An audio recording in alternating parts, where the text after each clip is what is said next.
Are we finally live? Is it working? Can you guys hear us and see us? I'm losing my crap over here. I mean, I think it's working. Happy holidays, everybody. Hello. Rob's not stressing out because his thing set up from a year ago. Everything's changed since. So this is the problem. This is the problem with all you guys supporting us. And during the year, you don't realize all the things you've changed in your stream setup since the last time you did this Q&A. And you didn't want to mess with it, but you go in, you find out, oh, we use a new camera for this. Oh, new sound equipment here. Oh, that's all changed, and the software doesn't know that. So now I got to change all that. And I thought I had it all working at 8 o'clock this morning. But when I go to click live, things are just not working. Things are all over the place. So hopefully this goes okay. The last month when we tested the Q&A, hopefully all that works. That's what that testing was for, so this would work. And still it falls apart. So hello, everybody. I know you're watching later. You're like, why the hell do we care? But everyone was watching live. We started about 5 or so minutes late. I'm sorry. But the real reason we started late was to make sure it was afternoon so that we could have some alcoholic beverages. That's the real reason I made up all that excuse. But I guess it's 12 o'clock somewhere. Get it? That's true. Anyways, hello, everybody. Happy holidays. This is our year-end Q&A that we've done for the last few years. I didn't realize Mel's antlers would be so tall. I know, also. I'm so sorry. That they're That's cut okay, off, but hey, whatever. If I sit back, it's fine. I can just sit like a normal. I can. Oh no, I can't. The camera's not that high. Anyways. Bob with the super chat. It says Bob is on the nice list. Merry Christmas, Rob, Mel, and chat. Something seems Thank you, wrong Bob. with that, and I don't think Janice popped because I think it's on the other screen when we were doing an. Okay, let me see. We'll see. We got to find out. I can maybe make it do it again. But Bob, I think something's wrong with that list. Why? Should Bob be on the nice list? Did it say nice or naughty? Nice. Yeah, it's definitely broken. I think something's broken. Yeah, that's okay. Let's see. So this is Janet. Janet. Of course, Janet's on the nice list. That makes so much sense, Janet. Thank you. Janet was the original reason they made a nice list because they didn't realize, anyone was beyond or below. Like Janet set the bar. Janet set the bar of the nice list. Janet, thank you. Janet, Bob, thank you so much. Thank you so much. All right, let's do. Oh yeah, you guys see this sweater? See my Loot Goblin, my Schmeagol Christmas sweater I got a couple months ago. No, I don't remember where I got it. It was a rabbit hole one night on the internet. It was browsing through websites, searching for sweaters of some kind before they were gone. And I was looking at like geeky sweaters and things, and finally, like when I saw this one. And Schmeagol holding his precious, where is it, this way? Yeah, I'm proud of this one. Look, it's got the Elvish writing on it. Oh man, so good. So good. So official Lord of the Rings license too. Official license. So yes, it was not cheap. So I don't recommend spending the money that I spent on a Christmas sweater months ago. They're probably on sale now, so they're probably cheaper, but I couldn't wait till now, so then I wouldn't have it by the stream, which happened before, but it didn't come in time. Yeah. Mark C. Merry Christmas, Rob, Mel, everyone else. You guys are too kind. Thank you for the support. So much. Thank you. Addie says Merry Christmas with the super chat. Kanji's in there. I don't know which ones have popped and which ones are going to pop. Those three have not popped yet. I need to turn up some volumes, I think. I think the Santa pops usually take an extra second. Let's see. Hold on. Rob's loot sweater, nice. Yes. Yes, exactly. It was so fitting. My favorite Loot Goblin. Here we go. My favorite Loot Goblin. Mark. Naughty Mark. Uh-oh. I like the way it's womp, womp, womp. Sorry, Thank Mark. you, Mark. Sorry. Thank you. Sorry, buddy. You're on the naughty list. Addie, let's see. Naughty. Well, that I understand. That I understand. Addie, that's what you get for watching all our Star Wars Imperial Assaults and the rules discussions. You're on the naughty list for doing Oh, so is Kanji. I'm just kidding, Addie. Whoa. Kanji on the naughty? That's not right. That's not right. That's not right. Kanji's up there too. He's like up there. That doesn't make sense. There's a bug in the system. Yeah. That's so funny. I think Santa's nice and naughty list is digital this year, and it's run by was coded by Microsoft, so expect some bugs. Dominic. Hey Dominic, how's it going? 7 months. Dominic's on the nice list. Merry Christmas, Rob, Mel, and all the others. Thank you. You guys are too 7 kind. months. Thank you so much. Yeah, happy holidays, everybody. So today's Q&A is just to chill. We're just gonna chat about whatever, just like a normal Q&A we do on the channel. Obviously, it's like 2 days before Christmas. If you're watching this in a few days, you'll be like, why are they dressed like this? Well, I mean, it is holiday all over the thumbnail and stuff. I so know. people should know. Yeah, it makes sense. that It makes you know. sense. So what I'm going to do is use the same Q&A system we used back in November last month through YouTube, but I'm going to also have it pop things up on the screen. Yogi. It should work. Yogi's on the nice list. But he says, bah humbug. You're a mean one, Mr. Yogi. Thank you, Yogi.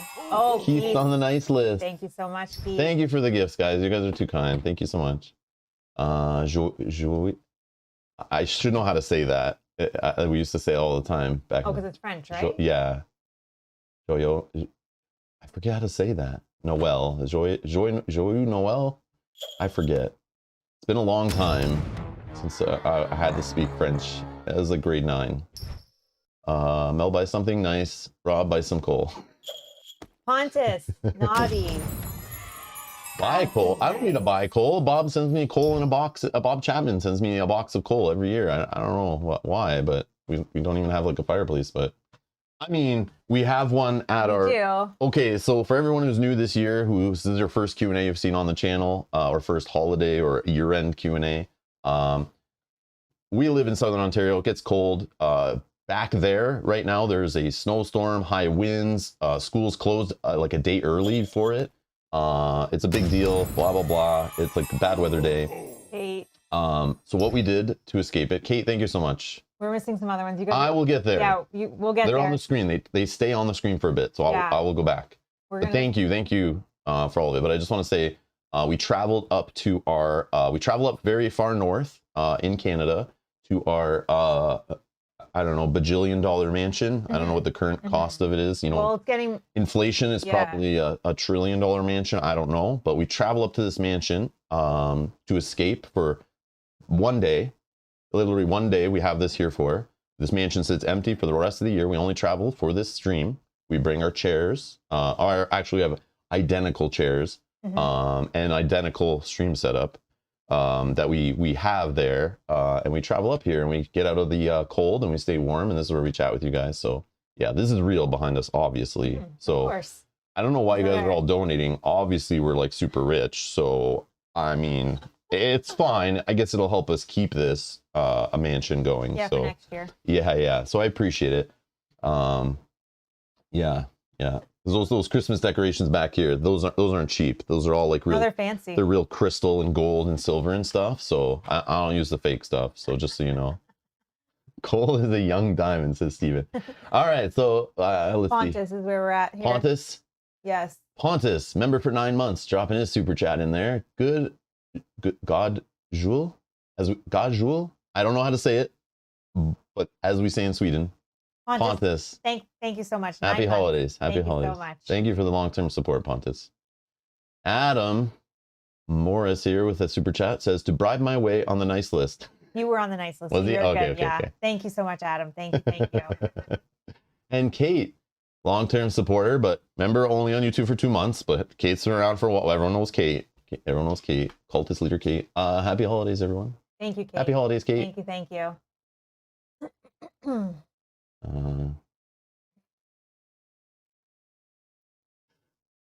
Yeah, we need to restock our gold-plated sticky notes. Exactly. Wait a minute. Aren't you going to be there on the Christmas stream? This is the Christmas stream. Yeah, but the next stream will be after Christmas, and we'll be just playing a board game in our normal setup. Yeah. You know, long ways away from this place. So, Yogi says you need to restock your gold-plated sticky notes. Exactly. Oh damn! I'm waiting for that one to pop. Yeah. Dan's gonna be on the naughty list for sure. Larry Bartels in the chat says, all you Grinches, please hit that like button. Yes, thank you. Please hit the like button. I mean, here's the thing. You don't have to hit the like button on this stream. So here's the reason I say this. The like button, the more interaction you do, the more YouTube will promote the stream to others who watch similar content. This stream is not tagged with board games and all that stuff. So it's like, it's for the people who watch the channel to come in and talk to us. And Dan's on the naughty list. Yep, it's working. Yep, we knew it. It's working most of the time. Says 1998 for Mel. and a penny from my main man, Rob. Thank you. Thanks, Thank you Dan. so You're much. bringing a tear to my eye. I'll be sure to buy some new paint. And I'll save up for a piece of coal.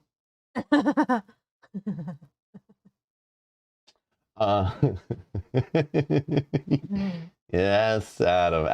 Adam with the $5 super chat says to give the Yeti maid a raise. Yeah. So the first year we were here at our mansion, there was talk about our maid. We found a maid up here to clean the place while we weren't here. She actually lives up here, and she was like a Yeti that was roaming around out there in the snow behind us. We found her, and yeah, we brought her in, and you know she cleans and stuff. She's afraid to come on stream though, so you probably won't see her this year, but maybe in a future year, she might make an appearance. Kate says, everyone make sure you send charity/sacrifices to your particular elder god this season. So, Adam's popped? Yep, Adam's popped. He was naughty. Ray of Shine, did that pop yet? Yes. Happy holidays and Merry Christmas. Ray of Shine, thank you for the super chat. Thank you so much. I think it was nice. Oh, I'm trying. It's hard to keep track. It's hard to keep track because I'm trying to do two things at once here. I see a giant chat window where these super chats are super big and they come up and I can read them. But then the delay of the alert is like, sometimes they're like almost right on time. Sometimes they're like very delayed. It's hard to keep track, but I appreciate it. I appreciate it. You guys are so sweet. Thank you. We really appreciate you all. He just says we also expect a moose to pass by the window. Listen, our special effects budget is I mean our Wait, what? our real mooses are sleeping. Yes, that's what I meant to say.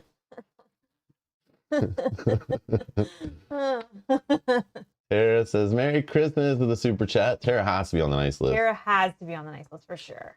Tara, thank you so much. I'm sure you are. I'm waiting for Tara's. Wait, here we go. Yep, knew it. Tara's on the nice list. Knew it. All right, awesome. Ray of Shine says, name is Alexis if that's easier. I will not remember that probably. I will try that. Oh, I probably won't remember either. Yeah, there's too many names. But I'll try my best. Leanne, thank you so much. Says happy holidays, buy some cool games and neat paints. Thank you, will do. Thank you so much. You're on the naughty list, I apologize. So Ray of Shine, recently we had Han, who Nathaniel is originally the name on YouTube. Nathaniel I know, but we also have members in the Discord who sometimes use different names in there. So trying to keep everyone's names match with what they are on like Patreon and in the YouTube chat and in our Discord. Sometimes in emails behind the scenes, people email and I'm like, I don't know who you are in the YouTube, but you say you watch all the time. I don't know, maybe I know you and we talk. I don't know. If you use a different name, that's a problem. But it's hard to keep them lined up. I will try, Alexis. But what Nathaniel did, he just changed his YouTube name. But again, you might not want to put your real name on YouTube in the chat because it'll show up on every channel that way if you change it. So anytime you leave comments and stuff. But yeah, there is supposedly, I don't know how to do it, but supposedly there's a way to change your YouTube name if you wanted to be called Alexis. That's the best way probably. But yeah, but I will do my best to remember. Yeah, I'll try.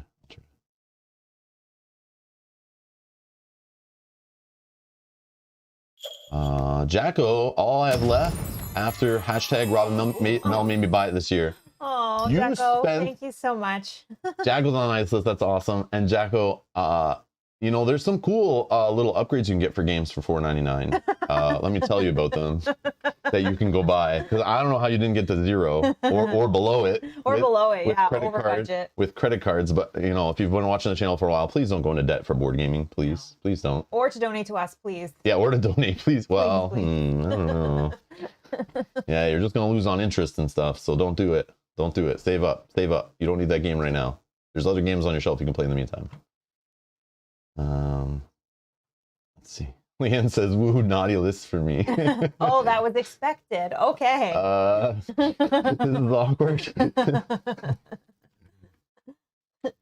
There's going to be no Robin Melcon. No Robin Melcon. Not happening. Never. No, but I'm sure we could do something at a con. Yeah, we meet up. We'll meet up at existing cons. Not a problem. Yeah. Not a problem. Yeah, and I would love to do something in the future of like looking into getting a space. I'm still working for on a day or like a time point, right? To say this is where we'll be. Yeah, rent a little room or whatever. Yeah. Yeah. Like in the convention, like run an event. Like a little meet and greet event. I've seen those something before. Like that, yeah. I've seen those before at Gen Con. Yeah. But yeah, I can barely get a stream started on time. So you want me to like organize a convention, even if it was small? Come on, man. Yeah, it's a lot of work. Come on, man. I can't even make sure Mel's antlers are all on the screen the whole time. You know why? Because when I sat down here, I didn't have them on. I know. And then I put them on when we went upstairs before we. I like tried to line everything up so you could see our cool sweaters a little more, but obviously then the top's cut down and yeah. I am blocking a little bit of mine because I have some green. Whatever. So I'm purposely blocking. Yeah, Mel's got the Stranger Things sweater going on, which is awesome. Very cool, very cool. I love it. Except for it has green on it, which I told her to avoid green on your sweater. That's the other problem. But I thought it was like only little bits, and I was like, oh, it probably is okay. No. Yeah. No. You broke it all. I think we're at Stacy. It has not popped yet. Stacy, we don't know yet if you're on the naughty or nice list, but thank you so much. Oh, there it is. Oh, here it is. It is delayed. You guys are donating too much so that it's probably breaking the alert. That makes sense.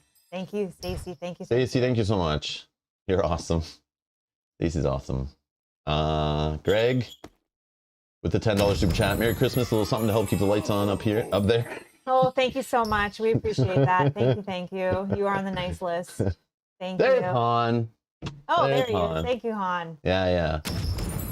So Han's on the nice list. Of course. Started watching Rob with his live stream of Hoplomachus and ending the year watching do a Q&A while playing my own Hoplomachus. Oh, that's awesome. Love this channel. We will be streaming more before the year end. This is just before we take for holidays. Well, it's fine. But yeah, thank you so much. That's awesome.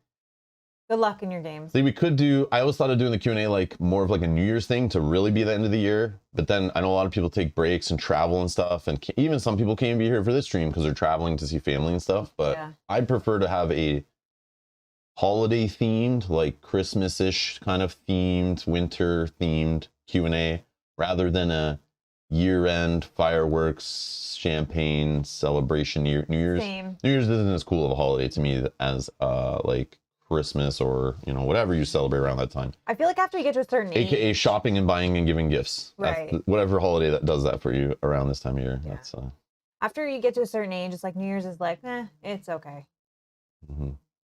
But we will be streaming. We're gonna play some games next week. We're trying to line up where we have some friends come over, and we're gonna play a stream, hopefully a 4-player stream of a game. Trying to organize that still. Waiting for some confirmations.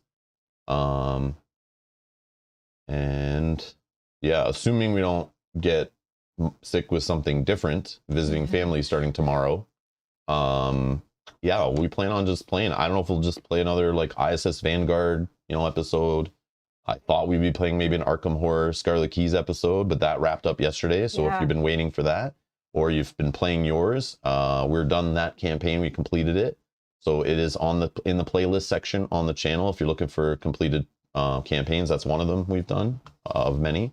But that's been wrapped up. So we'll probably move on in the next LCG journey to like probably Marvel Champions is the next one. We'll tackle the X-Men. The X-Men campaign and the packs and content with Mel. I was going to do that solo, but then I was like, no, I want to play with Mel in some Marvel Champions. So I just don't like playing 2 LCGs at the exact same time because then it gets real messy. But yeah, we'll probably dabble with that among other games. We're starting to get some questions, so I don't know if so what I'm going to do is the Q&A. I'm going to use the official YouTube Q&A thing we used in the last Q&A in November a month ago, where it will pop up in the live chat and you can click a button to start submitting your questions. It saves them on the back end. I can see them all on the list without the rest of the chat and them getting lost. It's easier to filter them. Yes, and then I'll go through question by question. I'll ignore some duplicates, whatever. But I will answer the questions kind of like in an order throughout the rest of the stream. We'll be streaming probably for, like I assume usually the Q&As go for 2.5, 3 hours usually. So we got that time. Mel does have to do some baking in preparation for a family gathering we're going to tomorrow. So she does need part of her afternoon and evening for that still. So we'll go till probably like another 2 to 2.5 hours, I think. But it also depends how many questions are to chat or if we just want to hang out and chat and all that stuff. But that's the plan today. That's the plan. And I'm probably going to use a mix of what we used for Q&As before. I'm going to try to pop the questions on the screen. So those who are not watching with access to the chat or this new Q&A feature, if you're just sitting back watching on an Xbox, PlayStation, or casting it to your TV or whatever you do, I'll pop the questions up on the screen. It should work. I was testing it earlier today. And I don't think I'm going to use the official way of how it pops up in the chat to show the current question. I'm going to do a mix of both. So I'm going to take questions through that feature in the chat. So I'm sorry, I will not be answering questions that are just dropped in the main chat. They have to be using this feature. So you can just bring up your phone and do it on your phone. I think that works. So if you're watching sitting on the TV, you know, just grab a phone or a tablet or whatever and use the YouTube app on there. And Brian, thank you. Brian's on the naughty list. Well, I can see that. I can see that. But I like his kind of naughty. Hey. Is Rob having a blue sweater Christmas? I didn't even realize that the sweater was bluish. I know what I'm doing. Oh, we did talk about that at I the know what time I'm of doing. purchasing it. I know what I'm doing. Will Mel have a happy wine at New Year? Yep. These questions and more are answered today. Yeah. Yep. I already bought wine for New Year's. So I asked Mel to get me some Christmas themed beers and things in cans, and she comes home with, I do love mango White Claw. I know it might not be the dude drink of choice according to marketing and stuff, but I do like this stuff for some reason. Mel, I had tried one of Mel's once and I was like, okay, I like mango teas and stuff. For sure. But this is good. It's not peach, but you know. They don't have peach. The best we can do. Yet. So this is my beverage, I guess I'm drinking today. Okay, so at one store they did have holiday cans, but I didn't go back to that store. And then when I went to go and pick up alcohol for the like now into the New Year's, they didn't have any kind of. I want my stream. Or anything. I wanted my stream themed out. Okay, we got the sweaters, we got the hats. I wanted the drinks to match. Okay. And I'm gonna do a Mike's Hard White Freezy. What is that? Well, I guess it's it's white. Christmas. It does have the frozen. Yeah. Yeah, you can't really see it, but. Yeah.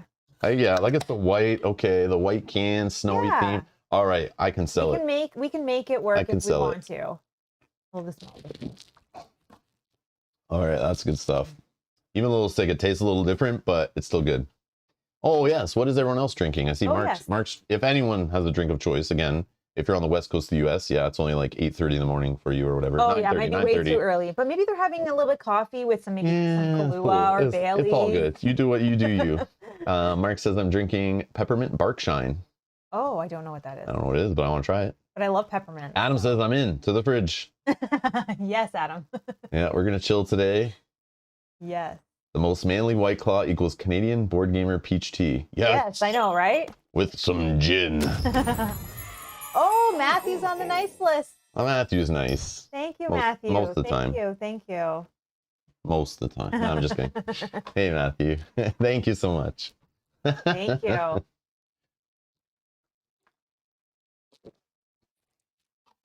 KJ says, as the innocent fellow I am, I'm drinking water, nature's wine. That's fair. Everyone needs a little bit of water in their life. KJ, can I smell that water? Can you pass it? No, he's drinking vodka, everybody. He's on the vodka. He's pretending like it's water in there. The oldest alcoholic trick. I'm on to you. Oh, nice. We got a lot of bottles of spice. 4 new bottles of spiced rum, Steven says, to taste test tonight. Oh. Holy. All right. Brett, thank you so much. Brett is on the nice list, of course. Brett says some elf stopped me at the door. Listen, okay, we have a cover charge for the stream today, I guess. That's what's happening. I didn't hire those elves to be out front, I swear. Good job, boys. Empty them pockets, boys. Get all their money. Thank you. No, we appreciate the support, guys. Thank you so much. But what I'm going to do, I'm going to open the question thing. Oh, yeah, because then I'll give some time for people to start putting some questions in. And I know that you guys will be able to see the questions that are being submitted, so there may be some duplicates, and Rob may skip over them if they're... Submit your questions here. It's going to pop up kind of, I think, like a super chat on your guys' end, or a pinned post that I do sometimes. Yeah. Submit your questions here. Or similar to like the poll.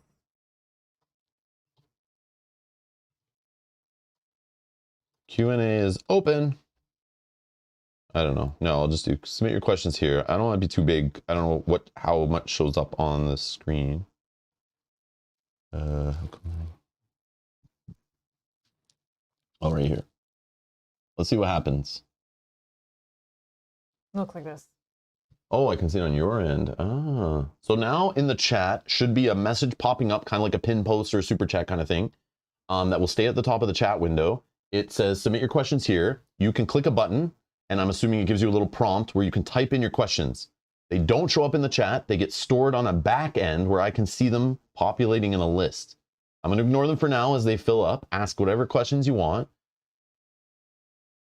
It'll keep it so and that, I can filter them. So if they're like, you know, ask them. If I've answered them already earlier in the stream, I'll probably pass over them. If they're not family friendly, or like I'll try to make a twist. Or duplicated, right? Some of you may have a similar question. Yeah, so you don't know what other people are asking, just ask what you want to ask. It's all good. Just throwing them in there, and I'll go through the list as we go. And I'll try to be quick with some of them and not get too off, you know, tangent, so other people can get questions in, which I do sometimes.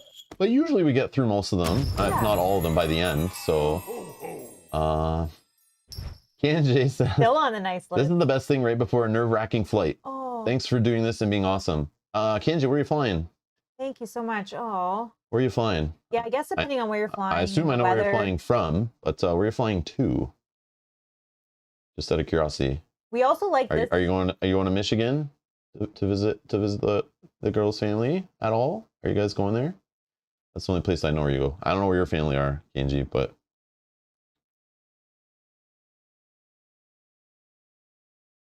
the partner's family is in Michigan, I believe, right? That's where they were? Yeah.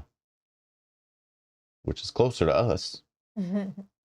I'd still have to drive like 3 hours to Miami for a cruise, for a father-son trip. Oh, that's so nice. That is balling. I love that. I love it. That is awesome. I love that. I hope you have a great time. I hope everything is safe and fun and stress-free. Yeah, that's awesome. After your flight. Please enjoy. I know getting on a plane, getting to the airport in time, security, COVID checks, all that stuff. I know all that stuff's annoying. I know it's all going to be stressful and annoying until you're actually like there, or until you're actually on the ship. I'm assuming you'll feel like kind of but that's some great bonding. I hope it's awesome. That's awesome. thick. That's thick. I like that. Yeah, have a safe trip. Yeah. Oh, you hate flying. That makes sense. Oh, okay. You just have to think of the time you're going to spend together and just try to think of that instead of the flight. Like when you get there, how awesome it's going to be and how much you're going to bond together. Huh. Yeah.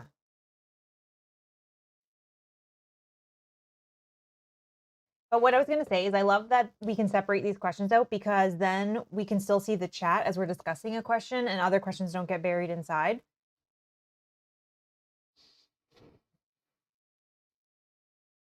So while questions are coming in, what I'm going to do is we're going to just look at an article. This is what I normally do in a coffee chat around this time of year. I just didn't do one this week because the whole coughing, and we decided to do other game streams in the week, because last week's streams basically got delayed because both Mel and I got sick. So I didn't want to schedule a coffee chat in there. I wanted to play games. Like I was really craving it after that week of being sick, which I'm still not fully over. Dragon with a super chat. Thank you, Dragon. Thank you, Dragon says, Oompa, loompa, doopa dee dee. You must pay the cover door fee.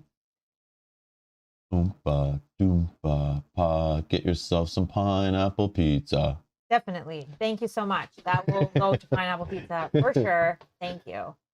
Thank you. So now we don't have elves at the door. We have those like the little guys, the Oompa Loompas from Charlie and the Chocolate Factory? Yeah.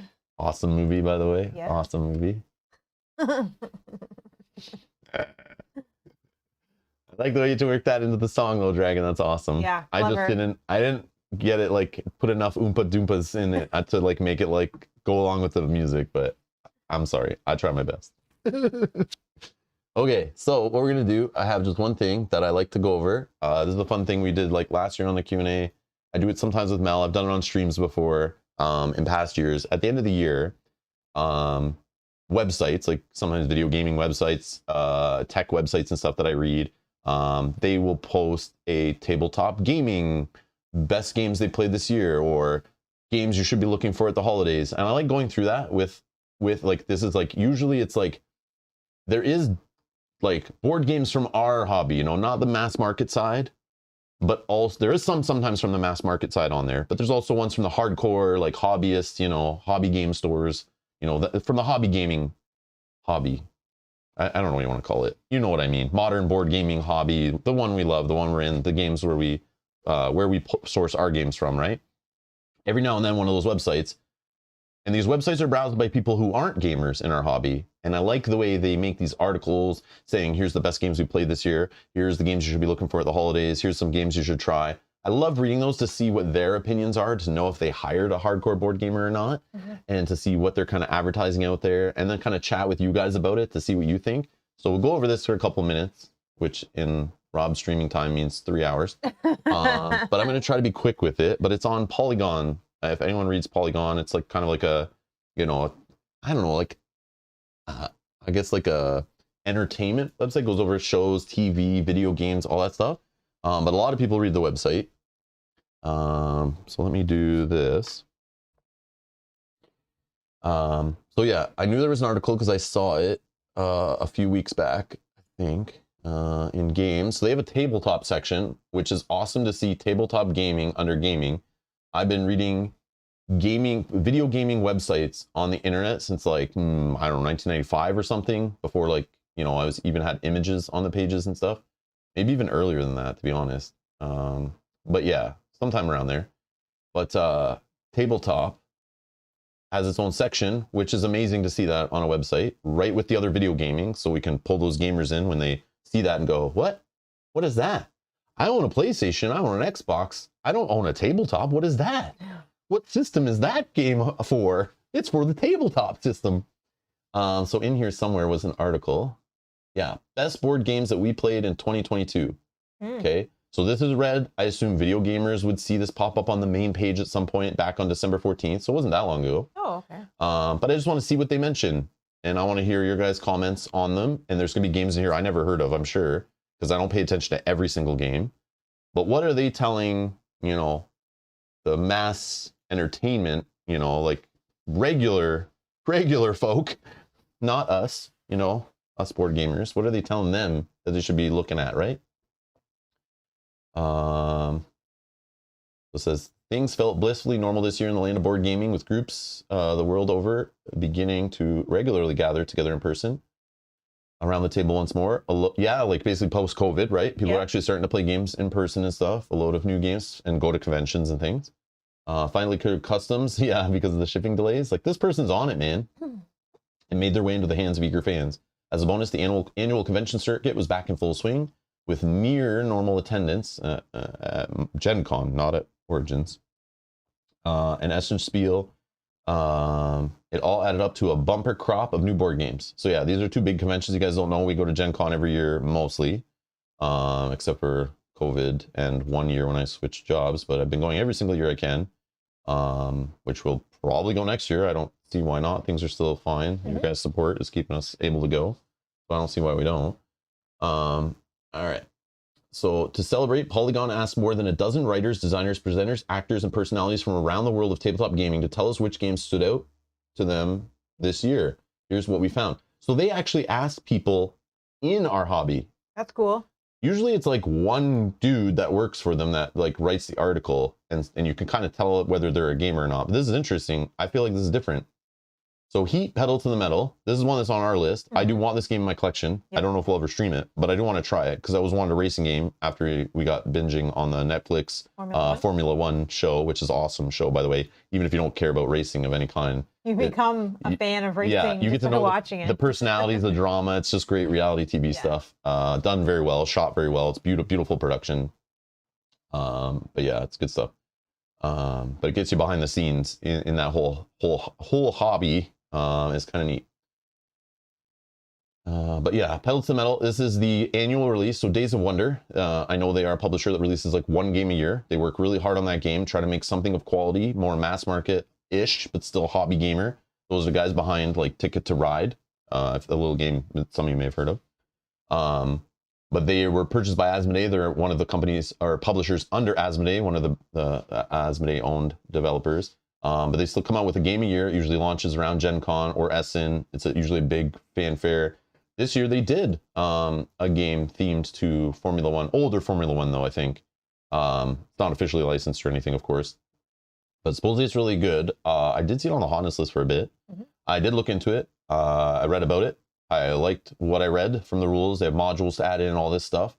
But it looks like pretty good, and these guys usually make solid games. So I'm definitely willing to give it a try. So that's the one I'm kind of eyeballing to probably buy with, I don't know, if you're Canadian, you know, Boxing Day. It's the day after Christmas, kind of like our original Black Friday sales. Stores do clear outs and stuff like that.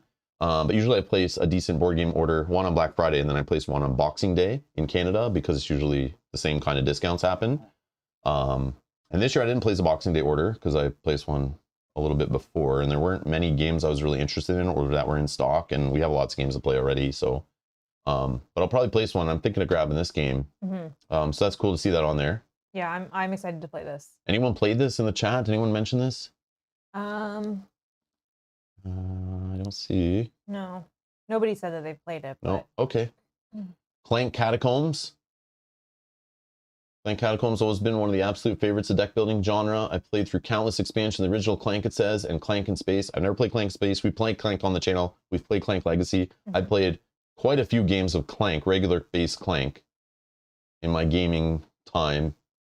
And we were interested in Catacombs, but they didn't have any available at Gen Con. I would have probably grabbed it there if it was. But then it hit retail, and I was like, I already have a bunch of games to play now. Do I care about another Clank that's just modified the formula a tiny, tiny bit, supposedly? I don't know. But it does say the new mechanics are all fun, welcome additions, and I'm extremely excited for any new expansion they release for this one. Highly recommended for both old and new fans of Clank. It's just basically changes the board to be a stack of tiles that randomly appear, makes every play session a brand new experience, and it really gives you the feel of pushing your luck deeper and deeper into a roguelike dungeon. Which I like that concept. I know. I feel like the original one should have done that. That would have been awesome. Yeah. So it could be just a better version of Clank and replace Clank. Because the board's always changing. What do you need the regular board of Clank for, right? Right. Make it a little more random. Unless you have all the Clank board expansions, right? Right. Also, Necrocomic-Con does say, hate recent games in general, but this game is awesome, going back to Heat. Oh, no way. So, and Bob Bell says, shut up and sit down, just reviewed it and liked it. Okay. Yeah. Okay, good. I mean, I don't know if what they say. Shut up and sit down. I've watched a bunch of reviews over time. A lot of them don't jive with my feelings about games usually, so I know those guys like different games than I like. So when someone tells me they like it, all that means is their fans are probably going to go hunt it down and buy it blindly. Yeah. And it'll make it harder for everyone else to get it because they have quite a large audience, right? Because their humor, the way they spin humor on things, I love their humor and their like, we don't care attitude about quality and editing and like what's in their background. Their background, their camera quality. They don't care about that. They just care about writing a funny script and working a board game review into their lame jokes, which I think is great. I think it's great. I've been watching their content since I got into the hobby. I always thought it was funny. I like how they do something different that was then, of course, cloned by other channels. Everyone tries to do the whole, look at me, I'm on the floor talking about a game with a weird camera angle. Now there's like multiple channels that all do that, and it's like funny, but you know they were doing it first. But yeah, so when someone tells me, oh, shut up and sit down like that, it's like, well, shut up and sit down is like, over the years has been like 10 different people, and not all of them review it, right? It's sometimes just one dude's reviewing it, and that one dude's taste might not even be close to what kind of board games I like, right? But if the other dude was in the video and he was doing the review, maybe I care more because his tastes align, right? Same with the Dice Tower, right? When certain, like, you know, Tom saying, I love a game, it's like, well, that probably means it's a shorter game, more simple game, you know, and if Z says he loves a game, it's like not a game for me probably because it's way too basic. Yeah, so like you kind of get to learn the person. So just saying shut up and sit down, I think is a bad way to say like shut up, sit down likes it. I think it should be said like so-and-so on Shut Up and Sit Down reviewed it this well. Because that it's really more of a personal thing. Unless they sit around a board and play it together and consult each other on what they think about the game and write the script together and just the personality on the screen reads it, then that makes sense. I don't know if that's how they do it though. Maybe they do. I don't know. Maybe one guy on the channel writes all the reviews and one guy just reads them all on camera. I don't know. I'm not sure, to be honest. I don't follow the channel that closely. But that's good. But I do know they have an effect because I know they've been called to conventions. I've read about like them going to conventions and stuff and some of the things they say there and that. And it's like, yeah, they're they're basically huge board game influencers. So publishers have been like really reaching out to them and getting them to like, they fly them, they put them behind scenes, let them try games early and stuff like that just to get their opinions and things. Because if they can please Shut Up and Sit Down, just like they please the Dice Tower, they have a big enough audience to actually make an impact in board gaming sales, right? So it's like, yeah, so they're just like, they're a big influencer audience, which is great. But again, back to my point, it's like, yeah, but that's good. So if they like it, I mean, that's a good thing. Good thing for the game for sure. But Necrocomicon likes it, so I'm interested. That matters way more to me. Yep. That matters way more to me than saying I like other games shut up and sit down. Likes. And that's why I'm asking my own chat. You guys are here watching the games and hanging out, playing the same games I play. Yeah, maybe you don't like all the ones we play, but I know which games you guys like because you come and hang out and watch them and stuff. I see the numbers. So it's like if you guys are telling me a game's decent, then I take that, or it's bad. I take that way more serious than someone I don't really know what they like, you know? Yeah. Someone who doesn't watch the channel, you know, has different tastes. Yeah, because I also get worried, right, with reviews. Yeah. And yeah. Bob says, shut up and sit down shtick is what passes for British humor. I know. Yeah. I love British humor. Mel's not a fan. Yeah. But like, yeah, I'll watch the Mr. Bean Christmas special every year and laugh my ass off. Oh my God. Not a fan for sure. Love it. I love Monty Python. I love, like I grew up watching British humor and stuff too. So I do like that cheesy stuff.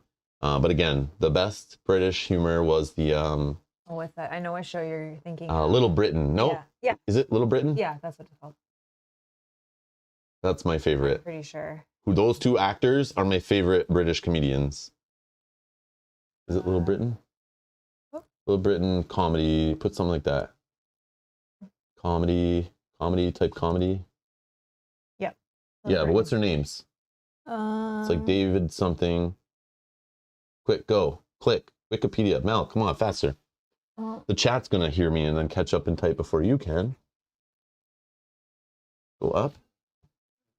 Find the Little Britain. Yeah, it's not showing Sure, names. USA. Click that. Or the sketch show. Sketch show. Go. David Williams and Matt Lucas. Oh, yes. We knew Matt Lucas. Yes. David Williams and Matt Lucas. Yeah. Those two guys, man. It's okay. That one's not as bad. Mr. Bean is terrible.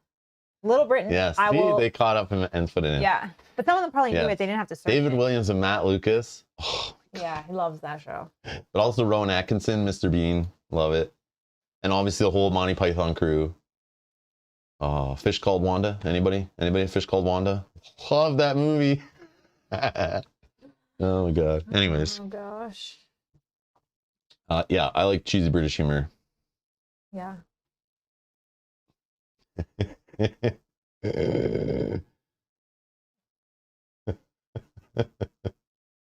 Okay, anyways, all right.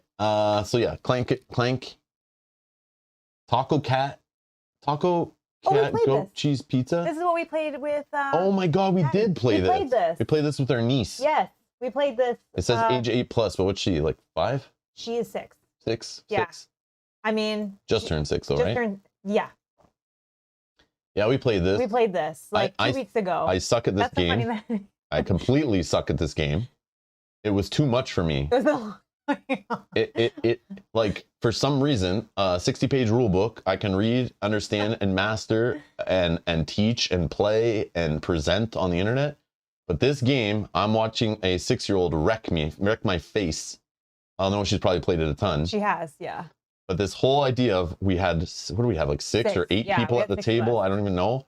All yelling this taco cat, passing around and I always forgot the order slapping hands. I like trying to line up. I'm trying to doing the like fever and whatever you had to do. The narwhal. Narwhal, like I don't know. I don't know what was going on. I had no drinks in me either. I was just like I couldn't do it. I was like getting crushed. We just kept forgetting the order. So like we would do it and then we're like, okay, who's next and what word are we on? Yeah. So anyways, it's a fun little party game. Yeah, it's cheesy. It's great for kids and family. Great to play at the holidays with your friends. I can definitely recommend it. It's one of those cheesy party games. You can play a whole bunch of people. It says 2 to 8, which makes sense. You kind of need the players, though, to be close to the middle, right? Yes, yes. So playing it around a giant rectangle table won't work, which we were doing. And I was on the end, so that might have also hurt me. It was not like everything was far away, so I was kind of like trying to like, yeah, I was We kept also making wanting excuses, to look at our cards. Yeah, I don't remember. I just remember being like frustrated, but it was like a funny frustration. I was like, damn it. I can't be good at everything. I can't be good at everything. Yeah, but we definitely played that. Which is fine. Blood Rage. We need to play this again on the channel at some point. Oh, yeah. This is fun. Yeah, we played this back in the day. Old cameras. We had a sound glitch issue in one of these streams. We were played to this game, I remember. But this game has not been brought out in a while, and I do love it. Worker placement, goodies with minis, all good stuff. High produced worker placement game, basically. Battle Line? I don't know what it is. I don't know this game. But it's got an 11th printing. Oh, wow. Not sure. Magic the Gathering? Never heard of it. Never heard of it. Is this new? No, never heard of it. It's probably junk. Probably will fail. I wouldn't even worry about that. Star Wars Outer Rim, Unfinished Business. We have played it, streamed it on the channel. Oh yeah, I like this game. Good stuff. Yeah, good I enjoyed stuff. This game. I did like the expansion a lot. Great job. Yeah. Fantasy Flight Games on that one. Yeah, I enjoy that game. I liked Outer Rim already. And thank you, those who in probably like it was this time, it was our winter Q&A or Christmas Q&A or whatever, year-end Q&A, where we came on, and I remember, might have been 2020, might have been 2019 or something, where we went, we want a space game to be added to our collection. I was in the mood. And we were chatting, and it was a chat that overall recommended Star Wars Outer Rim to add to the collection out of all of them based on what we liked and stuff. And we did get it, and we loved it. And we got the expansion. It was awesome. But I do remember that. I was literally on one of these streams. I went, guys, I have a question for you. Tell me some great space games you can get right now that like would be good to add to the collection for us to play like a spacey game. And I loved it. It's pick up and deliver. And it worked great with it's got that whole Mandalorian TV show theme to it. Because you're doing all the things in the show. You're basically like the Mandalorian. Going on bounties and delivering things and, you know, running into trouble and, you know, could betray one side or the other, you know, like, yeah, it's just a cool sandboxy open game. We played this right after watching the show. So for me, it was super thematic and I really enjoyed it because I'm not a Star Wars fan, but I really enjoyed the Mandalorian show. And then playing this game really made me want to play more. Yeah. This is a good call out, I think. Yeah. Ponta says, Magic the Gathering is a board game. Did it say board games or did it say like I tabletop? think it just said tabletop. Yeah. Oh, no, it does say best board games 2022 in the URL. Oh, well then. They all fit. I know, it's a card game, but still. Titan? I don't know this game. I don't know what this is. It's $5.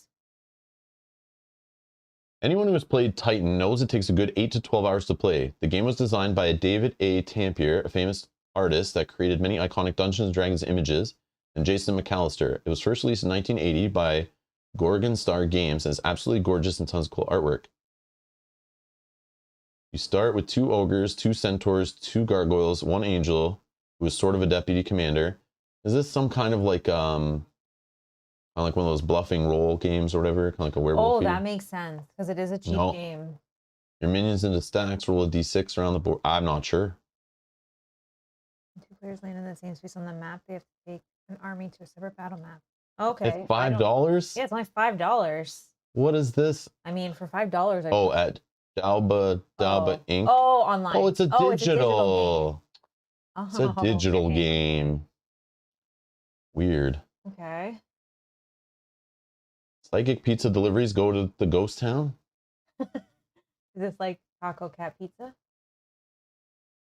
Oh, it looks kid-friendly.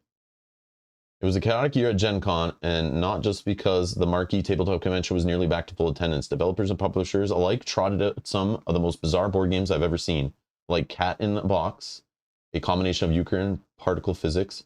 But by far the most chaotic game I played this year is called Psychic Pizza Deliveries Go to the Ghost Town, a hidden environment game for 3 to 5 players. In it, players wander around a landscape that they literally cannot see. Only by stumbling over pizza and wandering toward a house with the right kind of vibe can you successfully bring your pie to its rightful owner. It is fun to play as it is to say, and absolutely the best way I found to warm up a group before a big game night. Similar games, Nuns on the Run.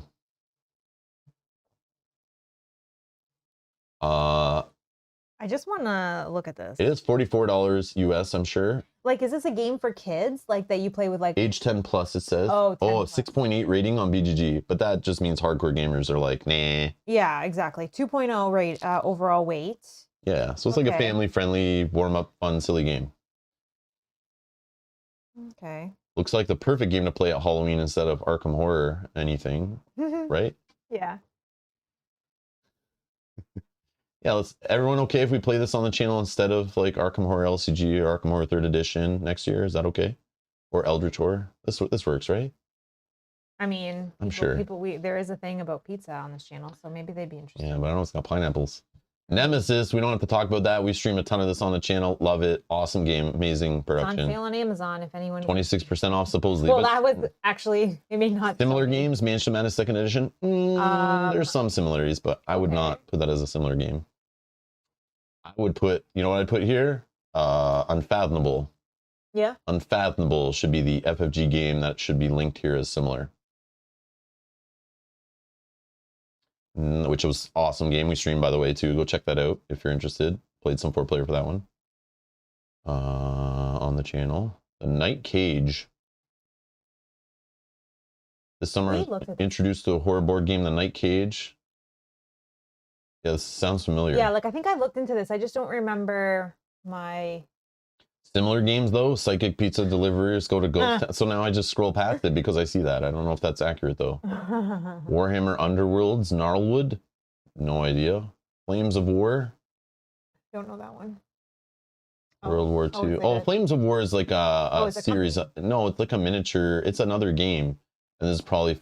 it's just a starter for that game. Oh, okay. Yeah, it's like a game series, like miniature tabletops, I think. Oku Tower, no thanks. Dexterity stuff, whatever. Wavelength, not sure. I'm just gonna scroll past these. Aeon's End Legacy / Barrage. I don't know what Barrage is. Barrage, but Aeon's End Legacy was fun. Yeah, it's good stuff. Oh, Barrage is a different game. Oh, I don't know why they're the same. Probably a deck builder also, and that's why they're saying Barrage stole my heart, and I don't think I'm getting it back. This is a heavy Euro style placeholder for a standard Euro descriptors like strategic resource management, worker placement, where you are building water infrastructure. I mean, what can be sexier? Water is the collective resource we're all fighting for that will flow down the map at the end of every round. Quick shout out to the wheel resources, the gates of all your actions. Think you think turns ahead, chef's kiss, yada yada, whatever. Undaunted Stalingrad. We still have to play Undaunted. We just got it recently. We will try it on the channel, but I would not be opposed if we like it to play through the campaign of Stalingrad. We'll see. Cool. We will see though, but that probably won't be till later this year or later 2023 sometime, probably, if we ever do get this. My Father's Work.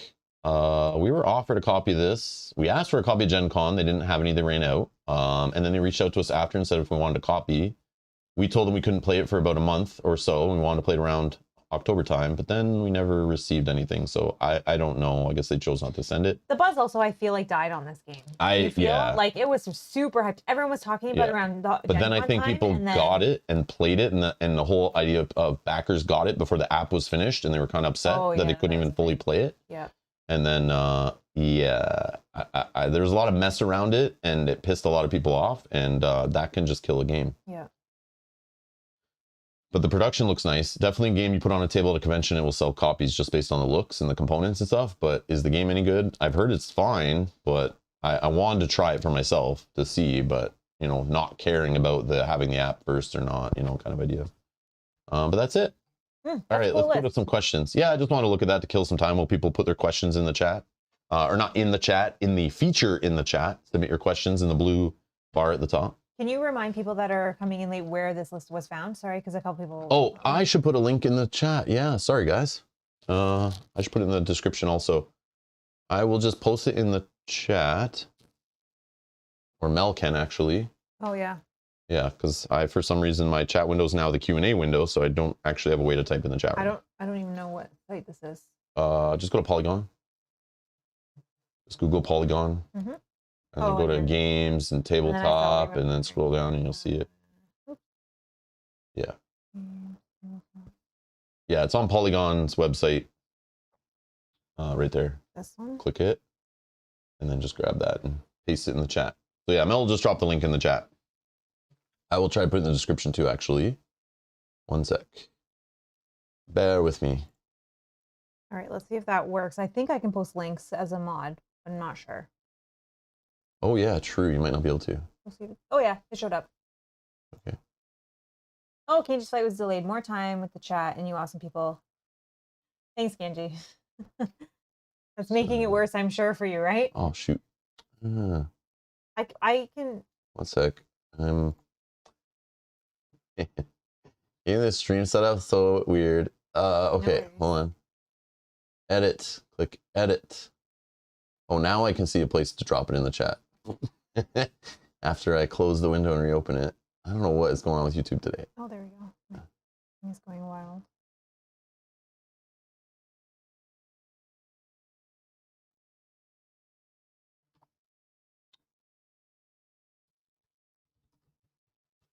Just put it called article link so those watching understand. And I'll just put it in there quick and dirty-ish. Okay, save. Okay, it's in the video description. If you refresh the page, it should show up in the video description if you need it. If you're watching later and you don't have the chat archive open, you can find it in the video description if you want to look at the article. I'm so sorry. Yeah, because I forget. Not everyone was here at the start of when I showed. Yeah, somebody had asked. Yeah, I literally like walked through how to get to the article, but I was being dumb. I'm being dumb. That's okay. We got there. Thank you, guys. Okay. We'll take some questions. Yeah. Okay. Let's try to make them appear on the screen too. All right, let's go back to this view. All right. Okay, let's try this. Let's get the first question on and see if it works. This is like live testing here, even though I tested this morning. Okay. Yeah, see the way I can't even get the first question because it's like hidden under the submit your questions here. I don't know why it does that. I'm so sorry. Whoever dropped the first question, I can't even see it. But I would like to answer it. Yeah, that's annoying. Yeah, that was like that last time too. They didn't fix it.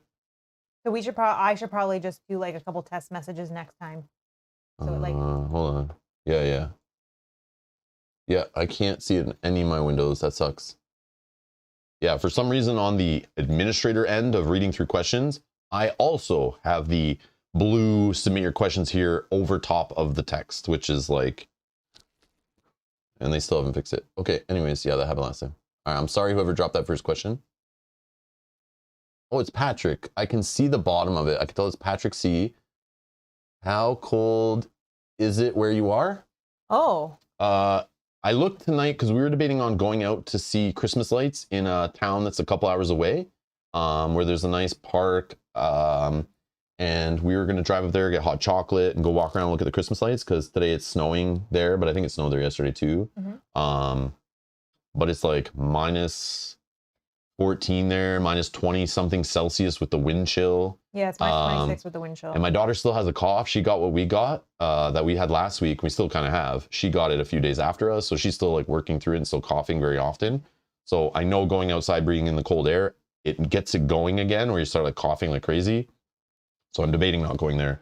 But that's the only reason I know the weather later today in that area. I think it's similar. It's roughly the same. Yeah. Area. So something like that. Oh, whatever that means. Minus all right. 14, so next. Minus 26. Yeah, something like that. Yeah. Around there. But obviously it's never 100% accurate. Yeah. All right. So now I'm going to try to pop.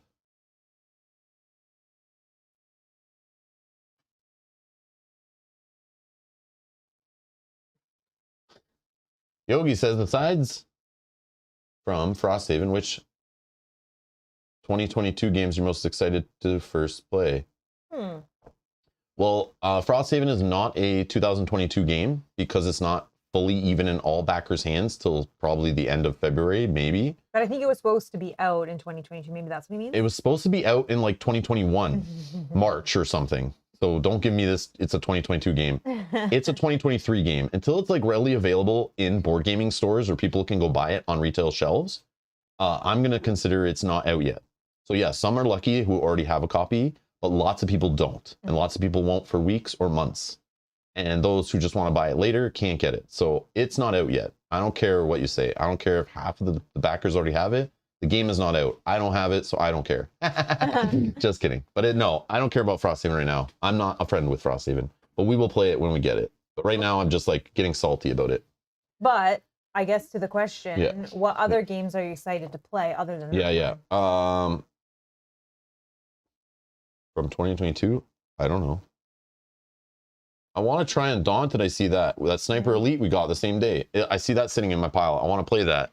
We have other games I don't want to mention, but I don't know. We have a whole pile. I just want to keep playing games in the pile and play more games and get through some campaigns and stuff. I'm having a blast just playing what we got right now, but nothing is really like, oh my God, I'm super excited to play, because nothing is like wowing me, right? It's like, okay, I've played so many board games. It's like, okay, that's one of those type of games. Like I look at the Heat game, right? The Pedal to the Metal, whatever. That's like, Cool. We don't own a racing game, so I'm a little excited about that. Just like when I backed that hockey game. Oh, I'm excited for that. Actually, I am excited for that, but that's not coming. We're not going to get that for like a year or something, right? So like next year this time. But yeah, I don't know. I'm not sure. There's not a single game that really sticks out. But like, there's games, but nothing that I'm like super excited. Like, I want to book vacation around when it comes. And yeah, it's Frosthaven, really. Yeah. I just want to play some more Frosthaven. We stepped away from Gloomhaven Digital and kind of took a seat back. We're kind of just waiting for that to show up, and then we can like get back into the Gloomhaven again, like into that gameplay. See if it's good, see if it still holds up, see if it's new and fresh enough, or it's just the same old stuff, just more of the same. I don't know, we'll find out. Might still be just as awesome, who knows. All right. Brian wants top 5 games of 2022. Can't do it for you, man. Nope, sorry. I did not I did not mentally put myself together to start thinking about ranking games, and I was going to do it this year, and then I just didn't. Well, we got sick in the last couple weeks, and yes, I wanted to do some like coffee streams and stuff like that where you could chat about things like this, but it just never happened. But the top 5 games of 2022, again, is it games that released in 2022? I have no idea. I would have to bring up a list and start looking through them, but I did not prep that kind of stuff for this stream. And that would need like a whole stream dedicated to its own video. Yeah. I think that's a trick question. Yeah, I could sit there forever going over that stuff. And if it's games we played, I guess I could look at our stream list, because most of the games we played this year, we played on stream, but some we played off. Some we played off. We go to family things and play games from that other people own. We bring our own games there. I buy games still that I never intend to play on the channel. Mostly family games to play with like our nieces and stuff, and play with our daughter or whatever. But yeah, I don't know. But recently I could tell you the Scarlet Keys campaign was awesome. Loved it. Probably the best Arkham campaign I've played for me personally, based on the theme, the openness, the mechanics, how they leaned into the new release model, all the campaign in one box, the open sandbox kind of go which way you want, and the replayability in it. I don't want to talk about it anymore because spoilers, but it was awesome. It was awesome.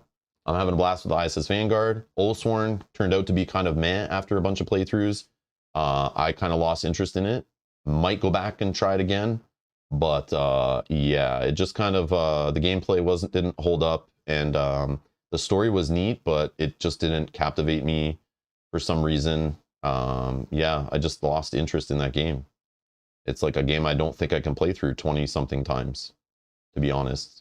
For me, a game I really found was what was that one? Oh, I just had the name in my head and it literally went away. Do you know what I don't know. I don't know. Oh. We can quickly, let's bring up this games we played this year. That's probably the best way to kind of quickly do it, I think. Had the name in my head. I can't think straight for that stuff. And then it literally left my brain. Oops. How did I... Oh, I see. Hold on. Oh my God. Yeah, I was definitely not ready for this. I gotta open it. So it's okay, Brian. That's okay. I will... Hold on. I do want to like answer somewhat, because it's like something I should have anticipated. I definitely should have anticipated this. Yeah, I think we even talked about it last time when people were like, oh, what's your top game? Like, do we do a Q&A for like around New Year's and just like have that kind of like ready to discuss, like games we played? We could. Because like I looked at this one and I even talked about it before. It was this Q&A is more of like we can talk about games and stuff, like bring up a game, we'll talk about it. But it's more of like an off topic kind of hang out and chat, like not to be like kind of organized, where we're like, because coming up with the top list is like needs planning, needs thought, needs like, ranking. Oh, Dice Throne Adventure. That's the game it was in my head. And for some reason... We played that this year? No, well, we played a couple rounds of it. Oh, it was like as like the year? We tried it, and that's a game that I really, really enjoyed. Oh, Dice Throne. Dice Throne, sorry. but the adventure part. Why was I thinking, you know what I was thinking of? Role player adventure. And that's in my head why I was... When you said Dice Throne Adventures, I thought of Role Player Adventures. Oh, no. And I was picturing that game. I do like that game. That's a fun game, but that's not like one of my top ones. But Dice Throne Adventures, I really enjoyed that game a lot. Okay, one sec. Let's do this. So if I go to Rob's gaming table and I go to the live section, oh, there's a popular. What's that mean? Oh, what does that mean? Oh, that's the ones that have been watched the most. Oh, Descent. We didn't play that this year though. No. Now we're getting confused. That's cool. Recently uploaded. Okay, that's neat. I didn't see that before. Okay, so if you go to the live section, you can see most of the content we made this year. I guess if you're looking for the stuff we recorded and edited and uploaded, that is under videos now. For those that don't know, I've gotten many emails and messages going, Rob, you broke your channel. I can't find your live streams. Can you please put it back? And I say, no, YouTube did that, and I can't do anything about it. It's a feature. So yeah, they're trying to make it easier for people to find specific content they want and to not clutter YouTube creators' main pages, so they don't have to create multiple channels and stuff. So all the content you can make on YouTube, you can make normal recorded videos, what YouTube got started on. If you want to do shorts, they get put into here, which I'll start doing more of soon. I have so many I want to do. We'll get to that. I'll work that in somehow. And then live, which we mainly do. So what we mainly work on here is hidden 4 tabs in, which sucks. I know. It sucks. So obviously videos are the most important thing to YouTube, and shorts are now more important than live because live is after that. And then playlists is where you'll find all of our series. Okay. And they're just organized by, I think it's the latest ones that have had stuff changed, but Sleepy Hollow, we haven't played more than 1 episode, and that was in October. So I don't know why that's so high up here in the list. Oh, sort by maybe. Yeah, newest. I'm not sure. Whatever. Anyways. Then we got our community tab, which you can, where I put stuff in, but you guys chat in there too, I think. All right. So anyways, go to the live. Here's what we played. Scarlet Keys, talked about it. ISS Vanguard. Poison Promise. So glad to have this game back on the channel. I love Lord of the Rings, Journeys Middle Earth. You guys know this. But our past, like I said in one of those streams, our past campaigns of this, we've streamed a whole bunch of them on the channel over the years. They're getting lots of, not lots of views, but comments and views are popping up on those ones, which I thought would go dormant since they've released the final physical products for that game. So it's kind of like Imperial Assault now and Mansion of Madness. They've wrapped up content, but maybe digital content will come, but wrapped up physical. So, but it's going to be like an evergreen title. They'll just keep printing, you know? But people are getting it and watching those first videos we've done and stuff and commenting on them. So that's gotten a little bit of buzz. And you know why that is, I think, because the Rings of Power TV show. I really think Lord of the Rings is getting another boost because of Amazon putting billions of dollars behind it, but which is cool to see. It's one of my favorite IPs. So I'm just glad it's getting back in the mainstream kind of and getting some light shone on it again. Let's see. Final Girl, awesome, of course. I don't know. Like, I did like Sleepy Hollow. I want to play more of that still. I still do. I want to go back. Just we start getting into other games and we just get lost and keep playing, like just naturally let it flow. That's what I like to do on the channel. It's just like keep playing a campaign as long as we keep wanting to and as people are watching it. If they don't and we don't like it, let's just dump it. But some I don't mind taking breaks from and coming back to later. Even like Sword and Sorcery, we stopped and then came back a year later. So I don't care. We just kind of go with the flow. Yeah, Dice Stone Adventure. That's a high up game for me. I do want to play a campaign of that. I do. Because I think you were going to play solo. Just to play it, like, because people were talking about it. But you and I can just fit it in at some point when it makes sense. Familiar Tales was definitely cool. Had some bugs in it that frustrated me, but that was super fun to binge that weekend. I do want to go back to that too, actually. But it's a well done game. But it's the same as like the other Aftermath and stuff, and supposedly stuff Fables. All those, they're all kind of like the same. But it is definitely cool. Jurassic Park was better than I anticipated it would be, but my bar was set kind of like realistically, if you know that makes sense. Yep, it was fun. E.T. was fun. Radlands, amazing game. Amazing. I love 2-player competitive card games. That was a juicy. Soulforge Fusion, I liked it better than I thought I would. I want to play more of that game. I want to get more of that game.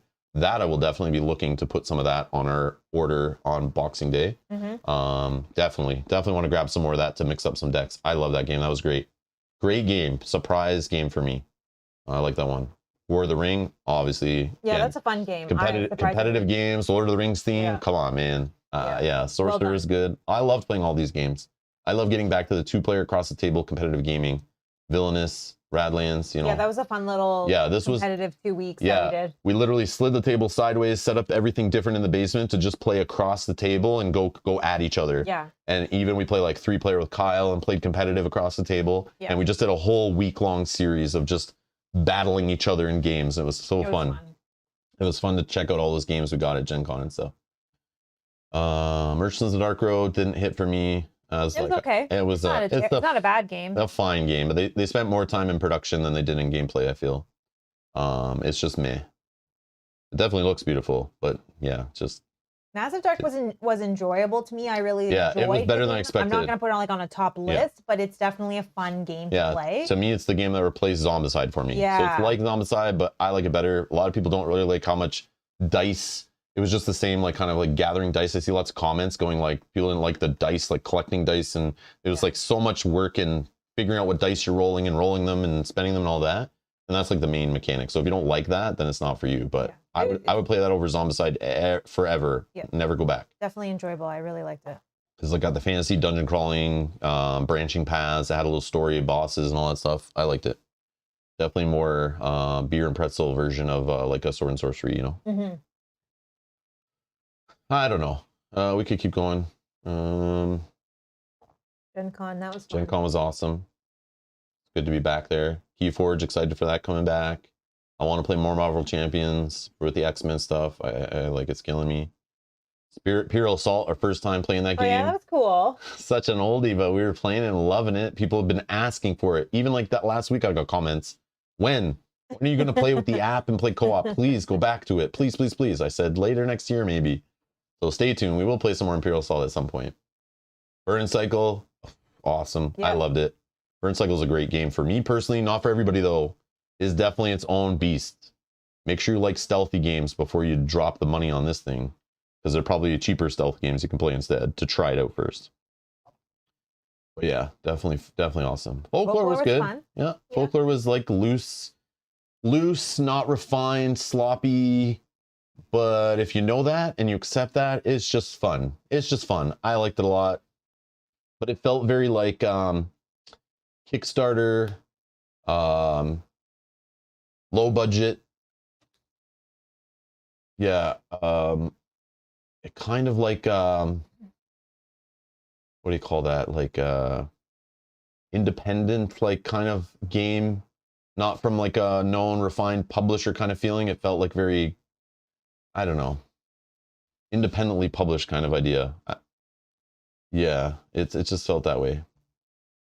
But I don't even know. Oh, Cage says Folklore is dated. That's kind of a good word. Dated. Yeah. But I think but he says it's good for its time. But I think at the time. Because maybe we were playing it. No, I feel the time that was released. What's Folklore's year? Oh, I can look. I bet it's still a dated game for when it came out. Folklore of the Affliction. 2017? No, come on. No. It was dated for 2017. It feels like a 2007 game. So yes, it's dated for sure, but it was dated the day it was designed and released. Maybe they were working on it for a really, really, really long time. But it's still cool. Like the theme is cool, the gameplay's kind of fun, but there's just like, you know, you just got to know you're not buying something that's like solid, feels play tested, feels like it's all gels together. It feels very like kind of like, okay, let's throw this in and duct tape and bubblegum this in and kind of like fix that by putting this in and like just mishmash of stuff. But it's like, it's still cool. Still cool, but it's like, yeah. There's better games that are in that like category, I think. So scenario-driven co-op adventure in the world of Gothic horror. I don't know. It's probably other games I can't think of right now, but could probably replace this and just feel better. But still fine. Yeah, it was fun. Still fine. But it's like got like the Aventuria. Like Aventuria, I like that game, but it's the same thing. It feels like even though Aventuria is coming from a publisher who's been around since the 80s, it feels like an 80s game. Like there's just like, it's loose. It's like not refined. It's like they're still stuck in old game design habits and not really improving and trying to make something more polished and refined. It's just loose. It's like they like, let's just throw stuff at a wall. It now is considered a game. It's somewhat fun. Should we play test it though and kind of make sure like and cut some fat and improve some things and maybe steal some things from some more popular newer game designs? No, we're fine. Just push it out there. The players, it functions as a game and there's fun stuff in it, but does it hold the test of time? No. Does it feel kind of dated when you first play? Yeah. But those are still fun games. They're still great games. Like not great, but like, you know what I mean? Mm-hmm. They're still fun. They're still fun. But yeah, they just feel like loose. I don't know the best way to say it. Just like not refined. Not refined. That's the way. But anyways. Okay. Euthia made a resurgence, came back to life. John, that's a great question, but Rob will not answer questions that are in the main chat. You have to put that into... I'm stopping this. I need to go to the next question. We're literally on question like 3. And but there's a thing that says submit question, so copy and paste that question in the chat. In the chat. Where it says submit question. Yeah. Because he will not answer any questions not in that. Stacy's asking, what is your favorite campaign game of 2022? Curious if you both have the same answer. Mel, you answer first. My favorite campaign game? We just went over most, but if I go back 12 months, like we played Aeon's End, Legacy of Gravehold also. We did the Sinister Motives campaign in there. We did The Hobbit. I know it wasn't from 2022, but we played it this year. The Hobbit, Lord of the Rings LCG, the Double Box campaign. We played, hold on. Oh, I dabbled with the Hexplore campaign book, but I didn't do more than that yet. I think I would know. I think my favorite Sword and Sorcery, Ancient Chronicles we played this year. That was a campaign game. Oh. Yeah. That this year? I'm still going. Yep. Oh, wow. That would be there. Hold on. Lord of the Rings LCG in general. It looks like we played the revised core set campaign this year. I enjoy those, but I don't think they'd be on my top. Yeah, that's fine. And that's about it. That's how we kind of started the year off playing Terraforming Mars and Ares Expedition. Then after that, we went into Sword and Sorcery. We also were playing The Haunting of Dale at that time. Ish. Yeah, go ahead. So then my favorite probably would be Aeon's End Legacy. I really enjoy the Aeon's End Legacy, the Legacy games, Aeon's End in general. Mm-hmm. That would probably be my favorite of what we played this year. Because I remember, like, you wanted to hold off on that, and I was like, no, we need to play this right now. I remember that, actually. I am off, and I want to play. So it was definitely better than the original Aeon's End Legacy. Yes, it was definitely done way better. Yeah, and I just like that game in general. So I think that would be my favorite that we played this year. I don't know. I think of it's probably the LCGs for me. Would it be the Lord of the Rings one? Yeah, probably. Lord of the Rings, even though we got frustrated with Agmar Awakens, I still feel like it's my decks and our gameplay and stuff. Like, I feel like we could still come up with better decks to play that one. I still want to tackle it again. And we didn't even do the Saga stuff, but playing Lord of the Rings LCG this year and doing some campaigns and that was awesome. The Arkham Horror Scarlet Keys, I'm telling you, man, that I thought Edge of the Earth was the pinnacle. Like, they did that so well, but like, they were only getting started with how to design a campaign in the new release model. And the Scarlet Keys very well put together. Kind of like insane to think of how much work went into that, making how they made it so open. And yeah, I don't want to spoil, but yeah, it's got a very Eldritch Horror, globe-trotting, where in the world is Carmen Sandiego kind of like global vibe. It's so cool. Anyways, that's just me. Yep. ISS Vanguard, we've been having fun so far, but we're only like 4 or 5 playthroughs in. Yeah, I wouldn't say we're done. I can't judge that one yet. I also did enjoy Oathsworn, I think obviously more than you, and I said that in our streams. I liked it more than he did, but I don't know that I would still put it as one of my favorites. Yeah, just because I say like I kind of got bored playing Oathsworn every weekend and was rather just play something else. Sometimes I just need, even my favorite games, I can't play them forever every single weekend. I get bored of them. I want to play something else. Yeah. But just because Rob from Rob's Gaming Table says, Oathsworn, I lost interest after, I don't know how many playthroughs we did, 7 or something. Yeah, but I think you had lost interest and you were still pushing through the last couple. The last couple, yeah. He probably lost interest about episode 5. Yeah. And then through them. Yeah, I was just like, I need to play something different. I can't do it. I just felt like, it's just like a waste of hours for me. I saw through the production quality and the actual gameplay loop. It's just dry, boring, meaningless. I don't know. It just felt meh. But it's too bad because the freaking theme on that game, my God, just what I needed. The minis are awesome. Minis are awesome. But yeah, playing every week with the same damn trees on the same damn board, getting the same damn tokens, rolling the same damn dice. Like, my God. Yeah. Yeah. Yeah, Kanji, the gameplay is what killed me. I can play through a game when I lose interest in the story if the gameplay drives it. Like Madara's gameplay, I miss it. Madara's gameplay was amazing.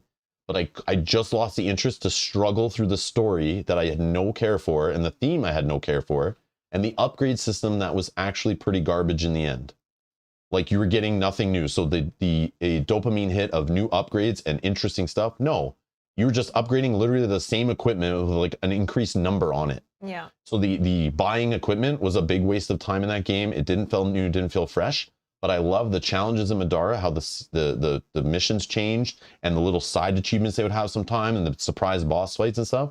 And the story idea, the way the story was and how it flowed and the surprises and stuff we saw, and I'm sure it got crazier, was cool. It just anime high schooler theme thing wasn't for me. And the amount of story, even in the sped up Cole's Notes version, was kind of lame. So sitting through hours of story to get to that gameplay, I couldn't get through it. Oathsworn, the gameplay part, the story part is cool, but I just like started getting into other stories and shows and games and couldn't keep track of what was happening in Oathsworn. The stories felt very disconnected, even though we're still the same group traveling and stuff.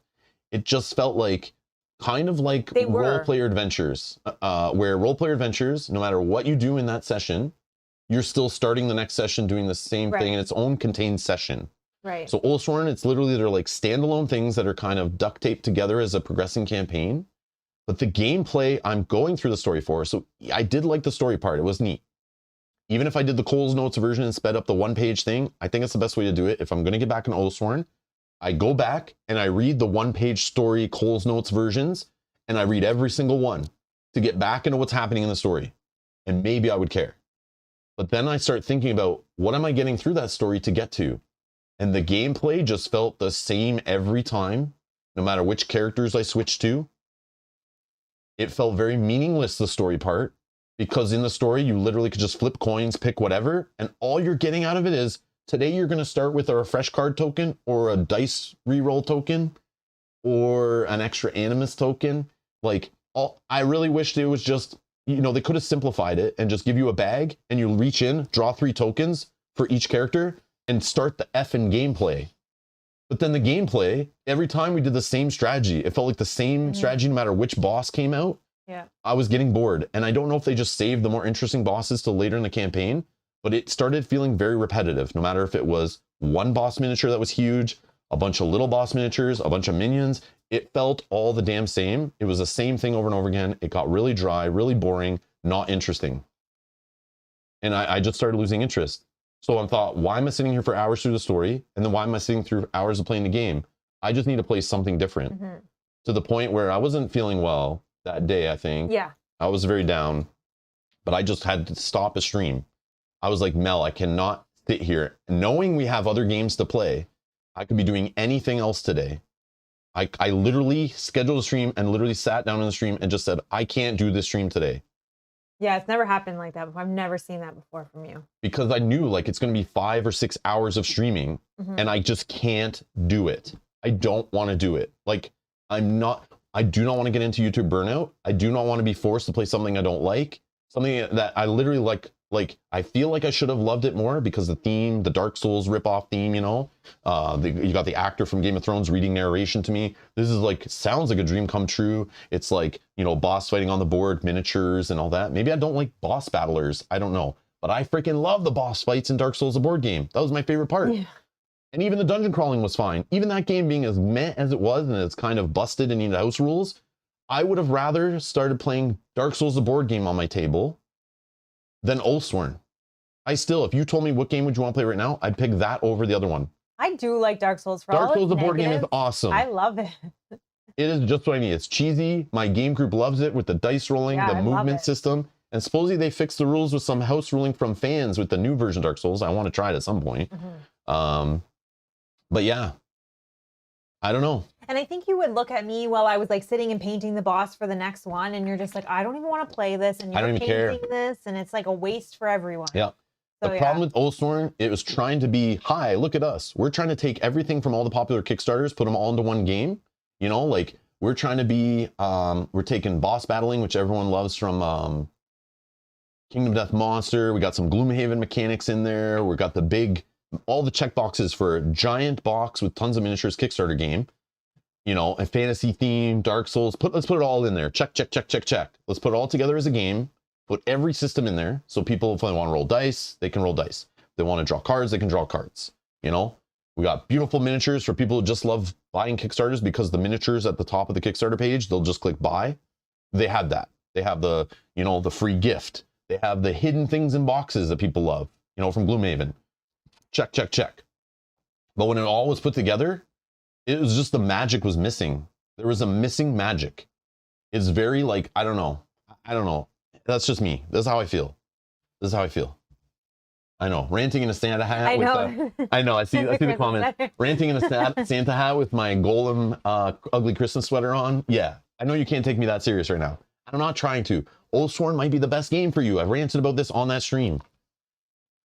But I don't care how many cool things it checks off. If it doesn't come together as a fun gaming experience where I want to spend hours with my chat having a blast with Mel playing it on the table, I can't lie. I can't be like, oh, look at this game. It's great, everyone. And then I get comments like, oh, you're affecting people's lives and you're hurting businesses and you're taking food out of people's mouths because you say something, you know, critical about a board game.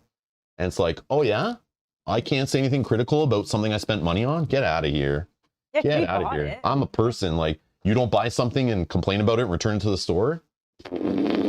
Get out of here. Get out of here. Yeah, me playing a game on my channel doesn't sell copies of that game. Yeah, okay, buddy. Okay. Whether I like it or I don't, people still see it on the channel and should be able to be mature and smart enough to judge it based on the gameplay. Right. And know if it's for them. Whether I say, I want to play this or I don't. But if they see it and they're like, oh, this boss fighting looks cool. This mechanics look cool. The story's blowing me away. The surprises are awesome. Yeah, it might be your perfect game. We're different, which is great. That's true. And I have to say, in that stream specifically that you're referring to, there was nobody that was like, you should keep playing this. Mm-hmm. Everyone was like, if this is not for you and you're not into it. Because they're too damn nice. You guys are so nice. No, but they don't want to see you playing a game you're not having fun with either. Yeah. So. Yeah. So anyways. That's why. Did we answer your question? That's why Oathsworn's not my campaign game. There you go. So Oathsworn is definitely not the favorite, if that might make sense. But again, just recently, because Scarlet Keys is still in my head, but I did have fun with the Lord of the Rings campaign, the way they kind of redid it in the core set. Ancient Chronicles. Yeah, I know. That's always Sword and Sorcery Ancient Chronicles. That might be my top, actually. I didn't even realize we played it this year. Yeah, but it's so like. Because it was very early in the year, yeah, it's right? like 11 months ago. So it's hard when someone goes, what's your favorite game you played this year? It's hard to realize. So we looked through them quickly. It might be Ancient Chronicles. I did have a blast playing through that. I like that had branching stuff and hidden stuff in the shop and the time mechanic between where you go and do things. I did like that. Yeah, just like added to one of my favorite games ever. Like I love Sword and Sorcery. It's not for everybody. That I know is not a widely loved game, but I love Sword and Sorcery, the board game. I love it. And then what they did with Ancient Chronicles just spiced it up a bit. They did make it more difficult, which I don't know that I liked a ton. And the looting, the way they messed up the looting a little bit, made it too hardcore.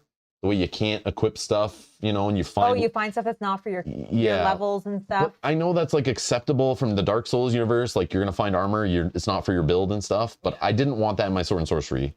I think we were used to the way it was. I like just getting flooded with loot, which again, Massive Darkness too. I know. That tickled my loot gathering, leveling up. Every time you play, you get new junk to play with. Yeah, that they did that like over the top, which was cool. All right, let's go for another question. Jeez, sorry guys. Okay, we can do some rapid fire ones, I'm sure. Dominic's asking, are you planning to go to a convention in Europe next year? Oh, we would love to. Not planning yet, but I am. It's always a thought every single year, and I think I would kind of probably go to UK Games Expo first. Is like in my mind something that I would aim for first. And then I want to go to Essen at some point. They're on my bucket list.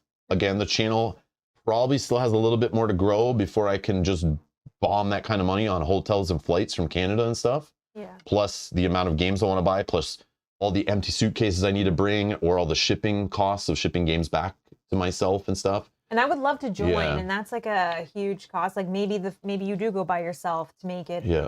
A little bit. But ever since UK Games Expo got to the size of like Origins, like decent size years and years ago, it was on my list. I want to visit the UK at some point, and then to know there's like a decent sized board game convention, not the biggest, which I don't need. I go to Origins in Columbus, which is just like UK Games Expo, but in the States. And I'm fine. I don't mind a more low key, chiller convention with less publishers there. That's fine. But at some point, I'm going to hit up the Gen Con of Europe at like Essen. At some point. but I know that should just keep rolling. So whether I visit it this year or in 5 years, I'm just going to do it when it makes sense. Yeah. I'm not going to rush it. I'm not going to go into debt. I'm not going to like, you know, have to stop the channel for it or something and get a office job again to afford it. I'm going to be smart about it as I try to be smart so that I can keep doing this for you guys. I appreciate the support because it helps. And I do keep saving, but Gen Con is always a priority. Gen Con we can drive to. It's across only one border. Takes us like 8-ish or so hours to drive there. I can load my car up with games so I don't have to pay for them shipping them back or anything. I still get the convention with like tons of publishers. Lots of new games released. I can network. I can help grow the channel there. I can meet fans of the channel there. Most of our audience is from the US, so going to Gen Con makes sense. It's the highest chance I have of meeting fans from the channel. It makes sense. So Gen Con's always a priority. I would not probably skip Gen Con and change that budget into one of those conventions. I don't think I would still have to go to Gen Con. It would have to be something when we can afford both. Yeah, so Gen Con eats up a lot of the convention budget, so it's like it would have to be like in addition to. I can't skip Gen Con. It's like my Christmas Candyland. I know. I can't do it. It's my magical Disneyland.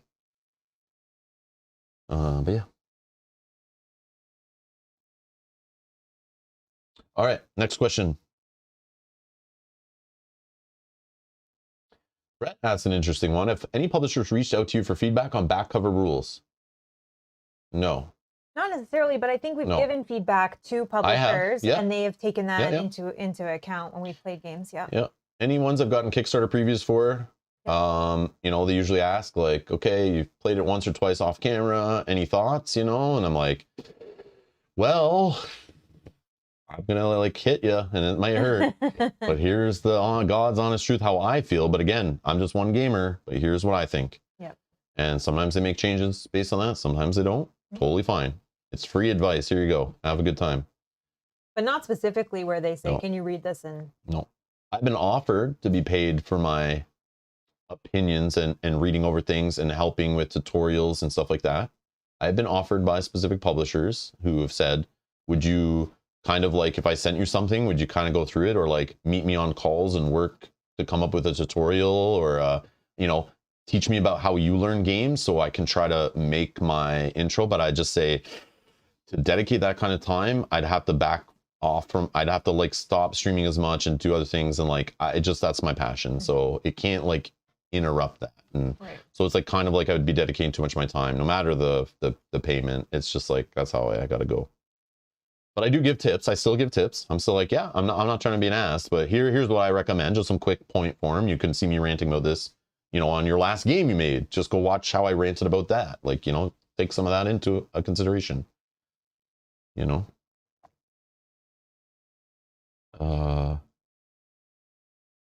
Pontus says, what has been your favorite game of the year that you thought you weren't going to like? So one I saw on that list that surprised me and I actually ended up liking more, and it's not just because nostalgia, was the G.I. Joe deck building game. I thought it was going to be a garbage cash grab, but it actually, T.C. Petty III designing that one, it was actually a competent deck building game, but still made kind of like friendly to somebody who might be buying based on the G.I. Joe on the front. So it might not be a hardcore gamer. It's still like understandable and playable and it makes sense. But that was fun. That was fun. For me, I would say Jurassic World Legacy. Yep. For me, that I came in with it at a very like a low to mediocre bar, and I think it exceeded that a little bit. I was pleasantly surprised by that game. I liked it. Yep. Not that I didn't think I was gonna like it, but I had my bar low. Yeah. So. Yeah. That would be my answer. I think of a game that I thought, but like again, most games if I think I'm not going to like them, I don't spend my money on them because I don't want to support games that I don't think are good. Right. And games that a publisher offers, even for free, if I don't think there's a chance that I might like find something in it that's decent or might appeal to my audience at all, it might be something they're considering, I usually say no to it in the first place. So I kind of have a filter built in. So this thing shouldn't happen. I should never get a game that I'm going to feel like this is going to suck. Yeah, we don't play games that we think we're going to suck, but I think that's why I would put like Jurassic World Legacy, like where it's like I have a lower bar. Like I'm not expecting it to be a fantastic game, but I enjoyed it for what it was. I expected just a Pandemic Legacy clone, mass market, you know, trying to be on the Walmart shelf and sell some copies. Yeah. But it impressed me more than that for sure. Yeah. He says, what are you looking forward to in 2023? Finally getting Frosthaven and more games, just playing more things. Playing more games, continuing to grow the channel, meeting new people, joining the chat, growing the channel, going to Gen Con again. You know, convention attendance getting higher, new awesome games coming out. Maybe getting to another convention, you know, maybe finally going to like PAX Unplugged or something, or maybe back to Origins. I don't know. Maybe a second convention. We'll see. We'll see how the funds are going. But I think growing the channel and playing more games. Growing the channel. Kind of what we're looking for. Growing the channel. Trying to get to that 2,000 or 20,000 subscribers. Sorry, 20K. 20K is in sight. Yep. Just hitting the milestones, man. Growing the channel, feeling the drive, feeling the growth, motivation. Yep. You know, just having fun with you guys on stream playing board games. Like, I don't know. Funny moments just keep happening. It's a good time. There's some similar ones. Steven's asking ISS Vanguard, what are your thoughts on player count and whether you could ever envision playing with more than 2? I don't know. We talk about it. I could play with more, for sure. The problem is, I don't know if jumping in, jumping out on that is that great, but I would play it with more. There'd be a little more downtime. Yes, of course. But again, I've not played, so it's hard for me to comment again. But I know he's just asking envisioning. Yeah, we do talk about playing two-handed as well. I don't know. I think I usually think most games like that are cooperative like that have puzzle solving and things like that in it, and trying to be efficient and managing a ship. If you're trying to simulate a Starfleet Federation flying through space and discovering things, wouldn't it be cooler to have more people around the table discussing how to manage your ship, where to fly to, how to deal with the planet, when you should run, when you should push, what you're going to do about that thing that just jumped out of wherever? I just think board gaming in general, some games are just more fun to have more voices at the table, more brains, having a blast playing the game. And I think ISS Vanguard, wouldn't that be more thematic fun rather than just two people bouncing ideas off each other? Obviously, we cheat and we have the whole chat we're bouncing ideas off of. Yeah. So it's really like 40, 50 people all playing the game at the same time. So, you know, but yeah, so we have an unfair advantage is what we're saying. But yeah. Larry, thank you so much. Happy holidays to you. Larry's got to run. Thank you, Larry. Have a great holiday. See you later. Lots of people just want to know games of 2022, best game, games you're looking forward to. Maybe we do something for 2020. Like well, I'm just gonna keep going. I'm just seeing like it's kind of like a repeat theme here. It's funny. It's funny. I got to buy one game, Rob. What game should that be? You must tell me. Hashtag Rob and Mel made me buy it. The other thing too is just because we played it in 2022, it might not. Brett on the list. Here's a couple of funds I found. Oh, thank you so much, Brett. Okay, Brett, you don't have to be digging in the couch to donate to the channel, okay? Just sit back, relax, Brett, have a good time. Thank you for the support. Thank you for the super chat. You're awesome. Always kind. Always kind. Bob is I love this one. I had to do it. What has been your favorite gaming moment this year? Extra points for ISS Vanguard's last mission. Oh my God. No spoilers. Not going to talk about it. Yeah, we can't talk about it. We're just going to leave that alone. Nope.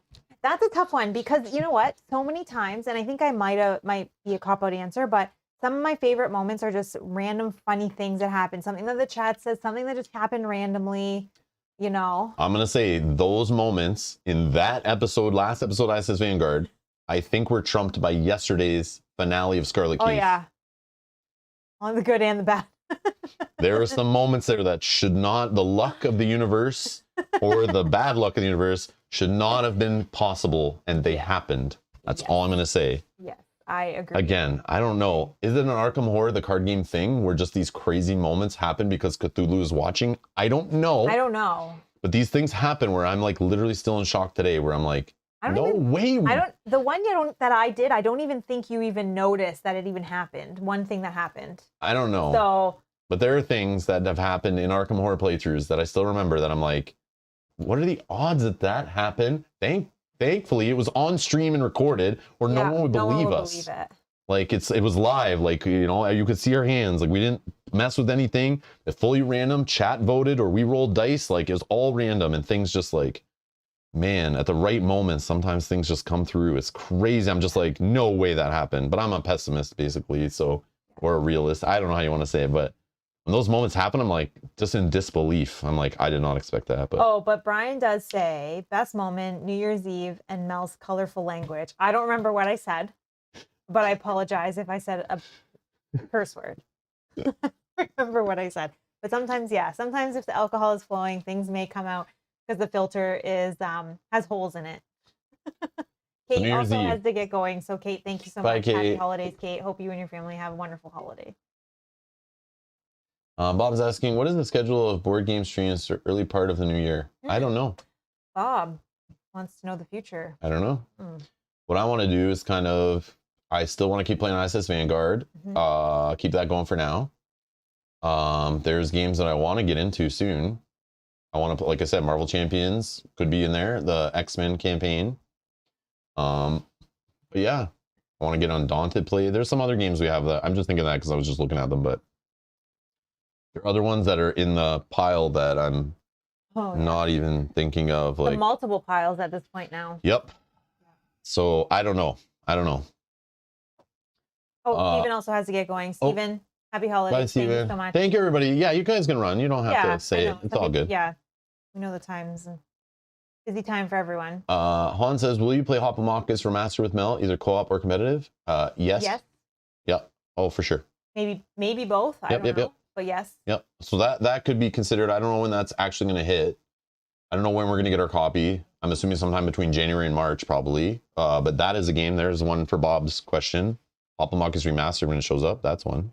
But I know he's probably meaning like, what are we going to play in like the next couple of weeks? But oh yeah, because he's saying like the early part. Yeah, Bob, I don't know. Bob wants we'll see. Inside information. Yeah, we'll see. I haven't sat down and decided yet. No. We are going to some family function in the next couple of days. I'm going to bring some games, maybe get to play some games, decide whether these games should be on the stream or not. Maybe I just play some old games from the collection. Maybe some of those games we play and we're like, man, we really should play this on stream. Yeah. Even though it's like 10 years old, let's just play it. So I don't know. We'll see. We'll sit down.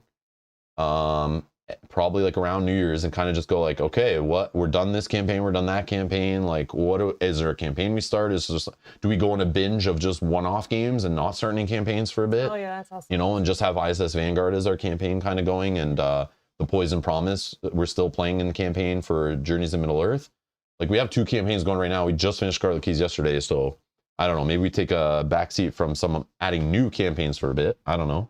But again, we will be playing more games before New Year's. Yeah. So there is, yeah, stay tuned. Yeah, we answered a bunch of these already because they're, again, about games of 2022, things you played. Gigi's asking, what is your favorite TV show / movie / video game / non-board game thing of 2022? This is the stuff I like. This is what should be happening during our holiday Q&A, to not be so much about the board games, but I know we're all in the fans of this hobby. So favorite, but yeah, show, movie, video game. I don't really have a favorite movie that I can think of. Shows I loved. Okay, you want to know what I loved? And recently I love, still one of my favorite things I look forward to all year. I always can't wait till it comes out. When I saw it shown, I was so excited. I was gonna save it for the holidays to binge, but we binged it like a week or 2 ago. Last Chance U. Oh yeah, on Netflix.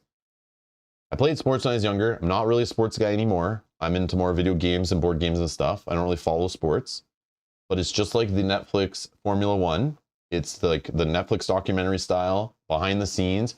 It's like Last Chance U is basically like, it's basically about community college where players, they originally did it Last Chance U football.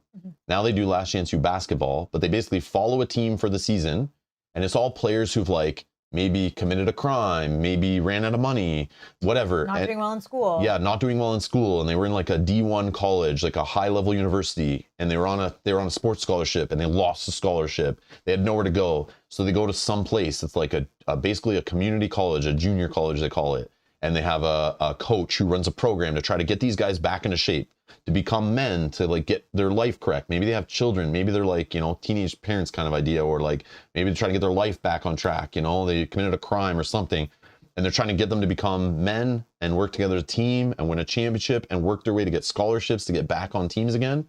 But it's just a cool behind the scenes. Like, you see the locker room, you see the practices, you see the bus trips, you see the game days, and you just learn these people, and they go behind the scenes. They visit these kids' homes. You meet their wives, their baby mamas, their families, whoever, and you bond with these characters, and you just root for them, and you want to see the underdog like rise. And it's just like, I played basketball in high school and stuff, and I kind of like know some of like the pressure you get from like being on a sports team, and like some coaches, you know, their styles don't rub people the right way, and like that whole pressure of game day, and the trying to be motivated at practice, to get up and do your real life, but also go to practice, and like, yeah. He says Miskatonic University. No. Sorry, that made me laugh. Yeah, and it's just like going to a school that doesn't really have money, and seeing like, the coaches who literally are like working for free because they're trying to make their way up into like the ranks and get real jobs and stuff. And it's like everyone just with passion and trying to motivate these young men. But it's similar to like there's one called Cheer. Yeah, we watched same idea. I think it's even produced by the same like Netflix documentary team and stuff. Yeah. But somehow the first Last Chance U, it's a football one. It's just like the behind the scenes of it, the small town, the crazy people that live in the town who spend their time, their money to like fund the football team, and how psycho they are about football. But then they did it for basketball, and that one touched me more because I played basketball when I was younger. So yeah, I do enjoy those shows a lot too. But yeah, I love Last Chance U, and I like when I see that keeps going and there's always a new one every year. I'm like, yes, it like falls around holiday time, and I'm always excited to watch it. But I do love it. So I'll answer this as well as one of my favorite shows, and Rob probably already knows what I'm going to say, and it's like super cheesy and whatever, but I love Big Brother. It's like one of my favorite shows. Whenever it comes on every year, I'm so excited. I love it, love it, love it. Yeah, love Big Brother. I watch it. It's not the best thing on TV, but I also watch it because Mel and I, like, when we first met, we kind of like bond. When we first met. Yeah, when we first started dating. When we first started dating, we used to watch Big Brother on late at night. Yeah. She told me about Big Brother. I had US satellite somehow in Canada with, I'm sure some computer skills they had. I was able to somehow have free US satellite signals in my home, and had paid channels that had Big Brother on at 2 a.m. Well, they have like live feeds that they will air, and it was called like After Dark at the time. So it would be, I think from our time, it was like midnight to 3, which I think their time, because it's West Coast, I think was like 9 to midnight. Yeah, the show is Big Brother. So there's Big Brother US is what you're talking about. All of it. Big Brother US, Big Brother Canada. Not all of it. So we don't watch Big Brother UK. We don't watch Big Brother Australia. We don't watch Big Brother in other languages. I don't know that they do all those. Yes, they do. 100% they do. Okay, I like Big Brother US and Big Brother Canada. Yes. Sorry, those are the two that I watch every So it's a reality TV show. It's one of those ones been on for multiple decades. It's, like since 2000, I think. They basically put a bunch of people into a house. They have to live together. They have no cell phones, no outside access, and they have to live it. Radios, but they computers. have like 100 cameras that are watching them, and they're mic'd up 24/7 at night. You can watch them on live feeds on the internet and see them when they're sleeping. In the day, we don't do the live feed thing. We did one time, tried out. When I met Mel, my original story, what I was trying to say was I had some US satellite that had some of that middle of the night, watching them when they're liquored up, having a good time at night, and saying whatever they want, not kind of forgetting the cameras are on, Yeah, like they're 9 to midnight. So Mel showed me this, and I don't know what Mel was doing in my house at 2 a.m. when we were dating. I was weird, but I don't know. Anyways, that never happened. But anyways, we were up a little late for some reason. And we used to work until midnight. I know. Get home at like 1. I agree. Yeah. So anyways, Mel showed me this thing. I was flipping through the channels, and Mel's like, wait, Big Brother, I watched that. What is Big Brother After Dark or whatever? I knew what it was, but I didn't have access to it. And you were like, put it on for a sec. And I put it on. I'm like, what the hell is this? Explain it to me. And then I never left. Yeah. Then Mel never left. So Mel showed me Big Brother. I knew of it, but I didn't know what this After Dark was. But when Mel showed me this like unscripted, multiple cameras, unedited, watching people, like they have an edited version of the show that comes on weeknights, whatever. But this the thing that she showed me was on satellite. They had this unedited after. It's just people chilling by the pool or sitting in rooms whispering, and they're all trying. Only one person can win. It's like Battle Royale. Mm-hmm. They all go into the house for 3 months without family, anything, outside world cut off. Yeah, no communication. And they make alliances, they backstab each other, and every week, 2 people get put up for a vote and one of them get kicked out. Okay. Sometimes they twist that up, but it eventually gets down to one person left. So it's a single player game, but you can't win by just being an ass to everybody. Right. You have to put on fake smiles and lie to them and bond with people and manipulate people's votes to keep your friends in and get the enemy out and all this stuff. It's just like, it's cool the way it shows people together without technology. Like they don't have cell phones, they're not watching TV, they're literally just stuck in a house and all they have is the other people to interact with. They play little competition games and sometimes they give them little 52 deck of cards to play with, or when it gets down to like less people. Yeah, they give them chess or they have a pool table, you know, and they just have to bond with these people and live their life doing laundry, making meals. But imagine cleaning the yard, like all of that. They have to just live together at this closed-in house property place, and cameras are everywhere. Yeah. The only place the camera is not is in the bathroom. Well, I think there is a camera in the bathroom. Yeah, there is. Yeah. But it is not aired unless there's more than one person in it. Yep. So that's what Mel showed me. I got hooked because again, you just bond with the people. It's like The Last Chance U. You're just watching these people beat people, and you're like, they're not fake celebrities. They're just like. Well, they do celebrity versions of it, which I do watch. They're like condensed. Even them, they're just being themselves. Like you see they can't people edit for 24/7. Yeah. But I like the whole aspect of throwing these people into a space with like people have to learn to live with people. Maybe they don't get along with. Maybe they fight with, or they don't like this about somebody, or somebody doesn't flush the toilet, or they don't do the dishes, or you know what I mean, and how they manage through that. I don't know. I just really love it, and every year I get so excited. But also on that aspect, the part of there's like weekly competitions, and if you win one, you're like immune to being voted out that week. Yeah, you're like. But if you're winning competitions, you might look like you're good at the game and powerful. So sometimes they throw competitions, or like, you know what I mean? You're playing solo and you can't look like you know what you're doing or play very well. But to play very well, it might help you stay in the game, but it might also get you out quicker. So there's this like, it's just that back to my competitive board gaming drive. I watch the show because I like the competitive nature of trying to like look like you're not a threat, but still be good at the game and manipulate people and backstab and make alliances. All the stuff I love in my favorite board games. It happens and you can find that in Big Brother. But yeah. That's just one of my favorite shows that I've been watching every year since like 2000s. And I saw, I think Kenji said about Amazing Race. Like I used to watch that. I don't watch that as often. And I used to watch Survivor. I think the last two I haven't watched. But yeah, I love all of those. Great but comments. Big Brother, my favorite. Great comments in the chat. I love it. Funny. All right. That's so funny. The next question is, how would you mind sharing how you met and how the gaming love story started? That was kind of it. No. Well, we met like, I think. We met in our early 20s, late teens. Yeah, I was probably like at the 17 or 18. Yeah, at the same job. Yeah. We bumped into each other. We hung out after work a couple times. And then our paths separated for like 10 years. Yeah, pretty much 10 years. And then they somehow crossed again 10 years later. We started hanging out with the same friend groups and hanging out after work. And I don't think we worked at the same place technically. I don't think so technically, no. I think when we started dating, we did. Oh, because then I had to move. Yeah, okay, yeah. So anyways, but yeah, we just connected again after 10 years. And then, we started hanging out with the same friend circles after work in the evenings. Summers, doing the same things, bumping each other at the same places, knowing the same friends, and then somehow it just like we just started getting close and hanging out, and then watching Big Brother late at night together. That's a long story short. But yeah, it was just weird, very, very strange. Dan says the over/under on the amount of times Rob had to ask Mel out before she said yes, 37. No. I don't think it was like that. There's more of the story, but we'll just leave it at that. All right. I think we said it in another story. Probably. Yeah. We'll just leave it at that. Yeah.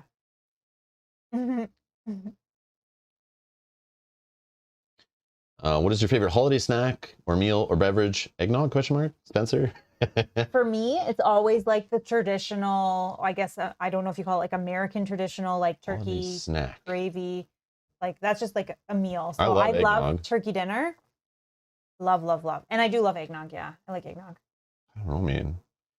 I'm not picky. I love it all. Yeah. I love going to family functions and like the treats, the appetizers, the dinners, the food. I love it all because it all is nostalgically attached to like my favorite time of year is like winter, Christmas, holiday time. Yeah. So just like anything, even if it's like, Brussels sprouts or something that that's served with a Christmas dinner. I think of that. I bond that to that. It's just a thing. Taste, smells, sounds, all nostalgically bonded to that time of year.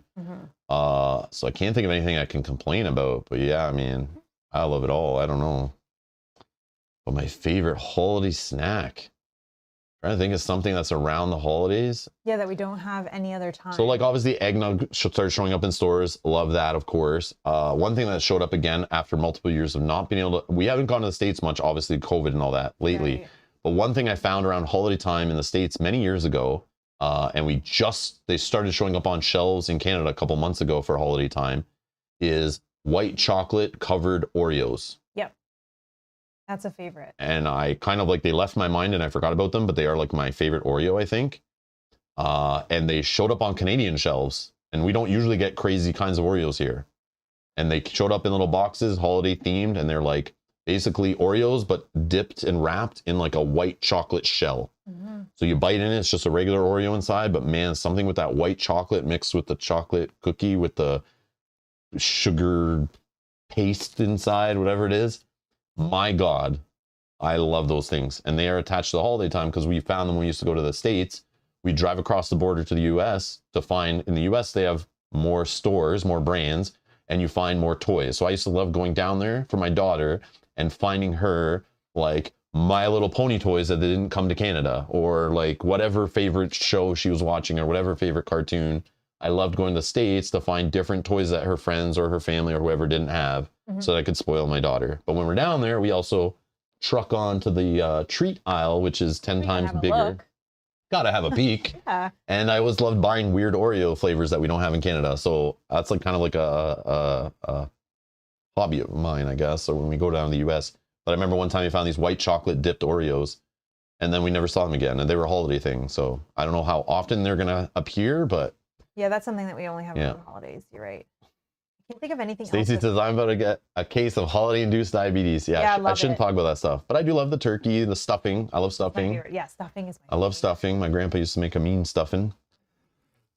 Oh, excuse me. But I guess we could say it's holiday, right? We usually have it for us around Thanksgiving and around Christmas. We'll have like turkey dinner and stuff. Yeah. And eggnog, yeah, like you said, eggnog is always good. Kane just says, have you both played all of Sword and Sorcery? No.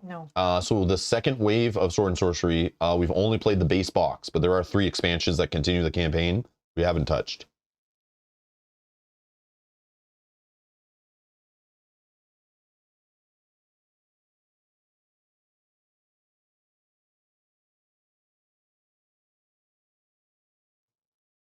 Nope, but maybe in the future. I don't even know if I muted myself properly then, but sorry guys. I don't know.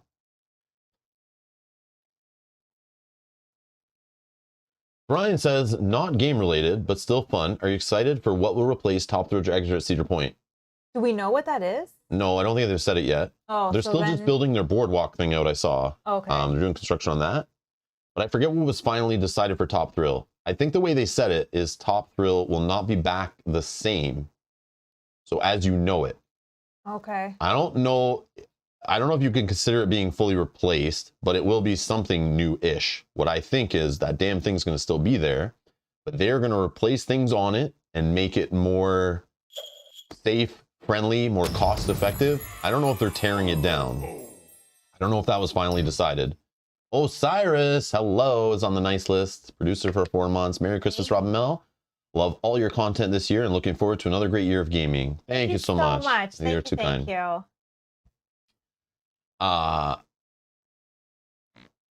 But yeah, I don't know what's the latest on it, Brian. I wasn't paying attention, but I always watch the Cedar Point holiday video they make where all the employees are singing and dancing and they show all the winter stuff in the background. I think we watched it yesterday. Yeah, the mechanics, dancing in front of the trains they're working on and stuff. I love all that behind the scenes stuff for Cedar Point. I'm a Cedar Point fanboy for sure, but we did go this last year. We did, yep. Finally, for the first time in a while. I don't know if we'll go next year. Again, gotta be smart with the budget sometimes. Can't do it every year.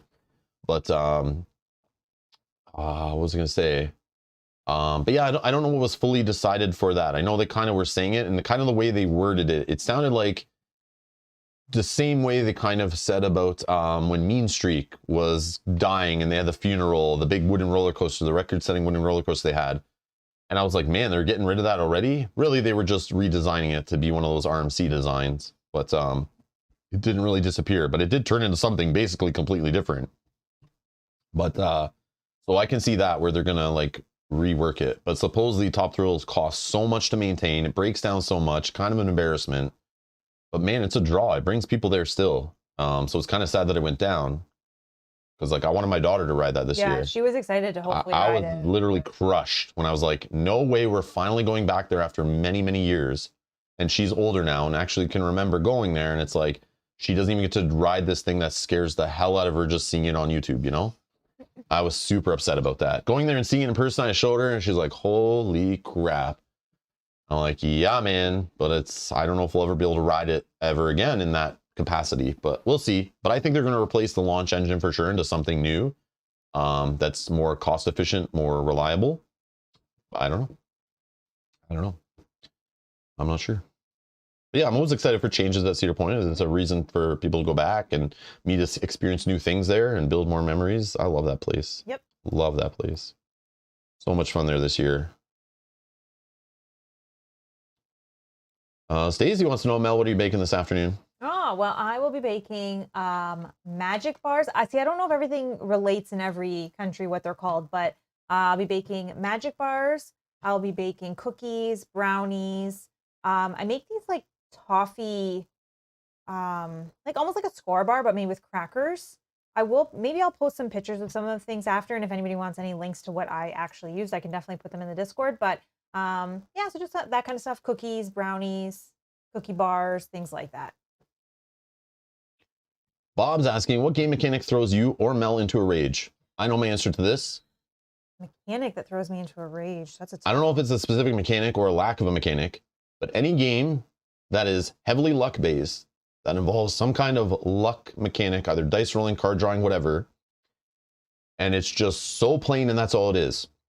You roll a die, proceed based on the result, and you're rolling that die a lot, and you're just doing what the result says with no, I don't know what you want to call it, luck mitigation, dice mitigation. I'm not sure if those are the same things, but without any of that in there, with no way for me to pay a cost or earn some reward to help reduce the luck and improve the strategy aspect of it, to give a little more weight to the strategy side versus the luck side in a game. You need luck in a game, but if the game is literally so boring, it's just rolling a die, do what it says, roll a die, do what it says, with no way for me to make a tough decision of, do I spend this reroll token?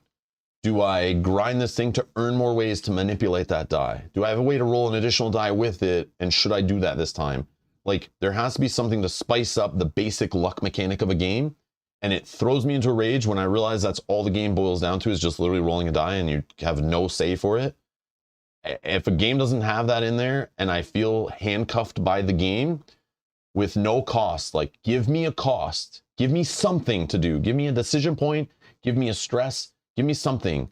Make it so costly then to manipulate that die, to re-roll that die, to change that die. But there's got to be something built into the game mechanics to add that extra level, rather than just roll and move kind of idea. You know what I mean? That's what drives me. And when I realize that's a thing, I kind of just like lose interest in the game, or I wish the game was more than that, or I avoid the game completely. But yeah, I don't really have a game mechanic that throws me into a rage, I guess, per se. I don't rage very often. It's so rare. So rare.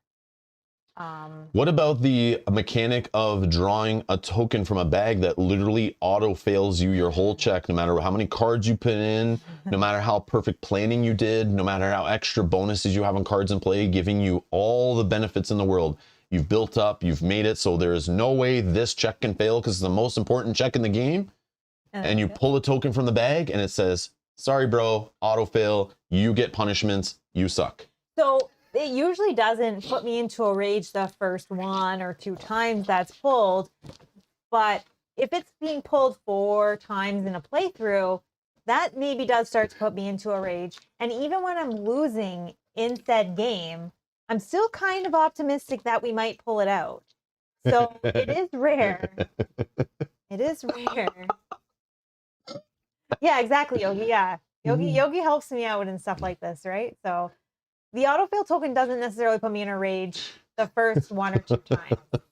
However, if you pull a turn 1, sometimes that does still put you in a rage. I don't know. I guess you're right.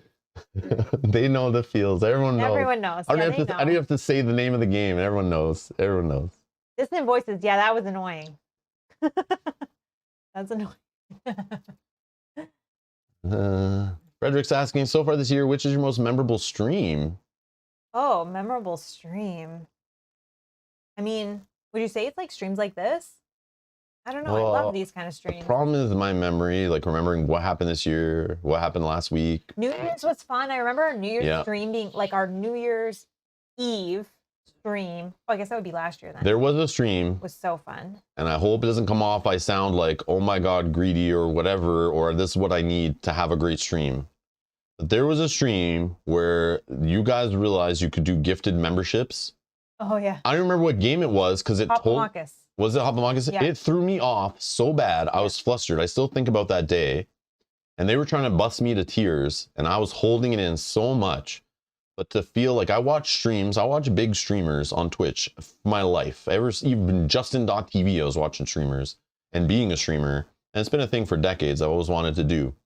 And I watch these streams and I see people coming in and throwing around donations like crazy and supporting them and driving them and letting them grow, and they're able to do it full time. And the fact that I could do this full time and people are coming in and they're gifting memberships and people were saying thank you and people are popping in. I just got an email, I got a gifted membership, and like, what is it? What do I get? What happens? Oh, I got to die beside my name. This is so cool. I'm part of the community, and people were coming in the Discord, and like, it was just like crazy town. Yeah, it was amazing. That I remember, and I did see that moment. It just threw me so off. I don't even remember what game I was playing at the time. I remember I was just lost. I was like, Hopamakas, and you were still trying to do like your introduction of it and explaining it, and people kept realizing they could do it and derailing the stream. Kanji. No, it's not so you do it now. No. It was just to say that whenever you guys figured out, when we realized it was a thing on the channel and people started doing it, just everyone was one-upping each other and going crazy. It was like, it felt like I made it. It's like, I'm a big streamer now. Look, I'm getting so many donations I can't even keep up. It was fun. It like validated doing what I do, right? Even though I don't know how much it made, I don't know till later and all this stuff. It's just cool to see all these names, like literally my chat was more people with dice. It was all dice, I feel. Yeah, it felt like it was all dice. And I was like, I never thought it would get there. I always thought it would be like everyone chatting, having a good time, and like one person would come in who donates and then they look awesome and all this. Yeah, because now it's doing that. Kanji, thank you so much. You did not have to do that. Kanji, thank you so much. He says, you mean like this? Yeah, yes, that's exactly what happened. And it kept delaying Rob, so he was trying to like go through the rules and go through everything. And then it just kept popping up, and then people kept making it pop to stop you from what you were doing. Oh yeah, it was amazing. I remember watching that. Put this like here so Santa doesn't bump into it. Kanji, thank you so much. Kanji, thank you so much. You're too kind. You don't need to do that stuff. You know you don't. But Hans does say it is what made me like the community so much, and also says that was the day that Hans was gifted a membership and then became a member from that. So yeah, and like some people don't realize what membership is or don't realize about our Discord and stuff because I don't sell it enough. I don't sit there. I don't like begging and I don't like doing that. I'm comfortable, but yes, of course, I can put that money to more games, more equipment, grow the channel. I can do lots with it, no problem. But I'm not gonna beg for it because somehow I feel super blessed that I'm even in this position to be able to do this. So I appreciate it. Like I'm very humbled and grateful. But that stream was like, I felt like some of the streams I watched of large streamers where they're just like, the donation thing is in their face popping all over the stream and they're just like, they're not even fazed by it, but like they're thrown off when it happens. Like, but I felt like it was like my first time I'd seen that go crazy and I was like, wow. Yeah. It was just fun. It was funny. It was cool. I don't know. It was neat. Yeah. That's my most memorable, I think. Yeah. Because it's not tied to a game. It's like tied to like the community. It was like a moment where everyone was just like oh my God, I just came to the stream. What is the gifted member? What happened? I got an email. Like, why is this? I'm like, oh, hey, person who watches videos. I see you in the comments. Now you're in the live stream, you know. It just like pulled people in and it was fun. So now we have Toke, David O, Matouj. We all know Matouj, Arthur. Velco, yeah. And Velco Tears says, thank you so much, Andrew, with a nice red heart. Yeah. So it's like cool. And it's like helps support the channel. It like shows people there's memberships. Some people might continue those memberships to support the channel. Well, that's what Hans was saying. Yeah, which is neat. It's just neat. Han. Yeah. Sorry. So I don't like to beg and ask, but it's like some people just do it, and it's like I like it to be natural and like, yeah, it's just like do you. It's all good. Yeah. I'll keep trying to do this as long as I can, and it's all good. I appreciate it. So yeah, don't feel obligated. Please do not. But I do appreciate it. Those who do, like you guys make this possible, and I appreciate it. Okay. Brett asked, pineapple or anchovy pizza? Pineapple. I don't think I've ever had anchovy pizza in my life. I think I've tried it one time. I might try it. But yeah. Just to say I've tried it, but pineapple. But yeah, pineapple I love on pizza. Somebody brought this up. John's mentioning, did you see the Aventura expansion in Kickstarter for early 2023? Yeah, but again, I said I was like not really interested. They did reach out to me a few times about things, and I just said, guys, all the best of luck. But I'm like, I have enough of your games. I don't play them enough. They're like, they don't draw me back. They're fine games, but I am just too busy with other things and other games I'd rather be focusing on. So like, I'm sorry, but all the best of luck, you know? But yeah, definitely a fun game. Definitely has some great experience with Aventura. Doesn't mean I won't play it in the future on the channel, but to be excited to back it on Kickstarter, throw money at it, pay shipping, get all like, I'm good. I'm good. I don't need more of a game I'm not even giving enough love, I feel. Mm-hmm. Some game systems, I just have to be like, no, I can't just keep piling up more boxes of it for no reason. So yeah.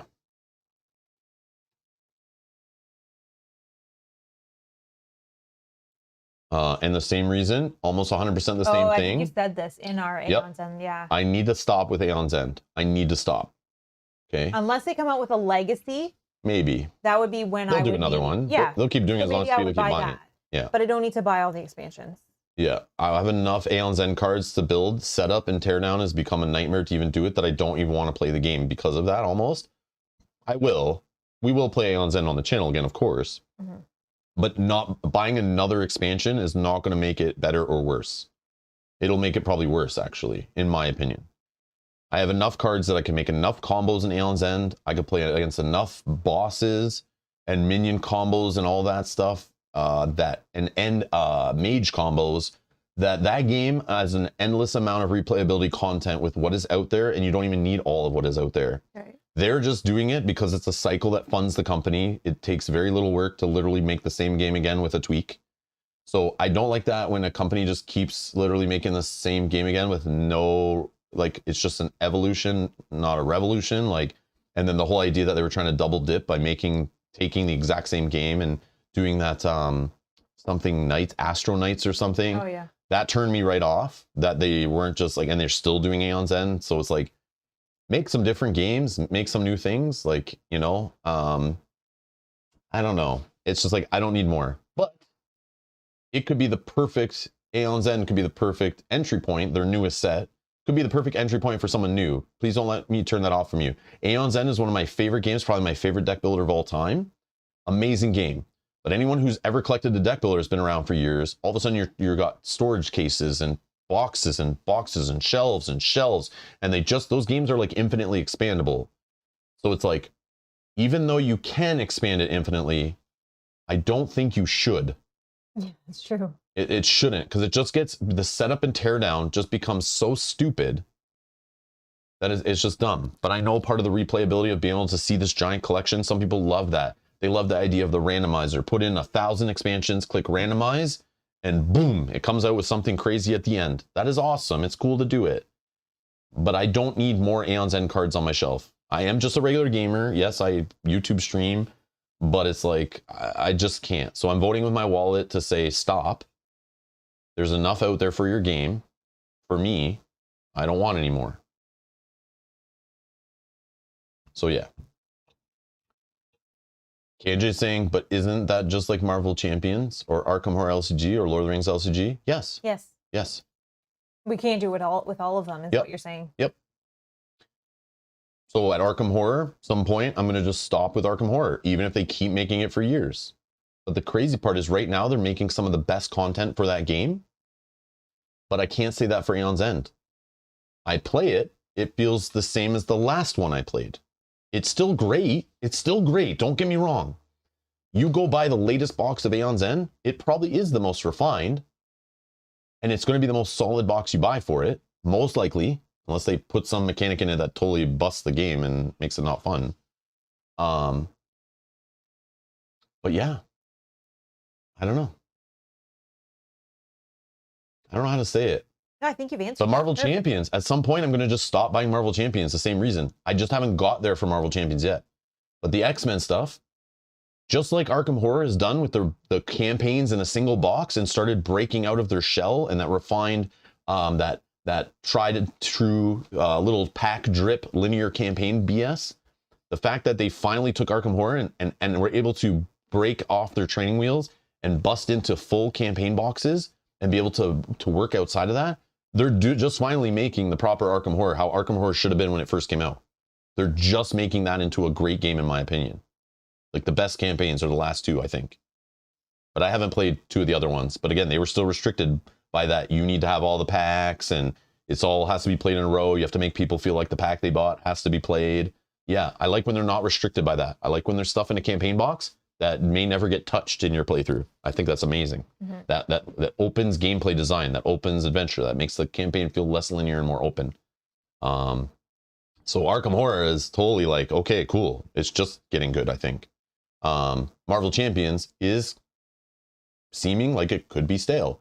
I haven't played the X-Men stuff, but now when I put a Nemesis on the box and play a hero, they feel somewhat different.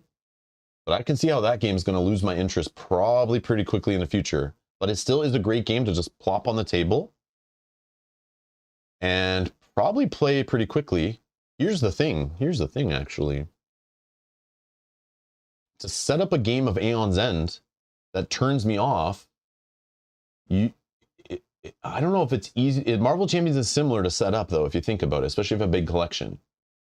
Because if you're going to build a deck, you got to go on the line. Then you got to search through all your cards. You got to put the deck together. Then you got to find your Nemesis and his modular sets and put all that together. And then you have to rip it all apart after. Okay. So yeah, kind of the same thing. So yes, once Marvel Champions, once my box gets pretty full, I'm going to say I'm done. I have enough of it. I'm good. I got your game. I don't need more of your game that's the same again with different like pictures on the cards, you know? So again, the nostalgia of the X-Men with comparing it to Marvel Champions, that might be it. Once I play a bunch of the X-Men sets that they release, after that, I might be okay. I'm good. I got it. I'm good. I don't need more of the same. I'm moving on to something else. That's fine. I feel like the company will probably move on to something else at some point too. But yeah, Lord of the Rings, we're just getting back into it. If you're looking at only re-release stuff, it's not overwhelming yet. It's not too out there. But again, Aeon's End, yeah, if you just keep it contained in one box, it's fine. Because setup and teardown is just pulling from the box. Same thing, the same way we play Arkham Horror. I usually pre-build the decks. We have our side deck of upgrades with it, ready to go, packaged. And then I grab all of the modular sets for the enemies, all in one box with only the campaign cards. So I literally slim the collection down to one little box, and we play it every week through a campaign like that. So teardown, setup, and all that is not a problem. And I literally only set up at the beginning of a campaign, and months later I tear down. That to me feels more proper. But yeah, but Aeon's End to set that up is like, geez, every session. I don't know. I don't know if I'm just going in circles here, but no, I think you're making complete sense. But yeah, I don't know.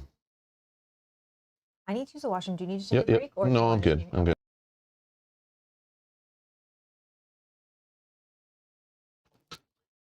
I'll just rip through some more questions. Oh. Yeah, it does the short thing when you do that. Cameras flicker and stuff.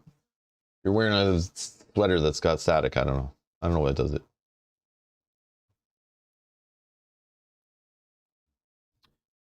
Jacko says, what are some other great entry games to play with my 11-year-old? So far, we played Trails, Parks, Horrified, and Jaws of the Lion briefly, LOL. Anyone in the chat have recommendations? Yeah,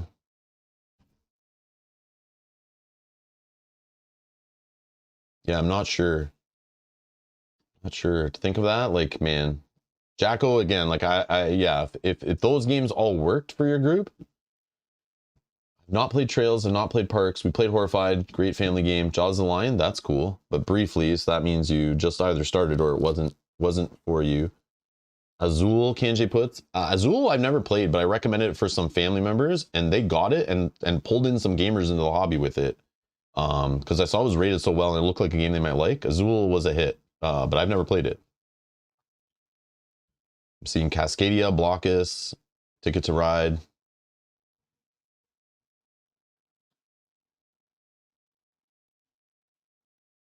You know what you do, Jacko? Probably the best way is do this, I think. This might help you kind of learn about some games that might be comparable to games that you already like. So what I will show you, this might help. I've helped some people at past jobs and stuff, just who aren't really into the hobby, don't know about games too well. But if you go to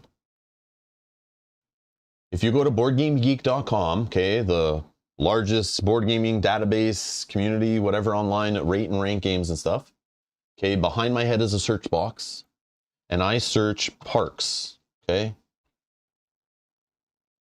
I search parks, and I find parks, okay? Parks is ranked 125 overall of all board games. That's pretty high. That's an insanely great game then, amongst the community, okay? I click on parks. I go to the parks page for the game. I scroll down,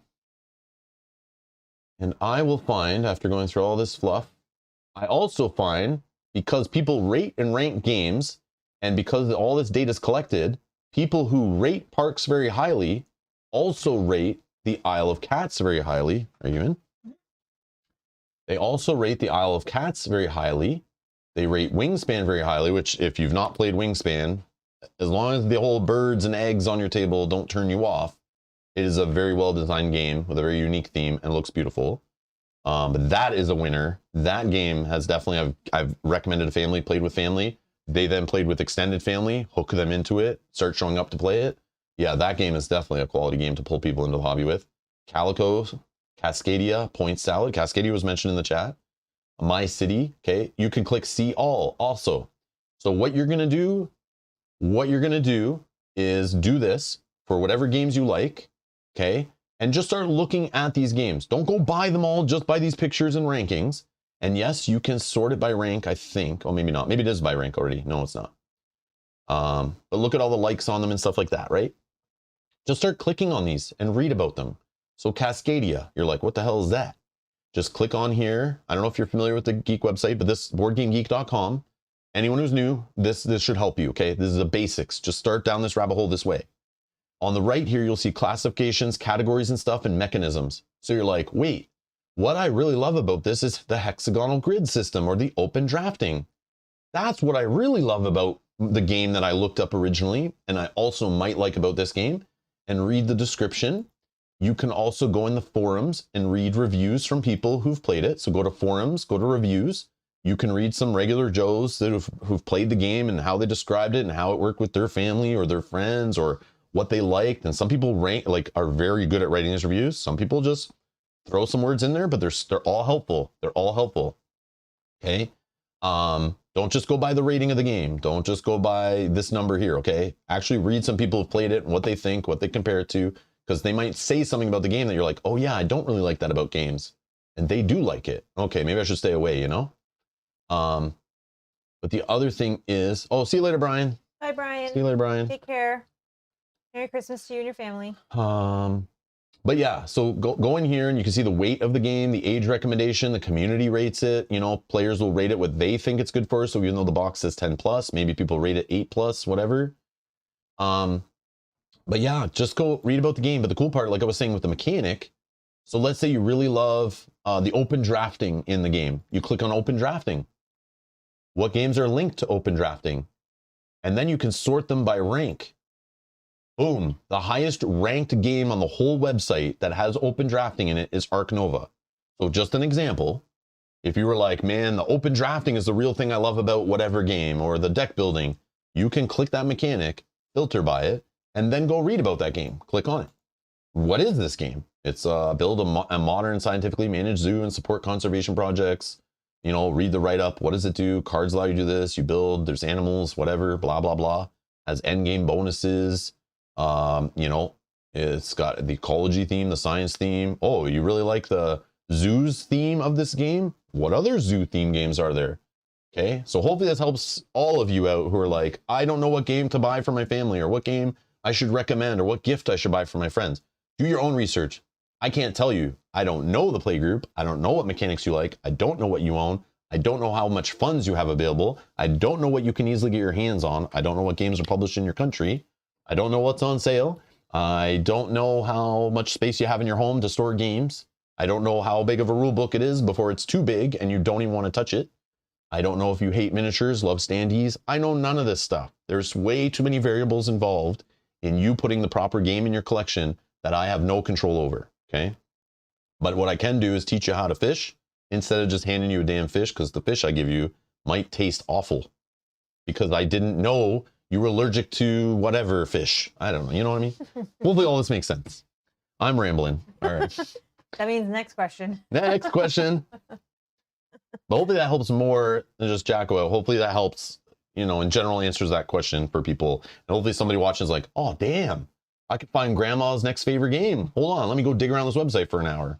Okay, there you go. That's what you should do. And I've done this for people I've worked with who know nothing about board games. I show them this website.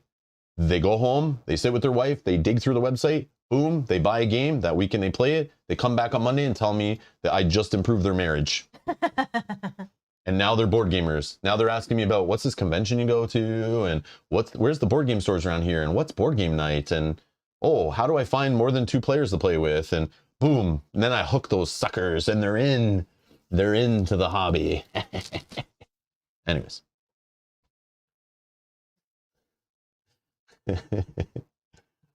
Give grandma mage night. Okay.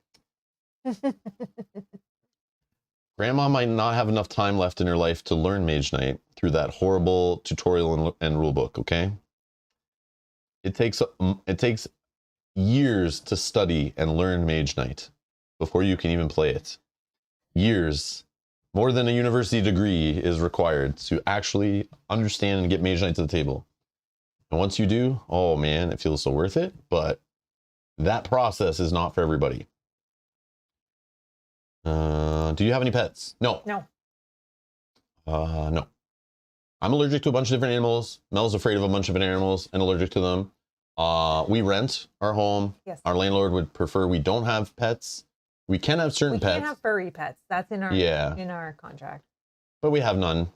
We've had pets in the past. Our daughter loses interest in them really quick.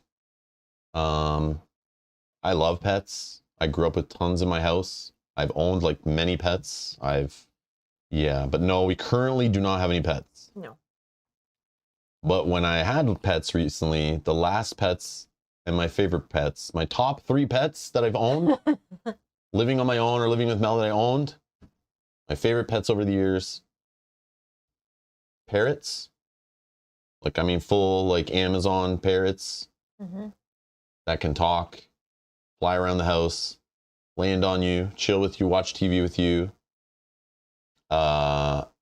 train parrots, rats, smart little rats that can come when you call their name, not the crappy rats you just buy in the bulk at the local PetSmart, but real raised proper rats. There are pet rats that are smart. They can be trained like dogs. Trust me, I had a rat. I used to call his name. He would come running. He'd sit down. He'd lay, stay, all that stuff. Rats are smart little buggers, most of them. I've had some really stupid rats in the past, but I've had some winner pet rats. I've had some rats that I got from local university that were there for experiments that I adopted after they were too old. And I used to have a thing with pet rats. And then probably my favorite though, which I'm highly allergic to, is ferrets. That would be what I would guess. Ferrets are freaking hilarious little energetic buggers. They're like rats on steroids. They're kind of dumb, but they're smart. They're trouble, but they're my favorite. They're little crap disturbers. Ferrets. But like cockatoos for the parrots, cockatoos. I forget some of the names of different parrots we've owned over the years or had, but Mel freaks out for those kind of animals, and I'm allergic to some of them, so I just stopped doing the pet thing. But man, I loved ferrets, parrots, and rats. Don't get me wrong, I like dogs, I like cats and stuff like that, but it's like, man, they were not as fun. Not as fun. The most interesting pets are those 3 I named. There you go. So Han says, my partner was so excited that you saw her question, and then you were just like, nope. But we did go into detail about it. Who? So this is Han's partner. This question here. Do you have any pets? Because initially we're like, no. Oh, okay. I see. Did go into detail about it. I think you meant a question from before. No, okay. It's all good. It's good. awesome that you guys are watching together and commenting and asking questions. Love it. Stacy says, what is your favorite family Christmas tradition? There's a few. Yeah. They're my favorite. I feel like I force my family into doing them. Yeah, but sometimes I think maybe they become. But I do what I want. And I make others do what I want. Like you sitting here watching the stream. I am making you do this. You're under my control. Is going and walking around with hot chocolate or cider, hot apple cider, warm apple cider, whatever you want to call it, in a snow-filled park with light displays, Christmas displays. The older, the better. And there are some cool small towns you can drive to, probably in your area, that do the same thing. Have a nice light display, a park, a bridge, some water, ice, whatever. And snow, obviously, if you live, near the equator and it's hot and you've never seen snow before, that's different. But for me, I know the world is much bigger than my little backyard, but going and checking out Christmas lights. We used to go to Niagara Falls. Mm-hmm. They used to have a nice Disney-sponsored display there. They still have a nice display. It's nice. It's getting better, but it kind of sucked when Disney took the license away and they totally lost a bunch of their light displays. But you can walk along Niagara Falls, and the falls have some ice on them. There's like frozen mist in the air. Sometimes fireworks? Sometimes fireworks, a lot of photo opportunities. They have cool light displays all along the falls as you walk on the Canadian side. The Canadian side, let's be clear.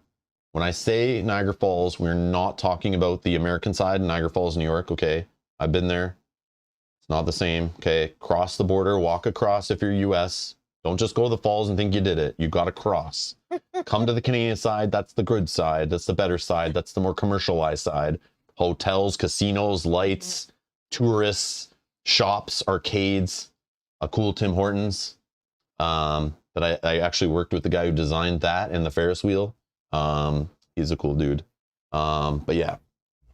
Go to the Canadian side of the falls. I used to love driving down there, and we still do sometimes. Not every year though. Mm-hmm. But we go somewhere. Now we go somewhere, either somewhere new or somewhere old, to just walk around, drink cocoa at nighttime, check out Christmas light displays. Gets me in the mood.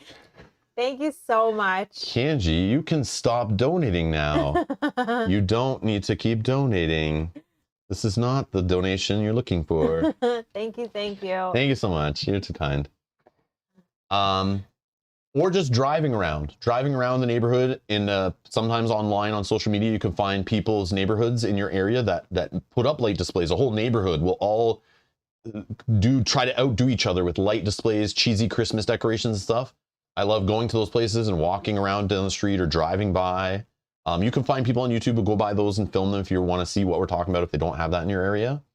But just the work and the money and the time, and people plan all year sometimes to build these light displays and Christmas displays and decorations. They start putting them together on their yard in like September and work on them for months and months and months. But all that kind of effort and that I just like, it's like kind of like a whole hobby that's neat to me watching from the outside.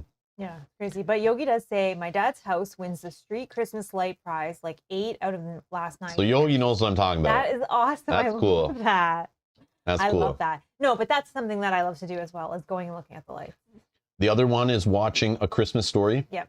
Okay, that movie from the early 80s, I believe, is when they made that movie. Part of it's filmed in Canada, not far from where we live. We've been to some of the places where it was filmed. Oh, Kenji's now on the naughty list because he's donating too much. Because Rob told me to keep donating. No. Kenji, you do not have to. I will tell you, you do not have to. Thank you so much. I told him not to. Yeah. Reverse psychology. Thank you very much. Well, it's how I don't know if you're I don't know if you're really on the naughty or the nice list. It's a little bit confused. For going on the trip he's going on, he's definitely on the nice list. For sure. Definitely. You're going to win some points with that one. There's going to be some memories created that will be remembered for decades. You're a genius. Do that stuff is so cool. Dan's on a nice list. Get out of here. Oh. Because KJ told me to. Oh, Keith says, did you know when someone donates to the chat, the donate button flashes? Oh, it's like someone's doing it. Do you also want That explains why it went crazy that one day. Oh, that's so funny. I didn't know that. It wasn't because everyone's care and love to support the channel. It was because Google manipulated them with, that is so funny. Shiny graphics. Oh, that's so funny. They know. The AI is always watching. That's funny. But yeah, I think movies in general, whether it's Christmas Story or I see in the chat The Grinch or Haunted. Thank you. Haunted says, I feel a strange urge to donate. It's definitely not because Rob told me to. It's the Force. Thank you. Yeah, that's cool. Thank you, Pontus. Thank you, Dan. Thank you, Kenji, of course. I think watching Christmas movies at this time of year is a tradition that a lot of families have. But that movie specifically, but I know, like Rudolph, the claymation one, I love that one. That one I remember mentioned before. That one, I have memories of being young, watched that one at my grandparents' house at Christmas. I love that one. I loved it.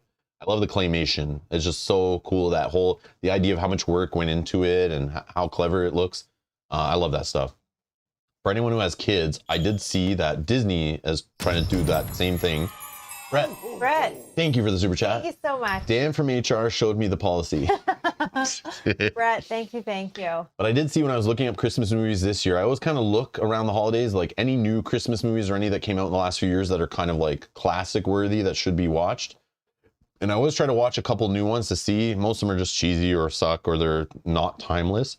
But this year, Disney did one on the Disney Channel, supposedly. That's a Mickey Mouse themed claymation one. Oh. Called like Mickey Saves Christmas or something. So if you have young ones and you want to show them like claymation, I would love it if more companies did that stuff. But claymation, I think, is one of the coolest animations. It's just cool. I don't know. Kenji says, didn't they do a sequel to A Christmas Story with Ralphie all grown up? Yeah, it's based in the 70s. I have not watched it yet. I want to watch it. I do not have high expectations of it. Yeah. I'm sure it's just a cash grab. I'm sure it's horrible. I watched that 8-Bit Christmas, and I thought in theory it was like A Christmas Story, but designed around the 80s, where I was a child in the 80s, and designed around owning the Nintendo Entertainment System, which I have the same thing. I have stories and the moments that feel like they were the biggest adventures of my life. Was like the Red Ryder BB gun from A Christmas Story, trying to get that as your favorite gift. I have the same thing, remembrance, from the Nintendo 8-Bit Entertainment System. I have the same thing for the Super Nintendo. I did the same thing 5 years later with my family, begging them, pleading, being super nice, trying to show them good tests from school, and just trying to get them to buy that for our family, to have it, and want to be the kid on the block that has the Super Nintendo. And then when I was a teenager doing the Nintendo 64, I definitely I was buying it with my own money, but I still had the same, like, trying to get it, trying to find it in stock. I have stories about it. I don't know if I've ever told them on stream. I won't today, but the funny things, the links I will go to get what I want is kind of funny. But yeah. I mean, backstabbing, lying, whatever you got to do. But I will get what I want at the holiday season. I mean, no one's getting my Tickle Me Elmo. One memory I do have of you, and this is well before we were even dating, is waiting overnight for the Nintendo Wii. And at the time, I was getting it for a boyfriend that I had, and you were getting it for yourself, but we waited in line together. Yeah, internet pre-ordering has ruined all of this, but I have a tradition, since the Nintendo Entertainment System, have a tradition of dedicating my year learning about it. It's coming out, getting hyped up, sleepless nights, making plans, how to get it, when to get it. Every time Nintendo came out with a console, when I had a job, I would be lined up overnight, get together with friends, we'd be planning, we'd be reading about it. Like, I am literally first day owner of like any Nintendo system, any Nintendo system my whole life. Yeah, the main systems, not so much the portable ones, but the DS, the original Nintendo DS and the 3DS, I was right there following those things all year, super obsessed with them, made sure I had one day, first day it launched. I was there, like right when the store opens, I'm in that line. I'm the loser in like the first 5 people waiting at the door. That's me. Because I just love that adventure, that fun, that story, that hunt. Yeah. I love it. And I love that experience of going home after a sleepless night, looting it up for the first time. I get that nostalgia kick. And that 8-bit movie that failed. Yeah, failed at that. Good. Yeah, it was very bad. But I could have wrote it better. I could have done it better. I could have made sure. Told your story? Yes, I could have told my story, but then twisted so it's like more open and fits other people's stories too. Right. And that's the beauty of the Red Ryder BB gun and the Christmas story. You can fit that to any Christmas gift for any kid who wanted something from their parents, that was at the mercy of their parents and really looked forward to something, whether it was a toy for a cartoon you watched or whatever. You know, I can tie that. I can tie Transformer toys to that. I can tie He-Man toys, Thundercat toys, any show I grew up watching, you know, getting that new toy, the new G.I. Joe toy or something, you know, I can tie it to that same Red Ryder BB gun. So that story, those Christmas adventures they go on, I can put myself right in those shoes. But yeah, Raging Rudolph, I remember watching that. I watched that recently, actually. Yeah, those claymation, yeah, not family friendly, but Mad TV, oh, such a great show. Yes, it was just a rip off of the true pioneer show in living color.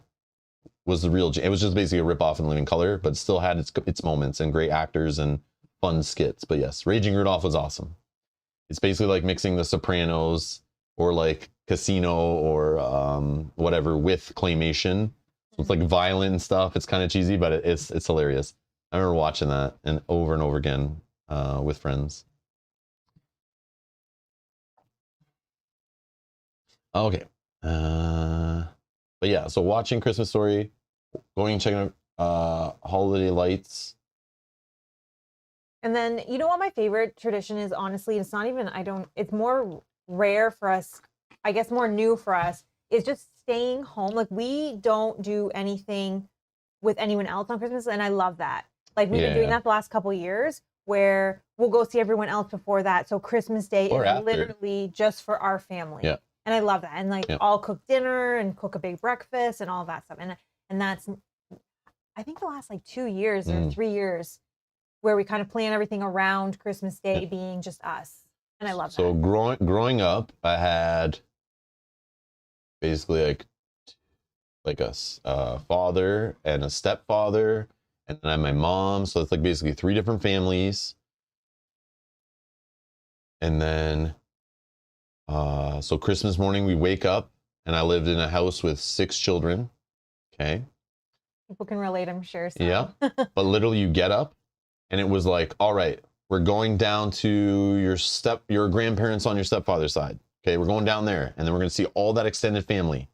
Okay. I'm an introvert, right? So I didn't know it at the time, but going and seeing all those people first thing in the morning on Christmas, I opened my gifts. We wake up, we have breakfast, we open our gifts. But then literally we're getting yelled at to go all shower, hurry up, get ready. You need to be at grandma's by this time. And it was always early, right? It was like 9 or 10. And we go to grandma's, and there's still foods everywhere. There's people I haven't seen all year. Some of them annoying. Some uncles that I literally told I want to punch you in the face. I hate you because they're so annoying. They're just losers. And family I don't know. I don't care. I don't like you. Why am I here? But then also family I loved. I love grandma and grandpa. They were awesome. Okay.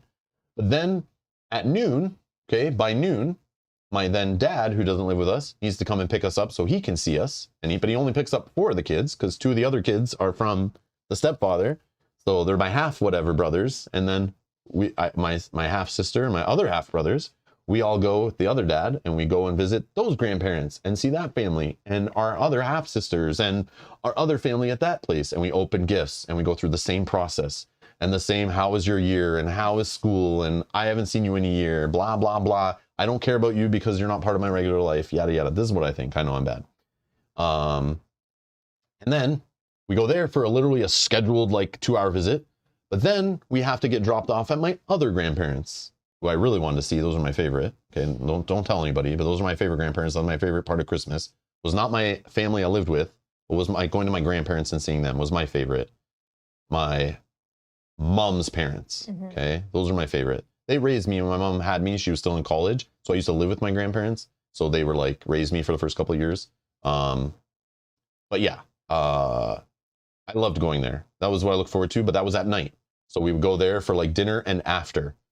And then sometimes it's too much of a day, too long, going everywhere all day, a lot of driving, a lot of going to different cities, spending time with weirdos, spending time with awesome people. But like the weirdos outweighed the awesome people. So it was annoying. And then it's like freaking late at night. You were up late the night before. Because you can't sleep before. No, the night before we'd also have a family thing with like another part of the extended family on Christmas Eve till 2 a.m. Drive home. Everyone get to bed. And then you wake up first thing in the morning because your little brothers can't sleep in at all. And then you open the gifts there. So it's like the longest 24-hour stretch. And you're exhausted. I'm exhausted. I'm worn out. But now I have my chance with my family, my wife, my daughter. And a couple of years in, we were doing the racing around. Oh, yeah. We were getting up first thing. We had to be at Grandpa's house by like 7 a.m. or 9 a.m. or something. Because it's the same, right? Because then it's like we got to go see Rob's side, then we got to go see my side, and we got to, you know, and there's people that don't talk, so we have to go see this people with, you know, they don't talk to this, so we have to do separate. And it's on like all sides. So we have, there's a lot of driving, a lot of visiting people, a lot of schedules, being at certain places at certain times. It feels very like scheduled and structured. Structured, that's the word. Yeah. So one year we were just like, I was like, no, we can see you before Christmas or after Christmas. Yeah. But on Christmas, I am waking up on Christmas morning. I'm spending Christmas Eve with my own family. I'm spending time with my daughter, my wife. We're enjoying time together. We're going to go look at Christmas lights. We're going to go have hot chocolate. Watch our movies. We're going to watch our movies. We're going to wake up in the morning. We're going to spend time together. I'm going to help put my daughter's toys together. We're going to watch more movies together. We can go out for dinner. We can have dinner at home. We do whatever we want. But the point is, for 24 hours, it is our family spending some time together. Yeah. Even though we live together, we're at the same address all year round. But I know because of technology, because of age gap, whatever, we're not fully connected. Our daughter disappears, it feels like, for most of the year, even though she's like just the floor up. Yeah. But it's like that connection, like put the cell phones away, put the family away, put the friends away. We're going to bond. That is what I have tried to do for like probably the last decade now. So yeah. And sometimes it works, sometimes it doesn't. But it feels like the last few years, and I think COVID has definitely sparked it. And then you get sick. Right? Yes. So COVID, we kind of were like, okay, well, we're not going to see people. And then we kind of brought it back down to exactly what we wanted to be. And that's now the tradition that we kind of have where Christmas Day is us. And we don't go see anybody. We're not driving all over the city trying to, you know, please everyone else. And we did do the fun one time. I remember it pissed your mom off because we used to go there for dinner too and stuff. Yeah, because my mom gets really upset. Yeah, where we said, we're not even doing the traditional dinner. We're going to do it like a Christmas story. Yeah. And we're going to go to the local Chinese buffet. Yep. I will never do it again. No, it was crazy. But we waited for like 2 hours just to get a seat. Yep. But there was so many people there. They were so busy. Yep. But it was a fun experience to do once, to spend it with my family. Waiting in the lobby with all these other people, stomachs growling, then to sit down and like everyone fighting over the buffet food and we're just eating till we explode. But you also felt like you had to be quick because you knew there were so many people waiting. Because you felt bad for everyone else, Yeah. But that was a year, I think it was probably one of the first years we did it where we're like, no. Yeah, we're not. We're not going there.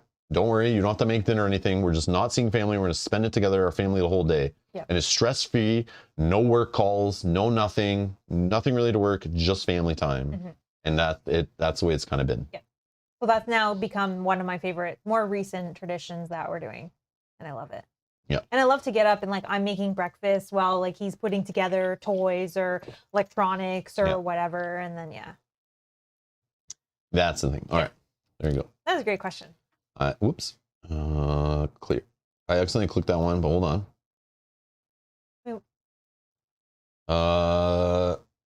Zerdalan says, Mel, you paint beautiful minis. Do you have any other crafty hobbies? Thank you so much. I do not really have any crafty hobbies, but I can usually figure things out. Like I know how to sew if I need to sew, and I know how to knit. And I remember my mom teaching me when I was younger. So I don't really have crafty hobbies, but I can figure things out.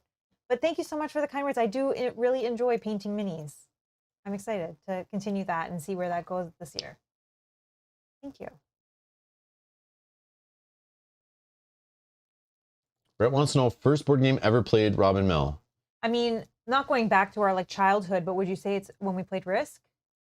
Was probably like our first board game together? Yeah, probably. Yeah, it would have been Risk when we went to a cottage. When we might have already had like Seinfeld, Seen It. I don't really that we played. I know. Those are kind of like in the same realm of like, you know.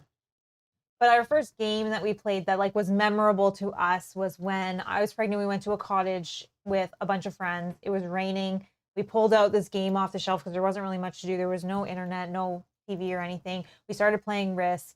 And then it kind of just evolved from there. Mm-hmm. But I think about, if you're talking about childhood, like, I don't even remember. Yeah. But we had a lot of the crappy 80s games and stuff. Same. I don't know what to say the first is. I'm not sure, but. Well, like our first game that we played together that I can remember that was like a game, not like Scrabble or whatever, is Risk. Yeah. Frederick asks, have you ever considered growing a beard? Mel? No, I have not ever considered that. No. All right, cool. Have you? Oh, this is, I thought it was for you. I mean, is the question, have I ever wanted Rob to grow a beard? It's no. Here's why. Yes. I thought of it like, oh, it would be cool to grow a beard. Here's the problem, okay? I have sensitive skin. I also have asthma, okay? And a beard, every time I grow, like I'm already getting itchy down here and it's literally just scruff. But anytime I let it grow, even when I was sick that week, I didn't want to put a razor in my face because I knew, like, being sick, I'm going to cut myself. Like, I just let it grow. Who cares? But I try to wash, but having hair all around my mouth is like, doesn't feel sanitary. I always get itchy. I feel like breathing. I don't like the idea of all this hair having stuff in it, even if I wash it often. But the idea of, like, then that dries you out, then you get more itchy. So there's ways of, like, people put oil in their beards and don't really wash them and stuff like that. That whole idea that I'm breathing in stuff that's catching on that hair is like an asthma no-no.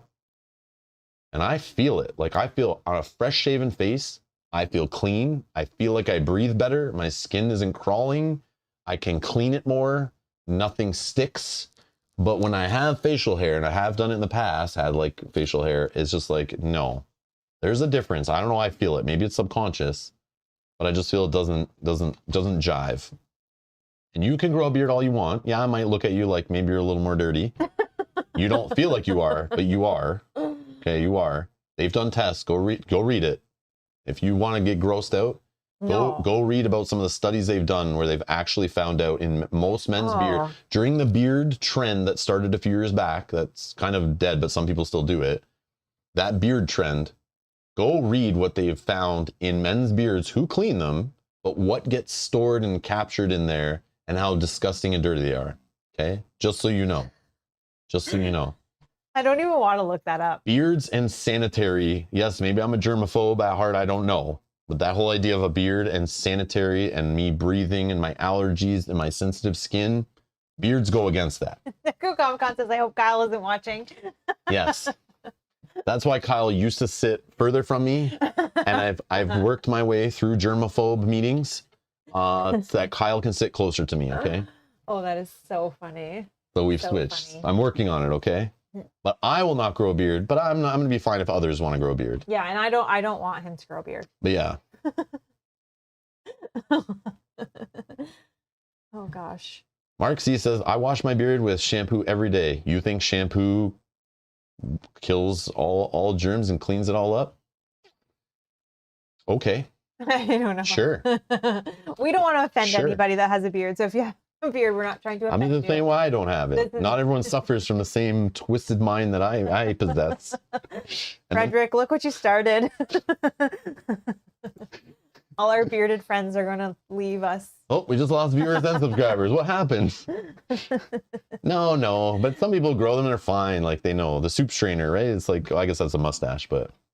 The soup strainer. That's what they call a mustache, right? You're like, take it. Food is always attached. Oh my God. Anyone with a beard who's eating, if they don't clean up quickly, look at around their beard. Even if they wipe, food bacteria will get attached to those hair fibers. And yeah, sure, you might shower later that night, but you're walking around the whole day with part of your lunch on your face. Unless you literally are soaping and leaving the soap on to kill the germs for, like, the 20 seconds, putting soap, lathering it up, warm water, rinsing it away. But then you're going to dry out your face and your beard's going to get itchy. So I know you don't do that. So there you go. Flavor saver. Yes, Mark. Oh my God. But I don't mind. Beards look cool. I am a little jelly. I'll be honest. I'm a little jelly. Yeah, I like beards. Beards are cool. It's like manly, like all that stuff. Like, I'm Canadian. I know the lumberjack look. It's, manly Canadian look. I don't have it. It's all good. No, it's okay. I don't want you to have it. But it's a trade-off, right? Like, it's just like, I'm like, I'd rather just feel more clean. But like, my face probably has stuff on it right now. Like, I keep touching my face. That's putting germs everywhere. But if you're clean shaven, there's like a little less places for it to hide. And when I'm clean shaven, I wash my face more often, and I'm not worried about it drying out and getting itchy. I don't know. That's just the way I am. But yeah, there you go. And Rob just made Santa's naughty list. Oh yeah, Santa. They invented the naughty list for me. Get out of here. Yeah, he's probably always been on. I ain't afraid of the naughty list. I live my life to be on the naughty list. All right. Brett says, what kind of music do y'all listen to? I'm 90s alternative rock. I'm late 80s, 90s, 2000s, 2010s, basically everything. Hip hop, R&B. I mix in some alternative from 90s because there was a phase there that was on the radios a lot at the time, like Nirvana, obviously. You know, I like me some, what can I think? Trying to picture. I forget names of groups sometimes, but like Rage Against the Machine. I've been Green Day. I've been to Green Day concerts, Rage Against the Machine concerts. What's another one? I like The Offspring. Like those are things that were attached to my growing up, right? I had friends that liked it. I liked it. I went to concerts and stuff. But my roots are in like hip hop, R&B.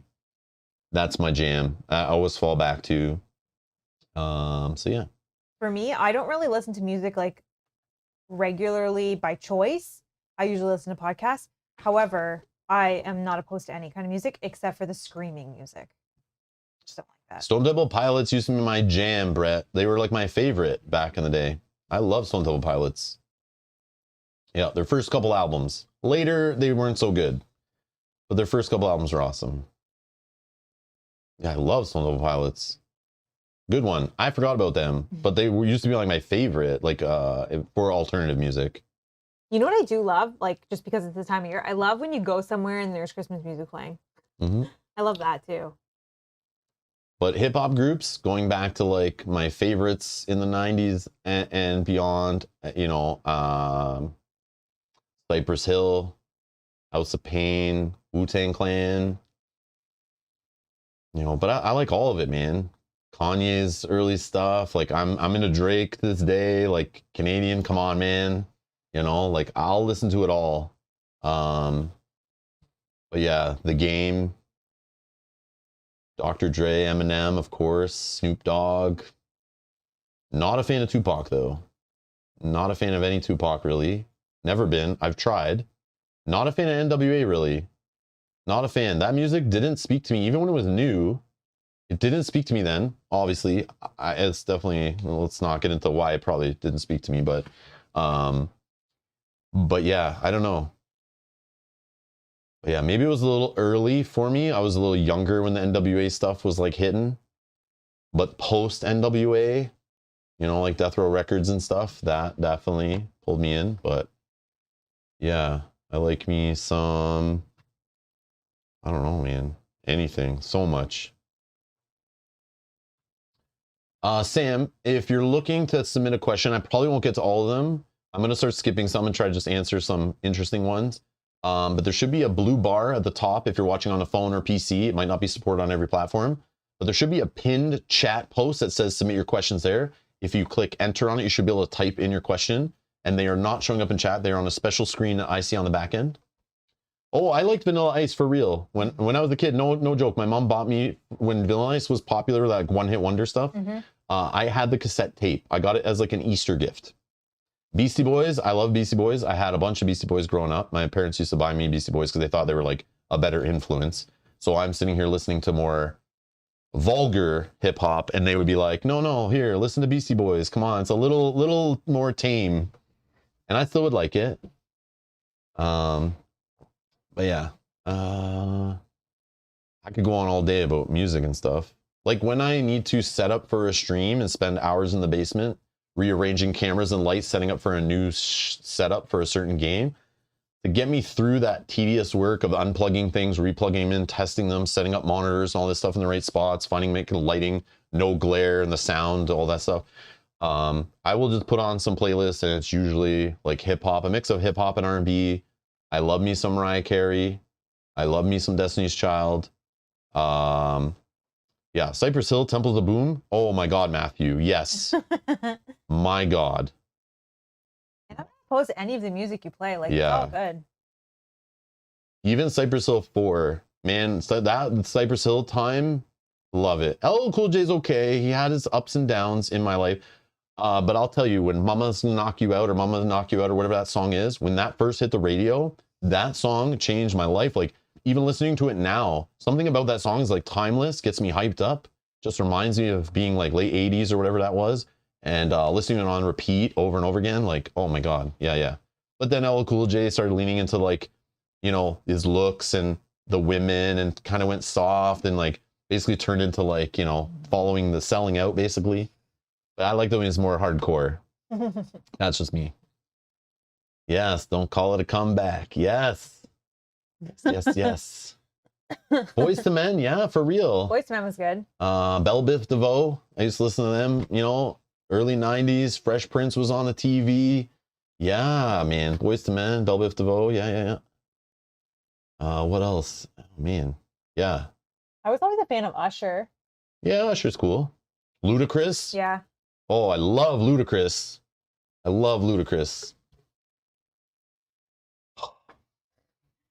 Southern Hospitality. Oh my God. Southern Hospitality was like my 2000s replacement for Mama Said Knock You Out, you know? As the hype track, as they call it.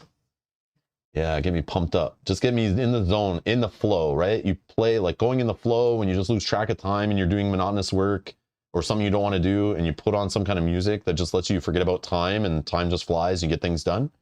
Yeah, definitely some of that stuff in there. Yeah, I don't know. But yeah.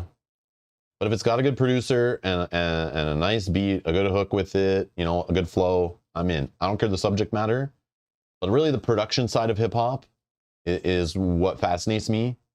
The whole idea of producers who made these artists who they are. So you know about like the guys in like Cypress Hill who are rapping the lyrics, who are dancing around in the music videos with the women all over in the cars and all that, right? Don't care for any of that stuff. I understand the lyricism and the rhyming and the flowing and the writing of lyrics. That stuff fascinates me. But the people who sit down, especially back in the day before all the computers made it super easy and digitized and stuff, but that took weird machines back in the early 90s, the Dr. Dre's, the like, oh my God, I'm brain farting. Holy, I'm brain farting. But anyways, those guys who made these beats, who sat there with an empty room, no lyrics, the Timbalands, who just sat there making weird noises and weird machines and hooking them together, and they're basically computer nerds.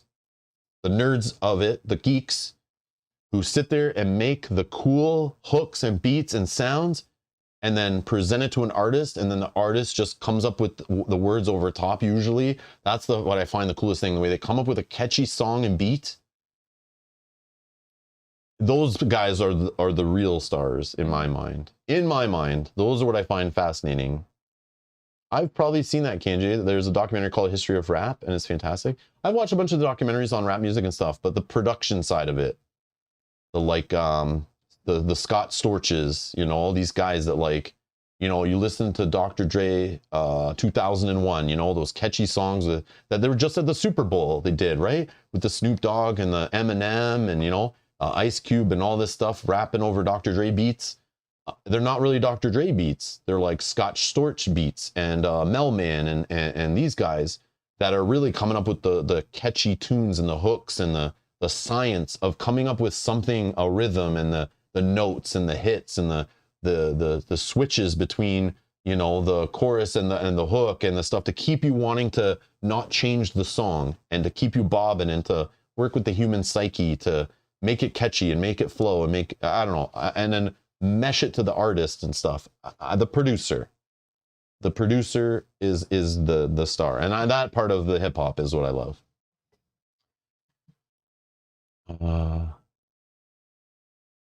Kanji, I know all about Q-Tip. I had all the Q-Tip albums. I know Q-Tip produces, Q-Tip raps. Yeah, Q-Tip. I like when Q-Tip went on his own and started doing the whole like the Violators, that around that time when he did the Violators and his own album, Let's Ride and all that stuff. Yeah, that was awesome when he did his own thing and did his own beats and broke away from Tribe Called Quest. I love Tribe Called Quest, but like Q-Tip, yes man. Yes, man. Tons of respect for like Kanye West and those guys that do it both, that are the producers and the rappers and are like all in one package.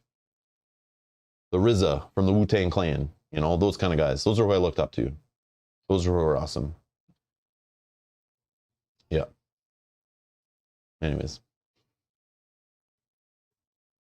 Man, I might have seen that documentary, Kenji. I'm not sure. I'll look it up though. I'll look it up. But anyways, all right.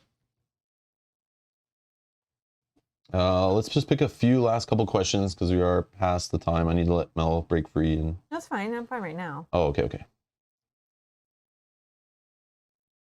Well, Cyrus wants to know, which board game did you guys play this year that had the best loot in it? Had the best loot in it. Massive Darkness 2. Massive Darkness 2. Yep. I'm sure some we can do like rapid fire, where we don't like. Yep, that's what I'm gonna try to do. Brett asks, best board game management system y'all use? None. I use a spreadsheet and put stuff on it that's priority, that I feel is priority, and random stuff. I sometimes use it, but most of the time I like going with the flow. Yeah. I like playing what feels right at the time, what I'm interested in, what feels like something that I have drive to play or do or keep or whatever. Yeah. But I don't manage it. I give away games sporadically to like families and people. I throw games away. I buy new games. There's no management to it. It's like I literally just flow, and that's kind of the way that just has worked. Yeah. It's maybe not the best way. It's not the most organized way, but it keeps me from burning it on YouTube, making this feel like too much of a grind and too much of a job, and enjoying the passion, because the whole hobby was just the passion of discovery, trying different games, moving on to stuff, getting games in the collection that maybe sucked, maybe were great. I don't know. But it's like, I don't manage them. I don't organize them. I don't, collect them and put them by color anywhere. I do have just shelves that have games to be played that should get some time on the channel. I have a section on the shelf, one shelf that's like games that may make the channel be set to play, games that I want to play with family that will never be on the channel. I have games that have been played on the channel already, but maybe need to get some relove on the channel. That's how I kind of organize it. I don't know. There's always games announced and coming out that totally bust all that up. Yeah. So I don't know. Yeah, I guess the point is we don't really have a system that is copyable. Matouche is here. Hey, Matouche says, hello. Have you heard about new Manage to Manage / Middle Earth Marvel game FFG is producing? No, nothing. Like app driven? Do you mean? I'm assuming. I'd be interested. I'm assuming you're meaning app driven. I don't know. I'm down. Yeah, I would be down too. I do want more Descent, Legend of the Dark. I'm excited for more of that. So I don't see why I wouldn't be excited for. I feel like we're delayed on that, so hopefully soon. Yogi says, Rob already told us about his germaphobe thing. Of course he knows all about Q-tips. Well played. Well played. We already answered this one, I think. Your favorite holiday Christmas movie? I didn't answer mine. A Christmas Story. And mine would be Elf. I love that Elf, movie. yeah. I love that. It's a great movie. It's not my favorite, but it's a great movie. I love it. Love it. I just love Will Ferrell as well, so him in a Christmas movie. But that scene where he's making basically diabetes on a plate. Oh my God, it's with spaghetti like the spaghetti and chocolate bars and Smarties and syrup and all that. Oh my God. Yeah. Yeah. Disgusting, but yeah. Fun little love story movie too. Yeah, I like it. But yeah, it was originally Rudolph Claymation Special, but then when I found A Christmas Story, probably in my mid-teens, and they play it 24/7 on like that US station TBS or whatever. I don't know if they still do that, but just on Christmas Day for 24/7, they play A Christmas Story on loop, and then I just sat there watching it at my family's homes, and it just became something I'm like, I need to watch this whole thing front to back, and I did, and then I fell in love with it, and I made it a tradition every year. Die Hard we did watch. I had never seen, and we did watch that last year for the first time. Princess Bride, never seen that. Velko says, have you played board games with someone that ruined your experience? If so, what traits that person most annoying? It is me. I've played games with myself, and my competitive nature have ruined the experience for others, which then ruined it for me. I have had other hardcore gamers I played with that got so stuck in the rules that we started a rules debate for like 20 minutes fighting about how to interpret a card before we even realized Board Game Geek and RATA and rules and FAQs were a thing. But early in my board gaming hobby, I had a bunch of friends over. Some guy came over that had his own board game collection. We started playing a game and he ruled a card worked a certain way. I said it didn't work that way. Then people started getting involved. We started fighting and yelling. That person's never come back because they were kind of a douche, but they turned me into a douche and I felt very bad. But anyways, sometimes you see it on stream. I get competitive. I let my sore loser competitive nature that was built into me as a child, growing up in sports. All my brothers played in sports. My parents were very competitive. The win-win-win mentality was ingrained into me very young. My mom used to whisper it in my ear going to sleep as a child. Everyone is trying to beat you. Try to be the top, you know, don't trust anyone, get to the top. Everyone's competing for the same things you want. Fight, you know? So yeah, sometimes I could get it too competitive, or playing games on stream, I used to get too serious about rules mistakes. It has to be a flawless stream. Everyone has to know how to do it, play it. The game shouldn't go too long, blah, blah, blah, blah, blah. I used to be a dick sometimes. You can see it in old streams sometimes on the channel where I'm way too much of like this is my baby. It needs to be structured. It needs to be perfect, perfectionist, blah, blah, blah. I've been the one to ruin gaming experiences because I get salty and yeah, or I get frustrated when I'm teaching a game and I feel like I've repeated myself for 18 times explaining the same rule and it's not sinking in. Or people aren't listening to you. And people aren't listening. They're playing on their phones. They're leaving the table and I'm trying to teach a game. And then 2 seconds later, they're going, how does that work? I've become less of a dick with that, but sometimes it just somehow it's like ingrained in me. If I have to do the same thing over and again multiple times, I am going to lose it. And I just get frustrated. But I think yeah, you and I are both in this situation. Yeah. That's why sometimes we might bicker a little bit because we're both have that competitive. We both want to win. We both think we're right. Yeah. It's me. I'm the one who's created the bad gaming experiences. I'm the one who's ruined them. I wish I didn't do it. I regret it later. I'm always trying to improve. I'm open about it. I'm honest about it. I've just come to accept it. Less so now. Always working on it. Always. But you'll see it come out. You'll see it come out. I can't hold it in sometimes. But yeah. Jack says, I think the most important question is, when is the next Mage Eye stream? I don't know. Is that an important question? I want to play new games. I do want to play that game so much, but every day that passes, every month and week that pass of games like that feel like they're going to be such a slog to get back into and relearn and get off the shelf and feel comfortable with to be confident on a stream playing.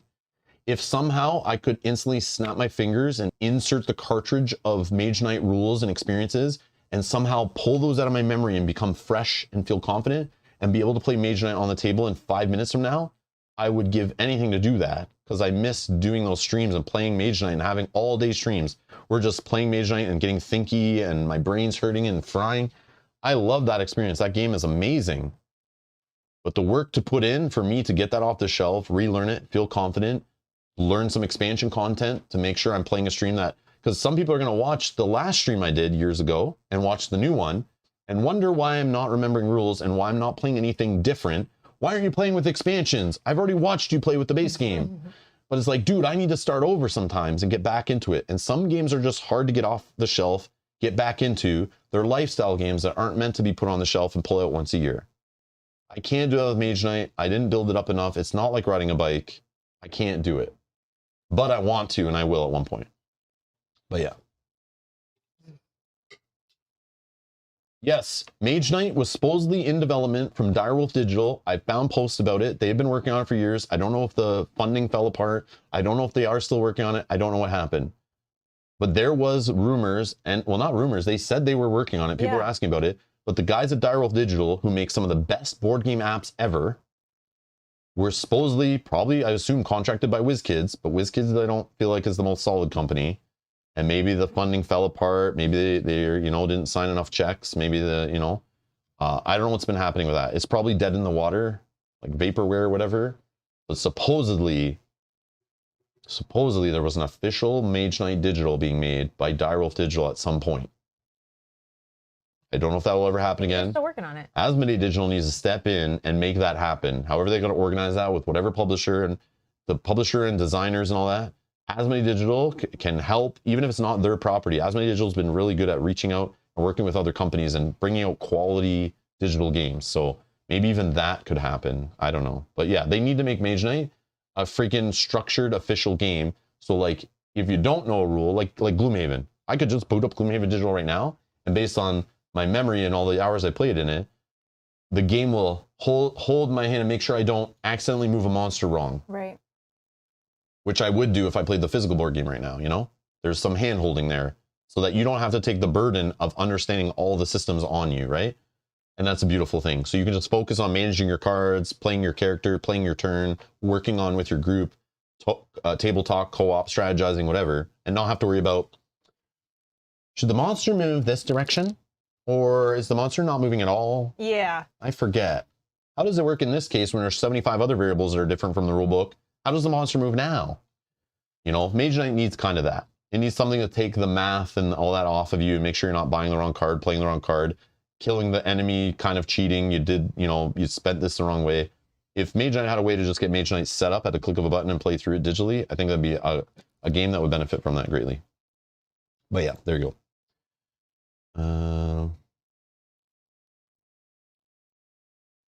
D. Miller's asking, do you like competitive or cooperative or competitive games more? Also, what was your first cooperative game you played?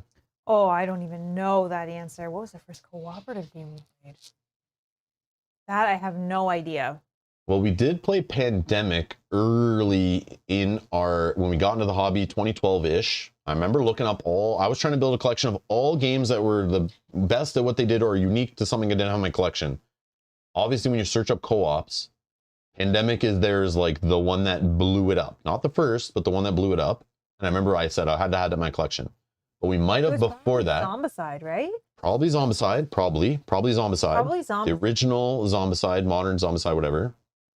But it could have been another game we got early in the collection, also by the Pandemic designer, was that one that comes in the tin. That was also known to be a pretty decent co-op game. Was the I forget what those are called. I did this before on stream and I forgot the name of it. Somebody knows these games. They're by the guy who designs Pandemic, but they're in the tins and they're the tiles and you're cooperatively working around trying to get all the... No. In the tins. There's the desert one. And there's the skies one. Forbidden Island. Oh, is that? Yeah. And there's that. Maybe we played that before. It's cheaper, smaller. We might have got it just to try it out, play with our daughter and stuff. Yeah, maybe. But Forbidden Island, there's Forbidden Desert, and there's Forbidden Skies. I just couldn't remember the forbidden word for some reason. But could have been one of those. Could have been one of those. Yeah, it's that or Zombicide would have been one of our first that we played. Probably Zombicide, though, now that you mention that. Probably Zombicide. Yeah. It's probably Zombicide. And me, I personally like co-op better. I will play competitive games, of course, but I prefer co-op just for the interaction and the fun of it. But that's me. I prefer competitive. I prefer competitive games.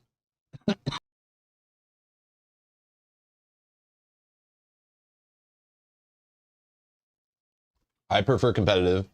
Those are my favorite gaming moments. We're playing competitive games. Game of Thrones, the board game, second edition. I say it all the time. That's the game that pulled me into the hobby. That's the game that I found out about the hobby through. Then into Game of Thrones, the card game. That led to me meeting a lot of people in the hobby, meeting tons of gamers. That's what pulled me into the streaming thing, was trying to get that game out to the internet in a good quality way.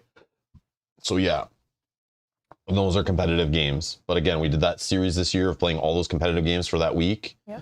You know, I think it was like 2 weeks. I loved it.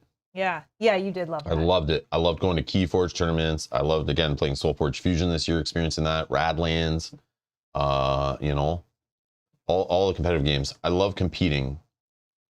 I love trying to master and beat other humans versus beating the game. The game can only be so smart, right? But playing another person and trying to understand and figure them out and mess with another player, it just feels better to me. You don't know what they're going to do. Yeah, it just feels more dynamic, more unpredictable. Yeah. And that's what I love in video gaming, playing multiplayer gaming more than just playing single player stories or cooperative gaming. Mm-hmm. My favorite is playing competitive gaming as other human beings. Yeah. And it's just the way I've gotten pulled into that world, and I love it. Yeah, competitive is my jam. But I love playing cooperative games. I love going on adventures. I love the challenge of beating the game still too. But yeah, I know it's competitive gaming for me. Janet asks, is there a game that you haven't played in a long time that you want to get back on the channel? This was asked before I mentioned all that Mage Knight stuff, so could be that. For me, you know what, a game that I miss is maybe like Too Many Bones. We haven't played that in a while. I would love to play that again, and I'm excited for when we get new content for that we can bring that back. I know I keep wanting to pull it out to play it again, but we just did play the book thing of it, but I do want to replay that. Did, but it felt like a tease a little bit. Yeah. You know? Yeah. But like diving deep back into it. Yeah, like we didn't know what we were doing. We got back into it and I felt so rusty with it. We got our butt kicked. We were like just loose playing, you know. But yeah, Too Many Bones. Scythe. Yeah. I would love to play Scythe again. In a long time. Love to play Scythe again. Again, into the competitive. Scythe, one of my favorite games. Competitive game. Yeah. Yeah. Oh man, Scythe. I miss Scythe. Bob says, why is this still going on? Or why is this still going? I've been out exchanging Christmas gifts with friends for about 2.5 hours. Oh, sorry, Bob. Are we interrupting? Hey, Grinch. Hey, Grinch, get out of here. Quit ruining our fun. We're having a good time over here. Let's see. Answer. Randy was asking, what are your thoughts on Clank Legacy for 2 players only? I didn't watch your playthrough because of spoilers, but I hear it should be played with 3 or more. Well, I think that depends on how you play it. We did hear that. It does feel like it should be played with a higher player count. Yeah. Yes. We played it just to experience it. We played it in basically like 9 days. We played a whole bunch. We played multiple sessions the same day. We played it a little bit competitive. We played some of it a little co-op. Mostly co-op, I would say, right? It's definitely a rock solid game, an amazing game. If you can, I would try to experience that with 3 or 4 players. Yes, I would definitely agree with that. Is it playable at 2? It is fine. But I would play other co-op games that are legacy games over that with if I only had 2 players. You know, I didn't mind playing through a Pandemic Legacy at 2 players, fine. But I did have more fun playing those like full 4 players. The same I think you should have for Clank Legacy. Get a full, because that game is an amazing, fun experience to play through. Pull more people into have fun with that. It'll make the cost of the game, obviously the value there, go up. Which, yeah, do it with more players. Do it with more players. Yeah. Yeah. But if you're like, damn, I only have 2 players to play with and I really want to play it, it's fine. Yeah. It is. We had fun. We had a great time. I can't remember a lot about it, but I do remember it was fun and we had a blast. So, but again, go research the game. Maybe that doesn't work for you. Maybe the game will suck. Maybe your other player is just like, it's not going to work. You know, I don't know. Stacey's asking, which parent did your daughter vote out of the house this week? Listen, first rule of Big Brother Rob's gaming table is we don't talk about... Because they would probably be Rob. Yeah. I lost again. Bob's asking the debate, eggnog and rum, brandy, or... I don't ever put anything in it. Do you put anything in it? I've tried it with, like, I think brandy... or whiskey, but I don't know. Or Kahlua. What's Kahlua considered? Whatever Kahlua is, I've had that mixed with eggnog. That's fine. I don't know. Is that like is that a rum based? Is Kahlua rum based? I think. I have no idea. I don't know. I'm not sure. I'm not a connoisseur of this stuff. Yeah. I can talk about hip hop producers, but I can't. I just drink eggnog by itself. I don't put any alcohol in it. Oh, Kenji says, drop the eggnog. Straight wild turkey, please.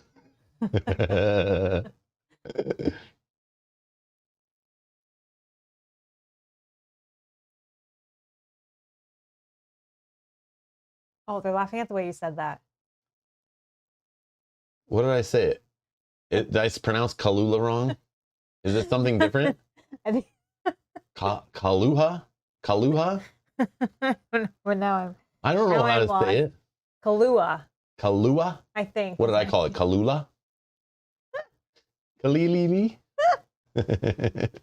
I don't know. I don't know. Obviously, I've never tried to order it at a bar or anything. I don't drink it. I don't buy it. That'd be so funny. But somebody said, here, try it with some of this in it. I said, that's all I tried. I don't know what it was called. I don't own it. I don't buy it. So I don't know. Yeah, we don't buy that. Oh my God, that's so funny. I'm crying. It's not my drink. I don't know. Michael says, good old Aunt Kahlua. I hate you guys. Bob says it's Kaluha. Kaluha. Say that faster though. That's tough. Kaluha. Kaluha. Oh, that was funny. But probably somebody pronounced it to me the way I say it. The first time somebody probably offered me some of it. That's how they said it? That's how they said it. And that's I don't know. Because I can't picture reading it. I've never tried to read it. Yeah, I don't think I've ever bought it. But when it's like, it's like a liqueur, like mixed with like a milk kind of thing. It's like, I don't feel like my alcohol should be mixed with like milk, like a white lick. Like, I don't know. Yeah. Okay. It doesn't appeal to me. So that's why I have no care for it. But Sam Hugo asked, do you watch other board game YouTube content creators? Which one and for what kind of information, rules, reviews, etc.?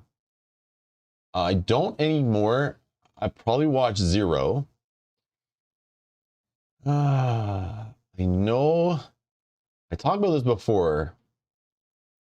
There was a time, obviously getting into the hobby, where I did used to look into board gaming and I saw what was out there and I thought, okay, no one's really doing it the way live video gamers are. I want to do it. But at the time, obviously, you searched anything board gaming, you'd find this weird guy sitting in front of a board game shelf named Tom Vassell, because the guy just, it's quantity over quality over there on the Dice Tower. And they're just all about pumping out a video every 3 seconds, not worrying about how well it's edited or filmed or the information or work that got put into it. That's my feeling. But they do a lot to help the hobby grow. And they do cater to the more mass audience, which is great. They are growing the hobby. I like the way they diversified their creators over the years, which is awesome. But yeah, shout out to the Dice Tower. Every now and then, obviously a video will pop up on my feed from them just because like it's the most views. But about a year ago or so, I started realizing, maybe 2 years ago, maybe not even, maybe it was like right before COVID, I realized I started watching some content creators and I realized they started switching up their formula and reaching out to me wanting to do what I do. And I realized they were like trying to mimic especially when I went full time. A lot of them dream to do that, right? Yep. So a lot of content creators started reaching out to me and saying, Rob, I need to know your camera. I need to know the software you use. How do you do it? And at that time I realized, oh my God, this guy used to watch who edited his videos. He stopped doing it. He now literally says what I say and does it the same way I do it. And then I had people reaching out saying, I need to know, how do you do your green screen thing? I want to copy what you do. How do you make this thing pop on your screen? I need to know exactly. Give me the code. Give me whatever. And I say, no, I can't. I'm not. You do it yourself. I learn how to do it. Because if you learn how to do it yourself and you try to do things your own way, you'll have your own spin to it. You'll be unique. But you can't be a clone. You'll never be the top if you're just a clone. And I didn't want to be a clone. I always was driven by things I want to do. And yes, I'm influenced by many different things in my life. Everyone's influenced. Every artist is influenced by what they see and do and hear and learn. So when that is reflected in their art. But your art should be a reflection of you. Yes, I don't consider this... Sorry, I'm going to cough there. I don't consider this art, but can be related. So there's many ways you can do what I do, or do creating content on YouTube or Twitch or any kind of platform, on TikTok, on Snapchat, on whatever, Twitter. But just do something interesting, do you. And you can do similar and have categories, and there can be alternatives, because the cool part, everyone in the hobby likes different games. So even if it's just all reviewers doing the same thing, each reviewer likes different things in games. So it's cool. Yeah, different opinions. But it's a long story short I'm trying to get to is, about a year or two ago, I realized that I'm just watching these other channels, and they're trying to do live streaming, they're doing what I do, or they're doing different stuff. And I didn't want to be influenced by any of them. So I said, there's too much of it in my subscription feed. And also the whole, like, I would see videos pop up, and every content creator, I could tell they were obviously paid or given copies of a certain game. So at the exact same time, I'd wake up in the morning, I turn on my YouTube, I look at my subscriptions, and it would literally be every channel I'm subscribed to is literally doing a playthrough of the same game or a review of the same game because an embargo lifted. Right. Now that game is being shown to me in all these thumbnails, and am I supposed to care about that game? And I start getting influenced by that. And in my game choice, I don't want to be influenced by other creators.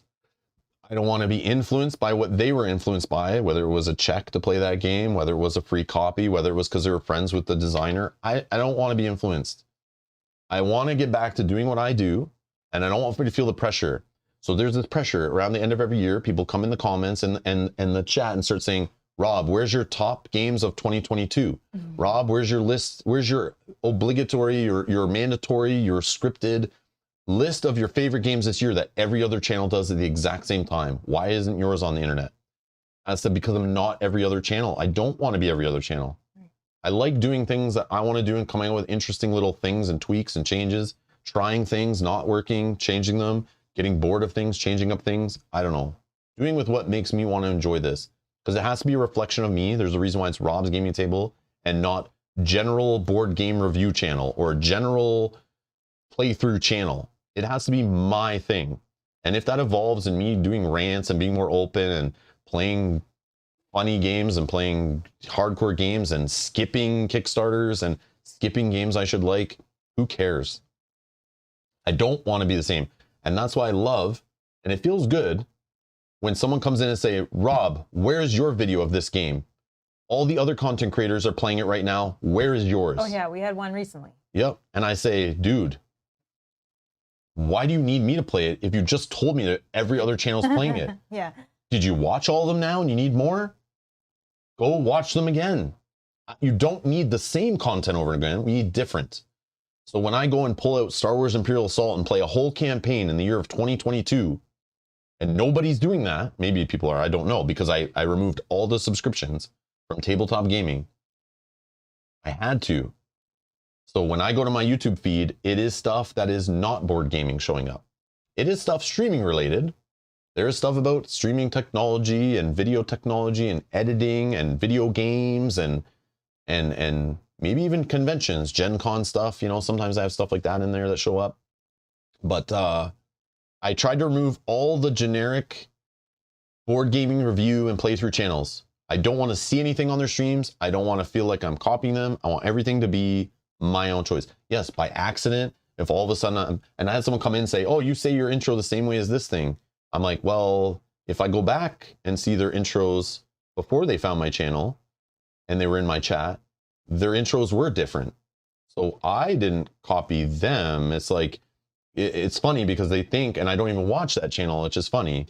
So it's like, you can see, and it happens. So I don't like watching other content creators, because some of the ones that I used to watch just started copying me.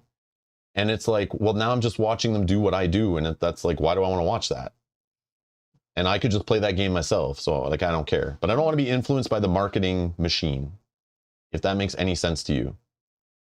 If that makes sense. That makes sense. I don't know. I don't know if that makes sense. I don't know if that makes sense. It probably sounds asinine. I probably sound like a dick, but this is the way it is. And yes, my subscribe, as much as I say, guys, subscribe, please, it helps the channel grow. I felt super bad unsubscribing from a lot of channels, but I had to do it. Yes, I'm just one subscription, no big deal. But for my sanity, to keep my content creation, it's like, and I the best way to compare it is, again, the coffee shop thing. That's the best way I compared it before, I think. So I own a coffee shop. I'm a mom and pop shop. I have my one little coffee shop on this address, on this block. I serve that neighborhood, okay? But there's a coffee shop on the next block and across the street and down the street and the next city over. And there's the big coffee shops and there's the little coffee shops. And there's the board game cafes that also sell coffee in their competition and blah, blah, blah, blah, blah. At the heart, you would say, oh, Rob, what other coffee shop do you go and buy coffee from? Now, I should probably go buy coffee from all those coffee shops so that I understand my competition. But we're all in the same business. We're all trying to entertain the same hobby. There's only so many minutes in a day that people can watch channels. So like, I don't know. I'm just trying to work on, I don't have enough hours in the day to focus on making my coffee better. I don't have time to go hang out in someone else's coffee shop. I have to stay in my coffee shop and make sure things are good, if that makes sense. So I probably spend more time watching my own board game content, trying to see how the sound was. Is some filter I added weird? Did it work? You know, what worked in the last time we played a game like this? How did the app look on the screen? What was the sound like? Did they hear that thing in the background? I turned on a fan that one stream. Did they hear that fan? Let me listen to it back after. You know, I kind of watch, how did I display that one game we played last year? Let's kind of look, I really liked it. So I'll sit there and watch my own streams, trying to improve from what I see, trying to go back to my old streams with fresh eyes to improve from those. So I know how weird this sounds. I know you're looking for information to go, well, I want to know what Rob watches to understand how he learns how to play games or how he buys the games he buys. But I'll tell you, the best information I get for reviews is in the Board Game Geek rules forums, our Discord, or asking people, or just watching a designer's video of their game explaining their own game. I can learn from them in the loops because I played enough games with the same mechanics, but I really just download the rules PDF and I have to learn it myself because I don't want to pick up other bad habits. Right. I make mistakes in my rules videos and when I'm explaining the rules of a game. So do people who make full rules videos will make mistakes. And I've seen too many mistakes in videos that are posted and the comments are full of people saying you did this wrong, you did that wrong, and they didn't take it down or correct it or anything. That I just went, all right, I'm just going to learn from the rules so that I don't pick up their bad habits. Because I make the content. I don't know. But obviously Rodney Smith, Watch It Played. That guy helped me early in the hobby. He's a fellow Canadian. I'm always rooting for Rodney. Always. Okay. I met him at my first Gen Con. Super nice guy. Obviously. He's an Eastern Canadian. Like, you know, they're all awesome and nice over there. So yes, I could say I would shout out Rodney Smith. Obviously his channel is now, I know it definitely changed because now it's like owned by Board Game Geek and they put like tons of content creators on there and it's trying to just be like the Dice Tower and just throw lots of content everywhere, which is not a bad thing. But again, I just had to stop watching because I'm like, I don't want to see any of that content. So if I come up with a funny new video or a new thing on stream, I want it to be my own. I don't want to imitate or mimic someone else, even if kind of by accident, if that makes sense. Which still can happen by accident because we're not watching them to know. Yeah. So I had to make the tough choice of saying like, I can't just sit there all day watching board game videos on YouTube. I have to just create them or do stuff not related to it to keep my sanity and reduce burnout. So when I'm sitting there watching YouTube, it is nothing board game related. Nothing. I'll watch streams of Call of Duty tournaments. I'll watch videos about some streaming audio equipment and then watch someone else's video about it and watch someone else's video about it. Oh, a new set of headphones? I'm going to watch 16 different channels talk about those headphones, trying to make sure that I can catch any kind of little bad thing about them or something that won't work in my setup, you know? But that's, yeah. Pontus, that's what I watch on YouTube. Call of Duty. Lots of Call of Duty, yeah. Call of Duty streams, competitions, like competitive things. I watch like, anyone watch, I love things that I can tell take lots of work and time. I love channels that post like one video every 3 months where they take time planning and budget and scripting and editing. I love that kind of rich content that only happens so often. So like one that I can say is like that is like, I think it's called like the Video Game Historian. It's this dude with glasses. He's been doing it since a kid, but he makes like one video every few months. He just did the recent one was like the history of Super Mario Kart. And this guy researches, he reads books, he tries to put together a history of like Nintendo games and Sega games and accessories from the 90s. Yeah, Mark Robert. Yeah. Yes. Yeah, Mark Rober. Yeah, we watch him. Same. He fits that category. Idea, yeah. Same idea. Those kind of creators that they're the old YouTube style, like the original YouTube was YouTube content creators who actually put the effort in to make the one video that like got viral or got popular. Those content creators, I still gravitate to that. Now it's all about the quick, digestible, throw it away. Who cares about it tomorrow?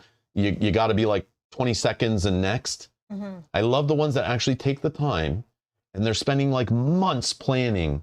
They're not just putting up a daily video that's like so shallow in content. I love that stuff. I love watching something. I feel like, man, I can feel the passion. I can feel the effort they put into it. And I understand and I respect it. But when I watch a review on a board game channel that you can tell they played maybe 3 rounds of it. Oh, I hate that. And they're reviewing it. And I've played the game like 6 times. And I know they haven't even played it enough to even get to like stuff you see in the second playthrough. and they're sitting there telling people it's the worst and they shouldn't buy it, or they should buy it, it's the best thing, you must have it in your collection. And I know the publisher paid for that review, or paid for that preview, or paid for the playthrough on the channel, or paid for the copy, or has an ad in their other video. I just can't. I can't. Mm-hmm. I have no respect for it. And I walk away. I can't. Can't do it. Dan, stop it, man. Stop it. That guy doesn't exist. I know, someone else brought him up too. Oh, I didn't even see that. Yeah, we're just ignoring that. That guy does not exist. No. Not even a blip. Not worth a mention. Not even.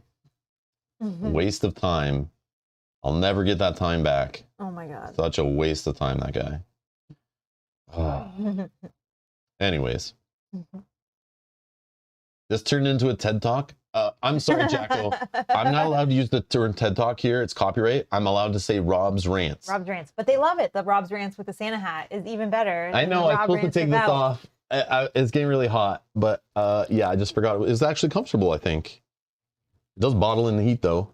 Yeah. And I was trying to be funny at the beginning with the ears tucked out, looking like an elf. I did notice that, and I wasn't sure what that was, but I just didn't mention it. Take me serious as I rant about passionate things while my ears are like this. Try it. Try to take me serious. I dare you. I refuse to play more Oathsworn because of this. And they're just like, I can't listen to this idiot. It's like, yes, I am an idiot. Like, tuck your ears back. Yeah. But I do have a golem, ugly Christmas sweater on, so you must listen to what I say. My precious. But yeah. I know, Dan, you're a troublemaker. Dan is a, as they say, a SHIT stir. That's all good. Hey, Dan. Hope you're having a good holidays. Yeah, we haven't seen you for a while. Hope you're doing well. I hope you're having a good holidays, though. People, though, were saying, while you were going about that, people were saying they love how genuine you are and honest you are. And that's why they love you. To a fault. To a fault to yourself, right? Yeah, probably. Yeah.